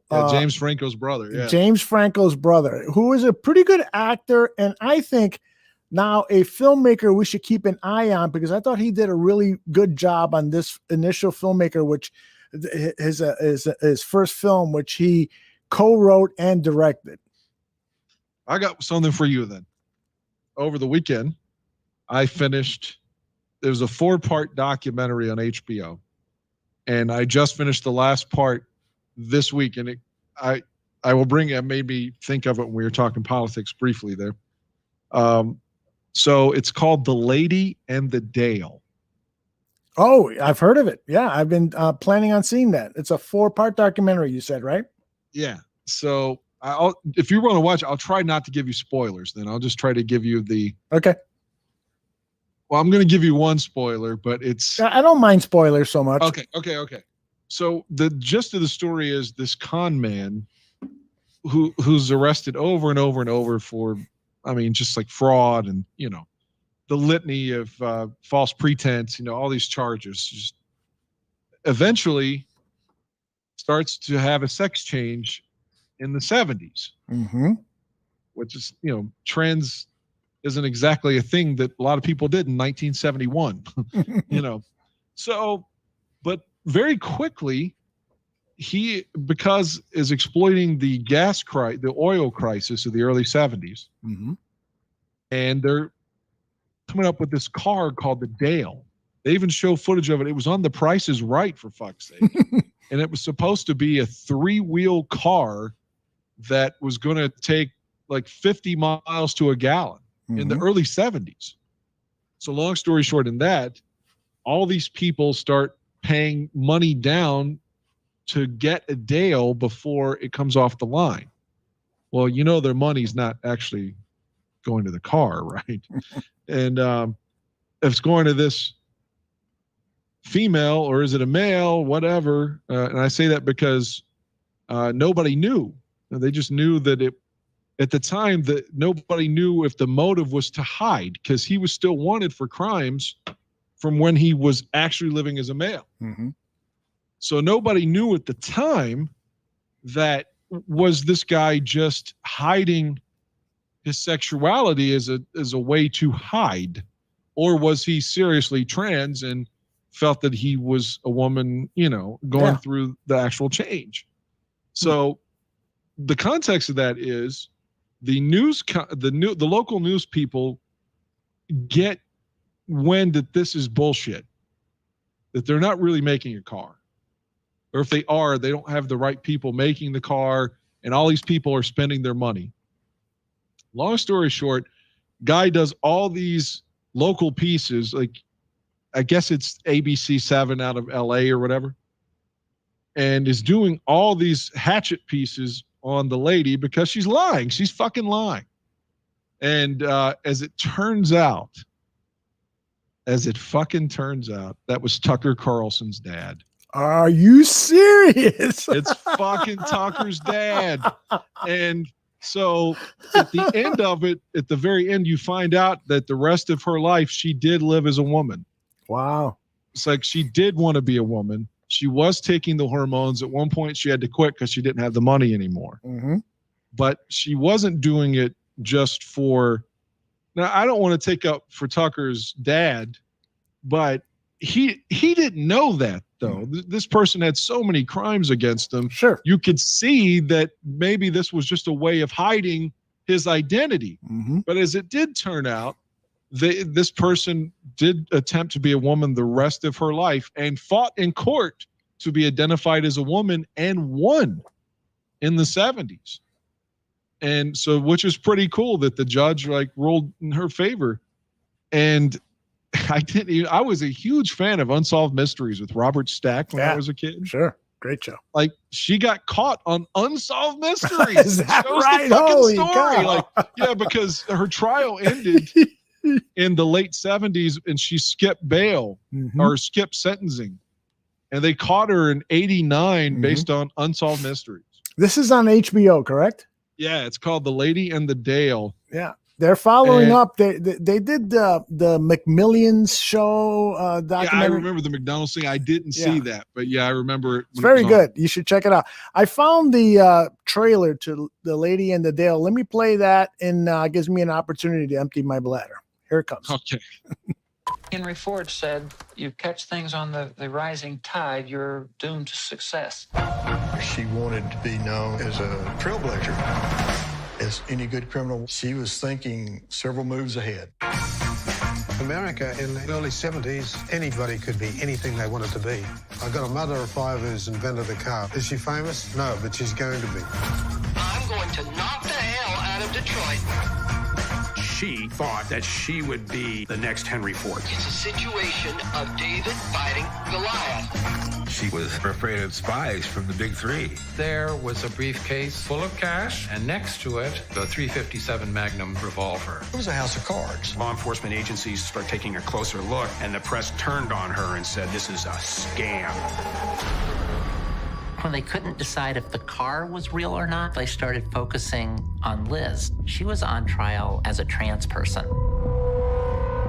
When the police started swarming in the house, they got her because she came back to say goodbye to her kids. She was ahead of her time. She knew the pain. She took it upon herself to defend herself in front of the jury. This is a woman who knew how to inspire. She was one of those people that could sell anything. The defendant has been charged with a plot to murder some of the witnesses.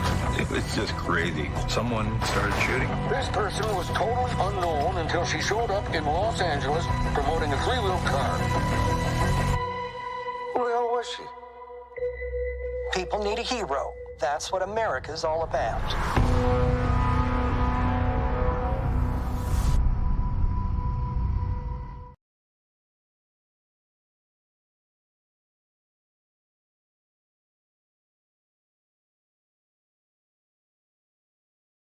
For it's Tucker's dad, because there's a certain element to the show. They're arguing that the man was doing these reports against her because he had a problem with her being trans. Mm-hmm.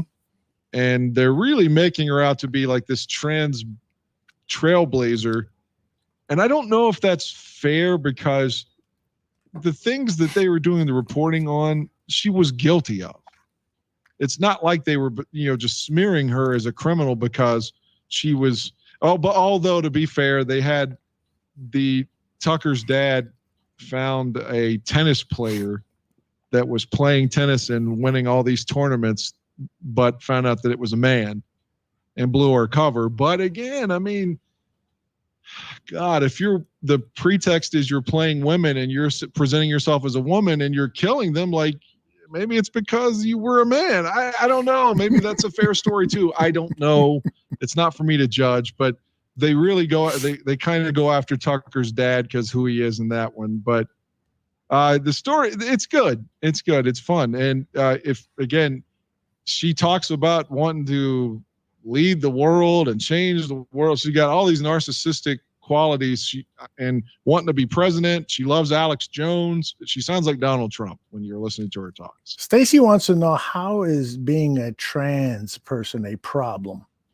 It's not a problem. I said in a tennis match, if you're playing a female and you are a male who is now identifying as female, then it's not exactly fair in the tennis match, is all I was saying. Mm-hmm. In terms of, like, if it were, let's just take tennis out. If it was an NBA game, an NBA player who suddenly wanted to be, a female and was playing a WNBA female, would that be fair if he was in the WNBA and used to be an NBA player? I don't know. Maybe so, but I could see the reason that they reported on it, is all I'm saying. I just can't wait till Stacy joins us next week. Well, again, I don't want to suddenly be like, oh God, you might as well be Tucker Carlson because I don't like you. I feel like that's the way it's going to go next week. And I hope that that's not the case. But like, suddenly I'm a bigot because I said that it would be unfair for an NBA player to play in the WNBA. I don't think that makes me a bigot. No. We'll let Stacy discuss that with you. Stacy says, I can't wait to be on the show next week either. So again, if it's just going to be an ad hominem attack, no, she's not. That's not Stacy. Stacy's a great spirit. She's an unbelievably cool and kind person. So it's just going to be a great discussion. I wouldn't even. Let's not even call it a debate. We'll call it a discussion. Okay. You're getting nervous, aren't you? No, but all these kind of conversations always tend to go the same way. No, they don't like have the liberal calls me a conservative and the conservative calls me a left-wing pussy or something.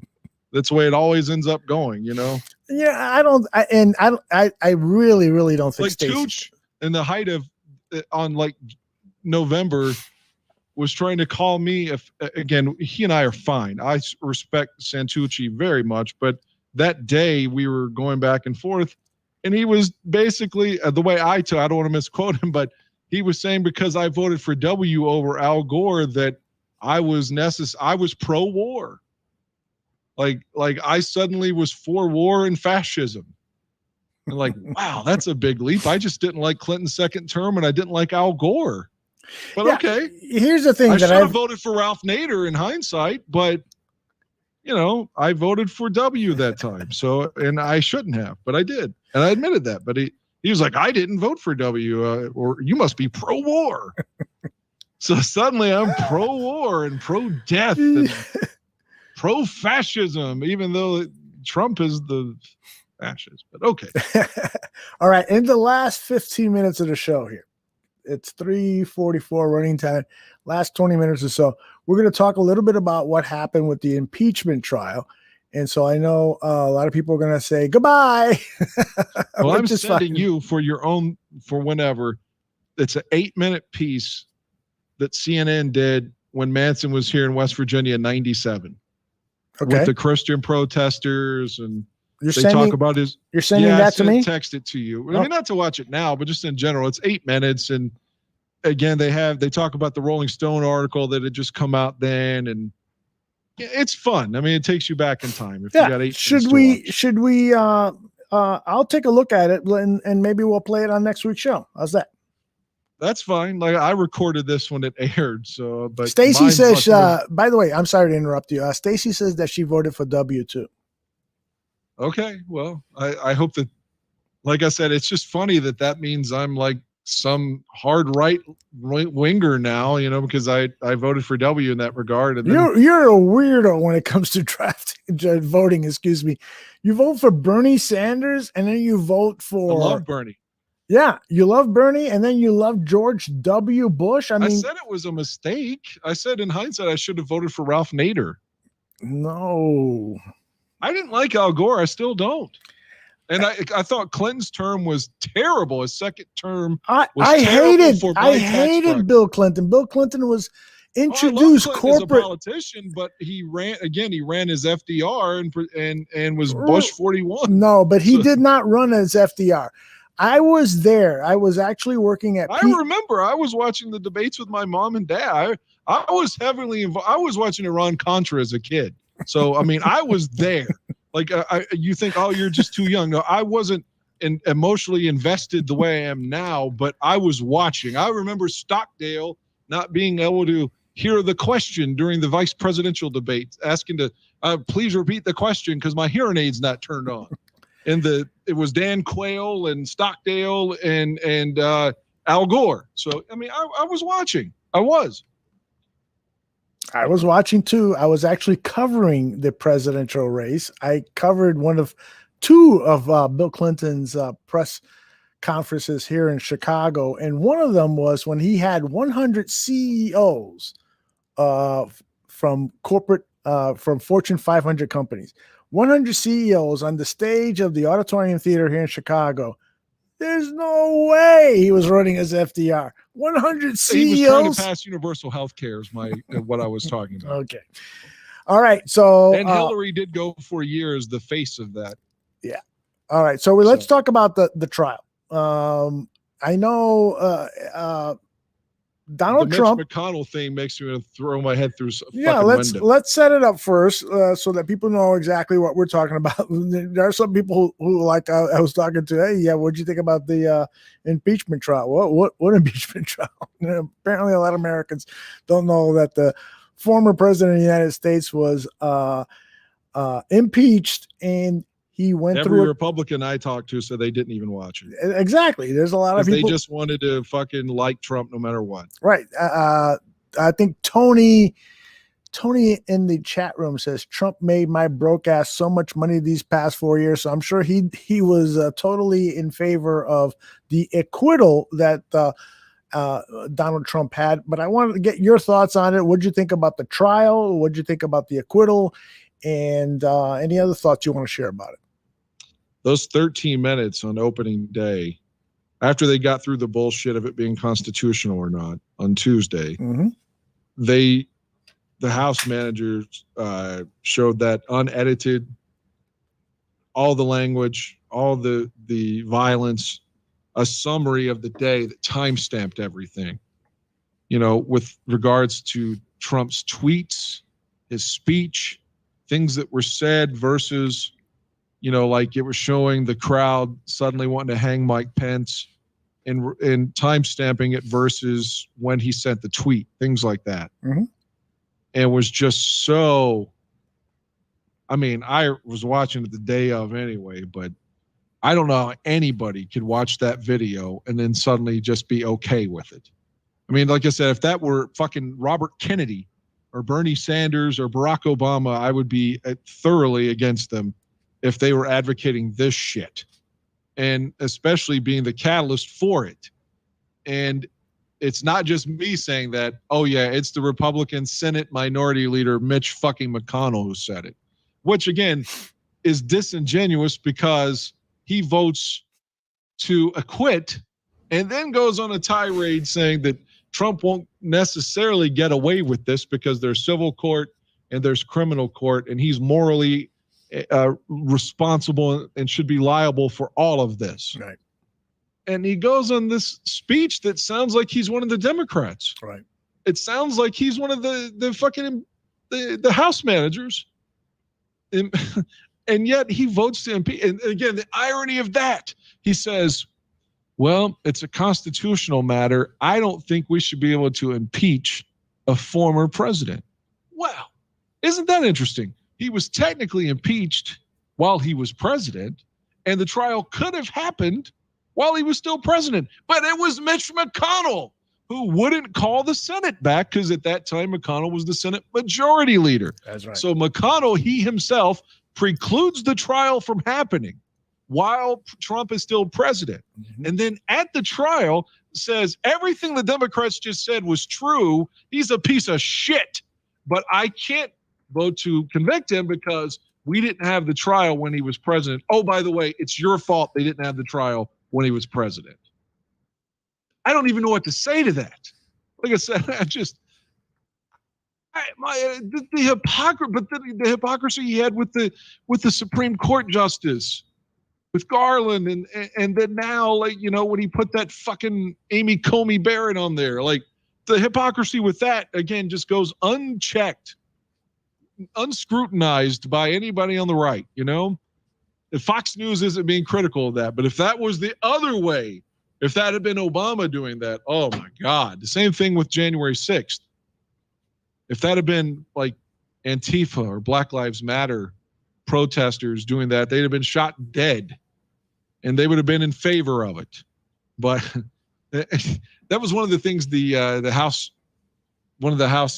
guy that lost his kid to suicide and his daughter was at the Capitol with him the day of, and he cried. Rankin. Yeah, he said that one of the things that they discussed in law class when he was teaching it was, you know, the first thing is to automatically have your students flip the details.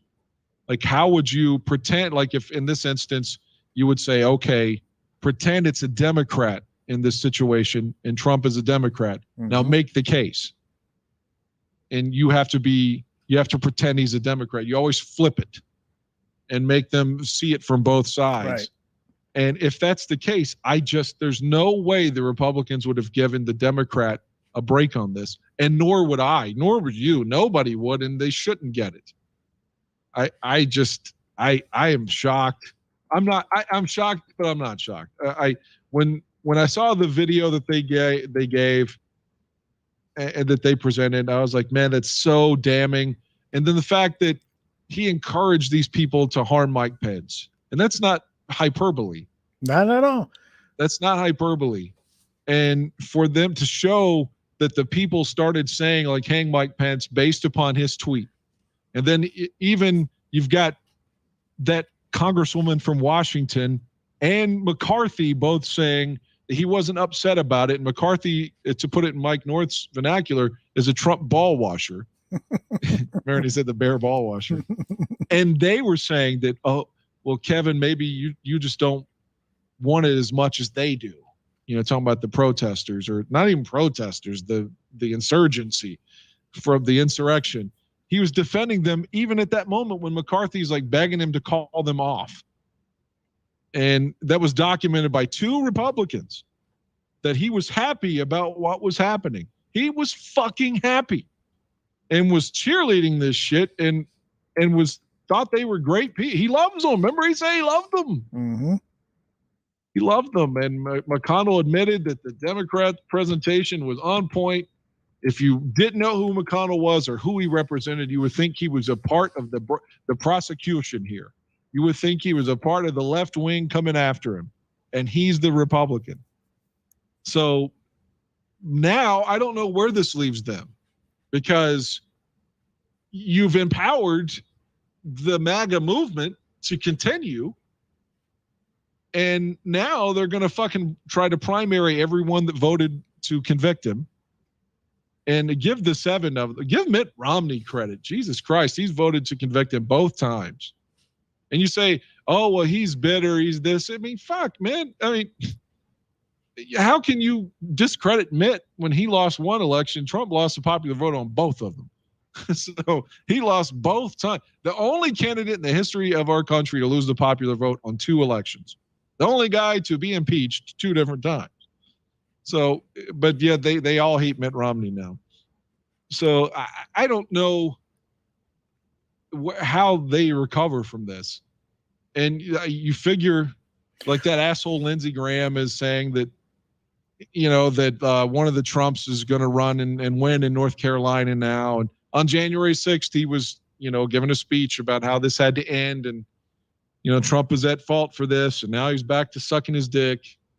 He was helping those 2 terrible, or 3 of them, those horrible attorneys. They were really bad. Yeah, he and the mullet man, Ted Cruz literally has a mullet now. I'm not making that up. He does. That's true. Yeah, and they were confiding with the Republicans during the trial when they're supposed to be jurors. Mm-hmm.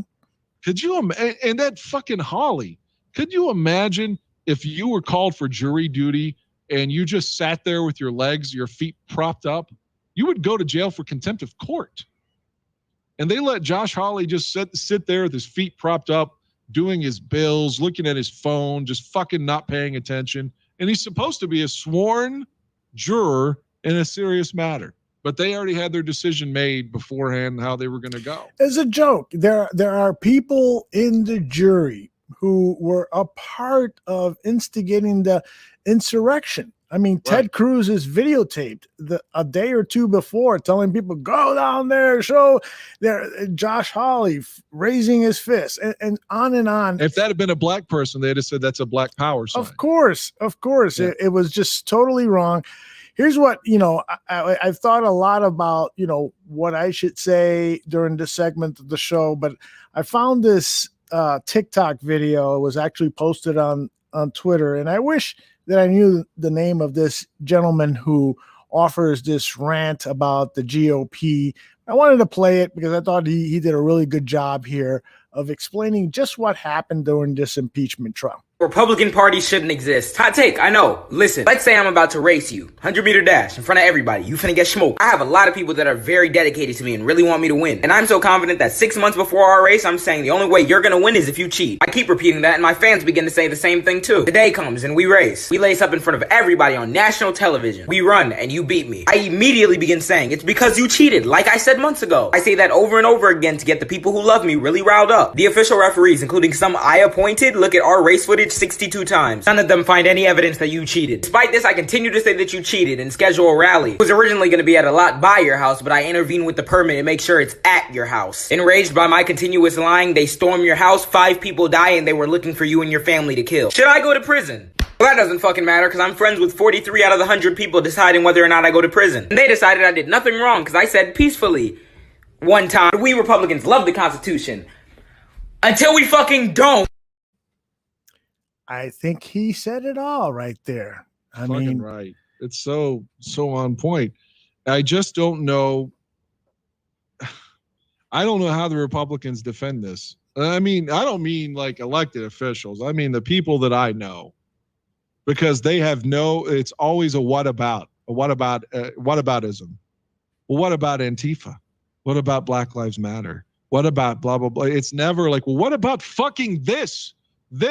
What about the storming the Capitol, trying to overthrow an election?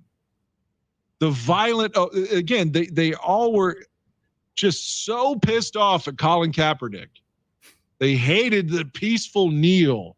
It was so tasteless and so insulting to them and the soldiers and the flag and blah, blah, blah. Beat their dicks to the fucking flag. But when it comes to actually overthrowing our government and taking a Confederate flag into the fucking Capitol and trying to kill people, these same people that were against the peaceful protest support the violent protest. Go fucking figure that. The factor is saying, asking us, have you guys watched The Fall of the Cabal? It's a government conspiracy documentary. You know what? The factor, if it's not from a legitimate news agency or has been fact checked, then I'm not going to watch it, because there's a lot of government conspiracy documentaries out there, and there's 99.9% of them are just false. Dem Slaughter says, why did the House managers falsify evidence in a Dem trial led by a Democrat juror? That's just not true. They did not falsify evidence. There was some evidence that was incorrect, and it was brought up by Trump's lawyers, but it was never presented in the trial. It wasn't presented, but they just wanted to muddle things up. When a losing attorney, when an attorney has a case that they cannot prove, that they cannot prove that the charges against their client are wrong, what do? They muddle things up. These guys had 8 hours to present their case. They took 3 hours. And what did they do during those 3 hours? They kept replaying the same videos over and over again. They kept showing evidence that wasn't presented in the case, but they presented it anyways because they wanted to muddle things up. That's what these high-paid attorneys do when they are representing criminals. That's the case. Dem Slaughter thinks that I'm full of shit, but that's not true. It's just not true. I wonder if the people that are saying that we're full of shit, and again, I'm not, pissed off at them or have no malice toward them, but I wonder if they advocate the theory of Marjorie Taylor Greene that W was somehow responsible for staging 9/11. See, to me, I feel that sounds fucking crazy. Like I told you I voted for W that term, but let's just assume I was a Nader voter, which I should have been, but okay, let's assume I like Gore. I would have okay, let's say I voted for W and Gore would have somehow won Florida. I wouldn't have said that Al Gore was responsible for 9/11. And it's crazy that the far right suddenly thinks that W somehow, like, it was an inside job. Do you believe that? No. Okay, I don't know what QAnon, like, where these people come from.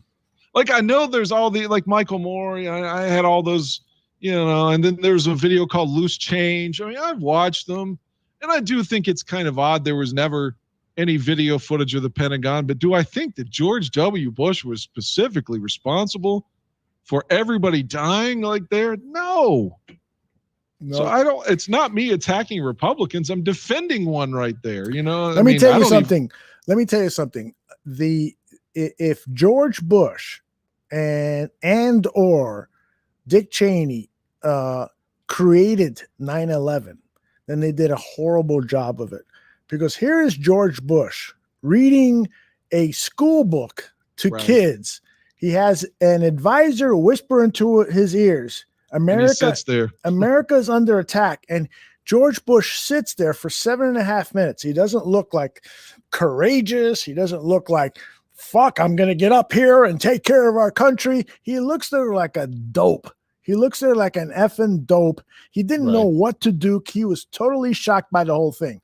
There are pictures of Dick Cheney in the Situation Room as he's being fed information about what's going on. There was another attack in this city and so forth. And there are pictures of him with grave concern because he himself was totally unaware that this was happening. Now, did these guys want this to happen? Probably, because they had their mind They set. wanted to go into Iraq. I'll grant you that. You got it. But I don't think that they intentionally, had any, like a demolition. No. On the Trade Center, like a bomb. Like, I just don't believe that. I'm sorry, but it's the QAnon people believe that. I don't know where the Republicans have gone. Like the extreme I don't like to call all Republicans extreme, but the extreme wing of their party is their like mainstream now. The ones that support, God, I don't want to say it, but the ones that are okay with the Proud Boys and all these groups, but don't like being called racist. They hate it if you call them a racist, but they won't denounce the white supremacists. Those are the ones that are fucking the mainstream now. Their officials are elected now that are helping propagate this shit. Well, Dan, and to your point, here's the headline from one of the major newspapers. 6 of the 7 GOP senators who voted to convict Trump are now facing blowback and formal censures back in their home states. So almost all of the GOP senators who voted to convict Trump are receiving blowback back home. Several are facing censures from local or statewide Republican parties. Did you see what Arizona's trying to do? No.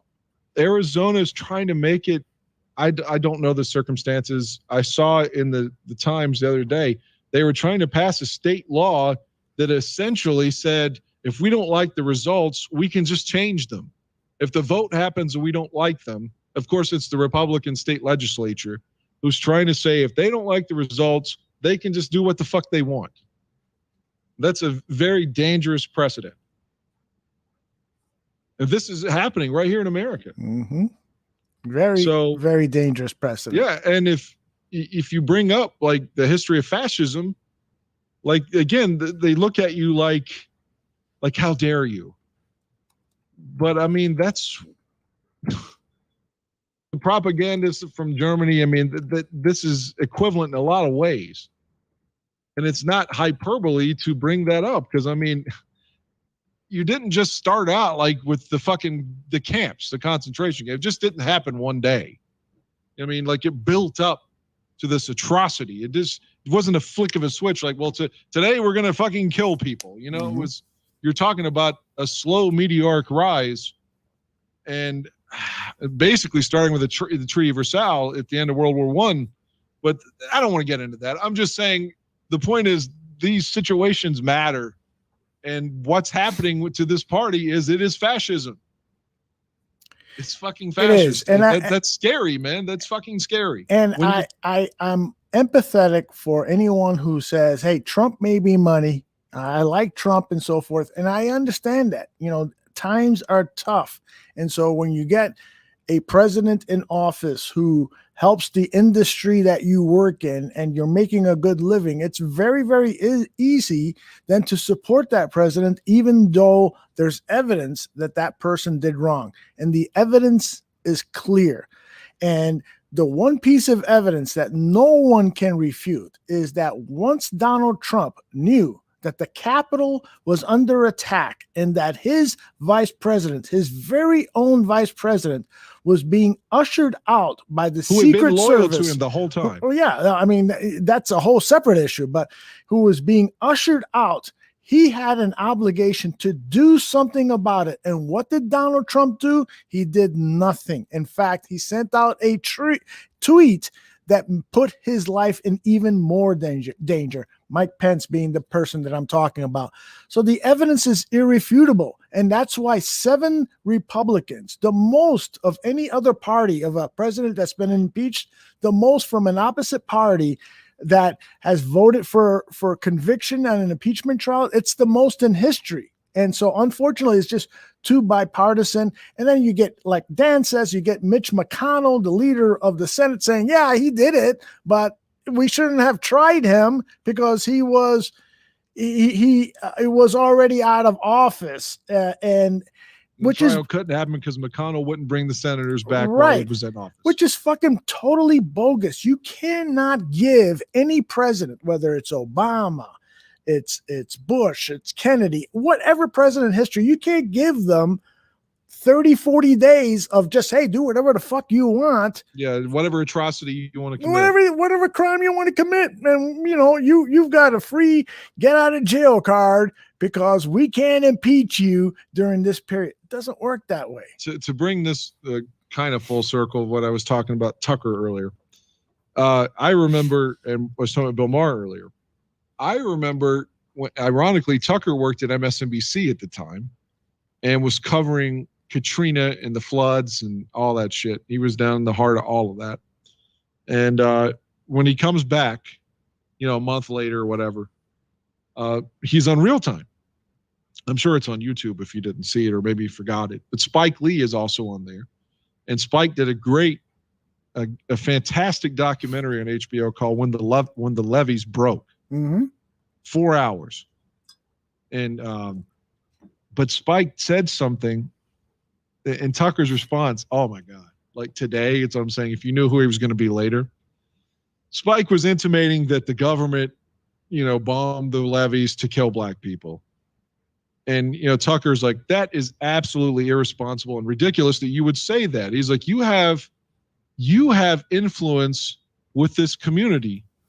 And when you say that irresponsibly, you make people believe you that their own government blew up those levees. He said, if you have some proof of that, I'll be the first person to go on TV and call out our government and say, look what they're doing to this culture, that culture, anybody. If they're responsible for that, that's terrorism.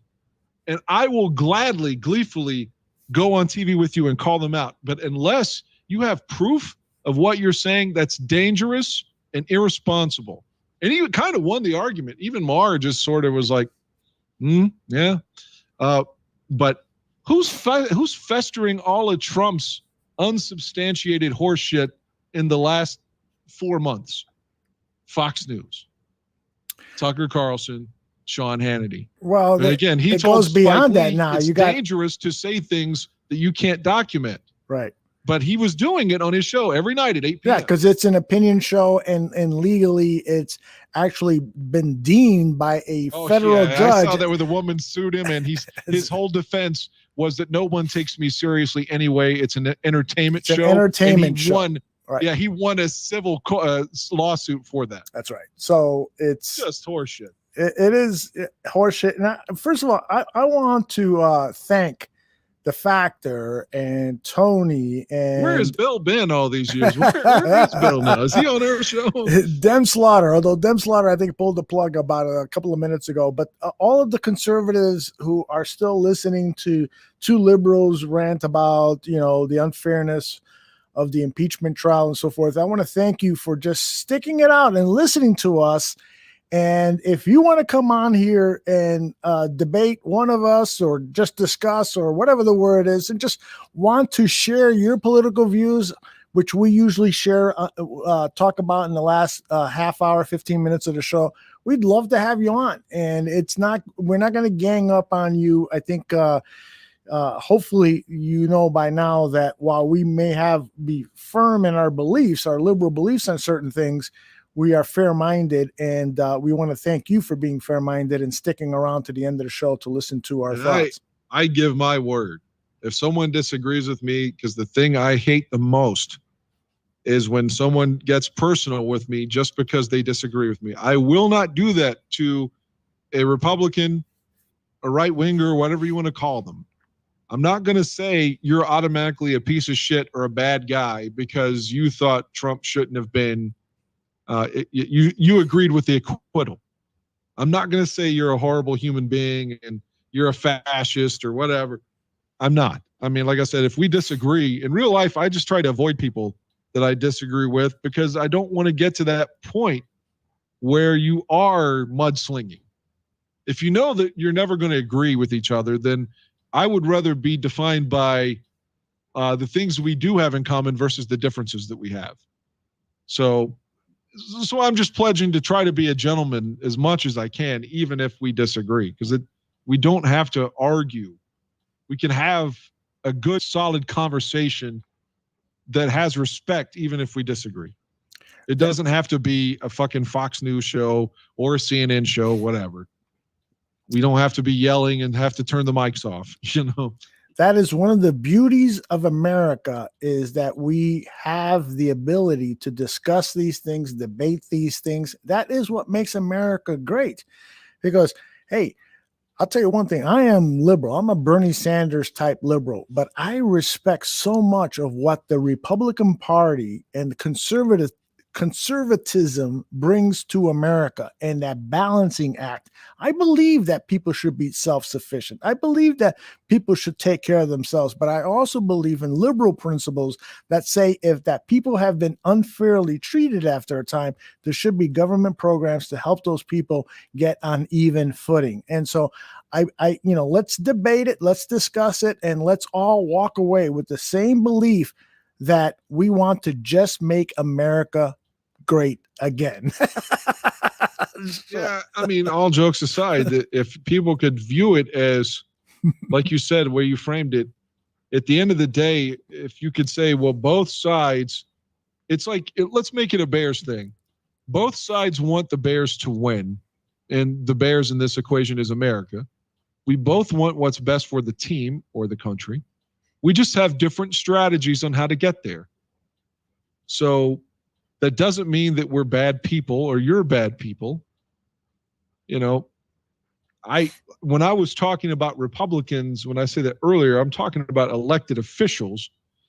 Maybe I should differentiate that, but I do know that all the voters I've spoken to here did not, all the ones I've talked to, doesn't mean everybody, said they didn't even watch the trial. So that's a fact from the people that I spoke to. But when I'm denigrating Republicans, I'm saying that the elected officials, the Mitch McConnell types, not necessarily the Trump voter, but the Trump the Ted Cruz that helped facilitate this shit.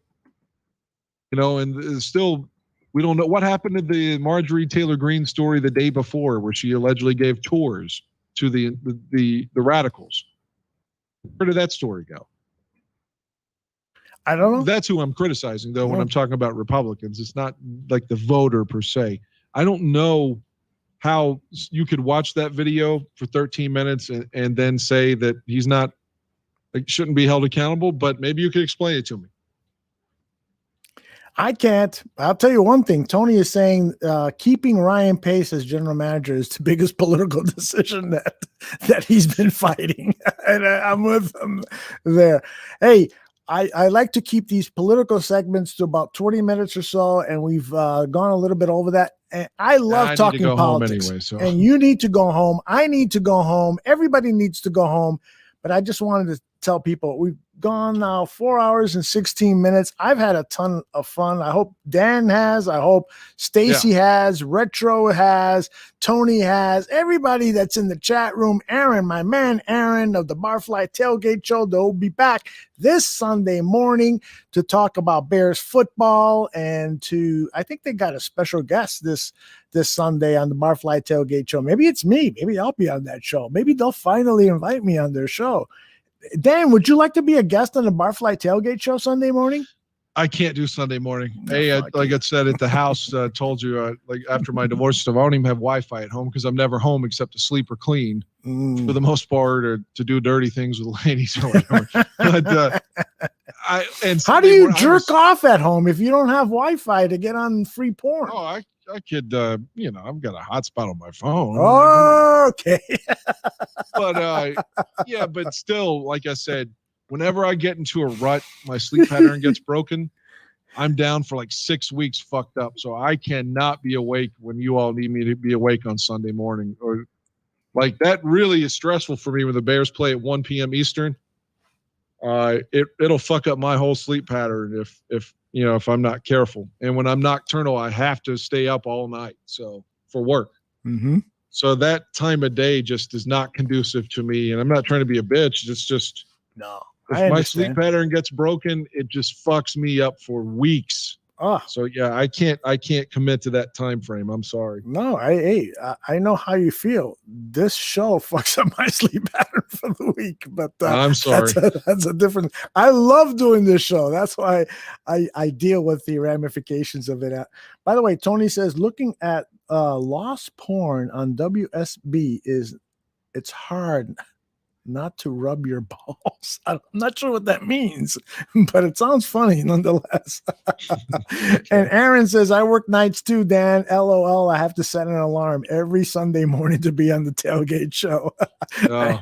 But I'll tell you what, Aaron, he's on the Barfly Tailgate show. I don't know what the hell he's drinking. One of these Monster Mountain Dew /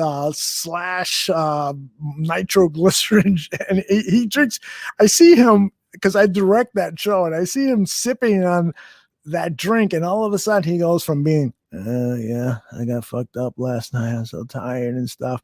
And then about a minute later, he's like, yeah, he's just the phone the next it becomes the Aaron Curran show, and with the rest of the Barfly Tailgate show. He's amazing. I love you, Aaron. I see. If I drink that shit, it, like I said, it also will keep me to, like, I'll be trying to go to sleep if I drink a Red Bull or something, and then I can't sleep when I get home either. Those fuck up my sleep pattern too. I can't drink that stuff. It starts making my heart miss beeps and stuff. I think I'm gonna die. No fucking way. The only thing that makes me feel bad like that when I drink it is that 5-hour energy. Oh, I've had those too. I can't fuck with those. I like Red Bull. Like, in theory, I like the way they taste. They do wake me up and all that shit. But it's bad when it'll fuck my sleep pattern up.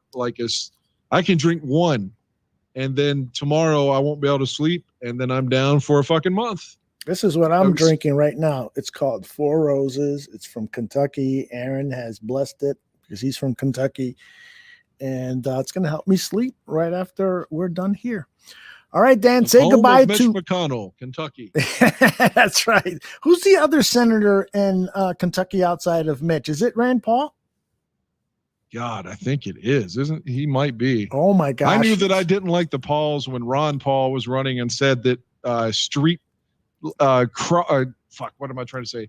Intersections, traffic lights. He said traffic lights were unconstitutional. That's and I was like, that's just fucking crazy. That's right.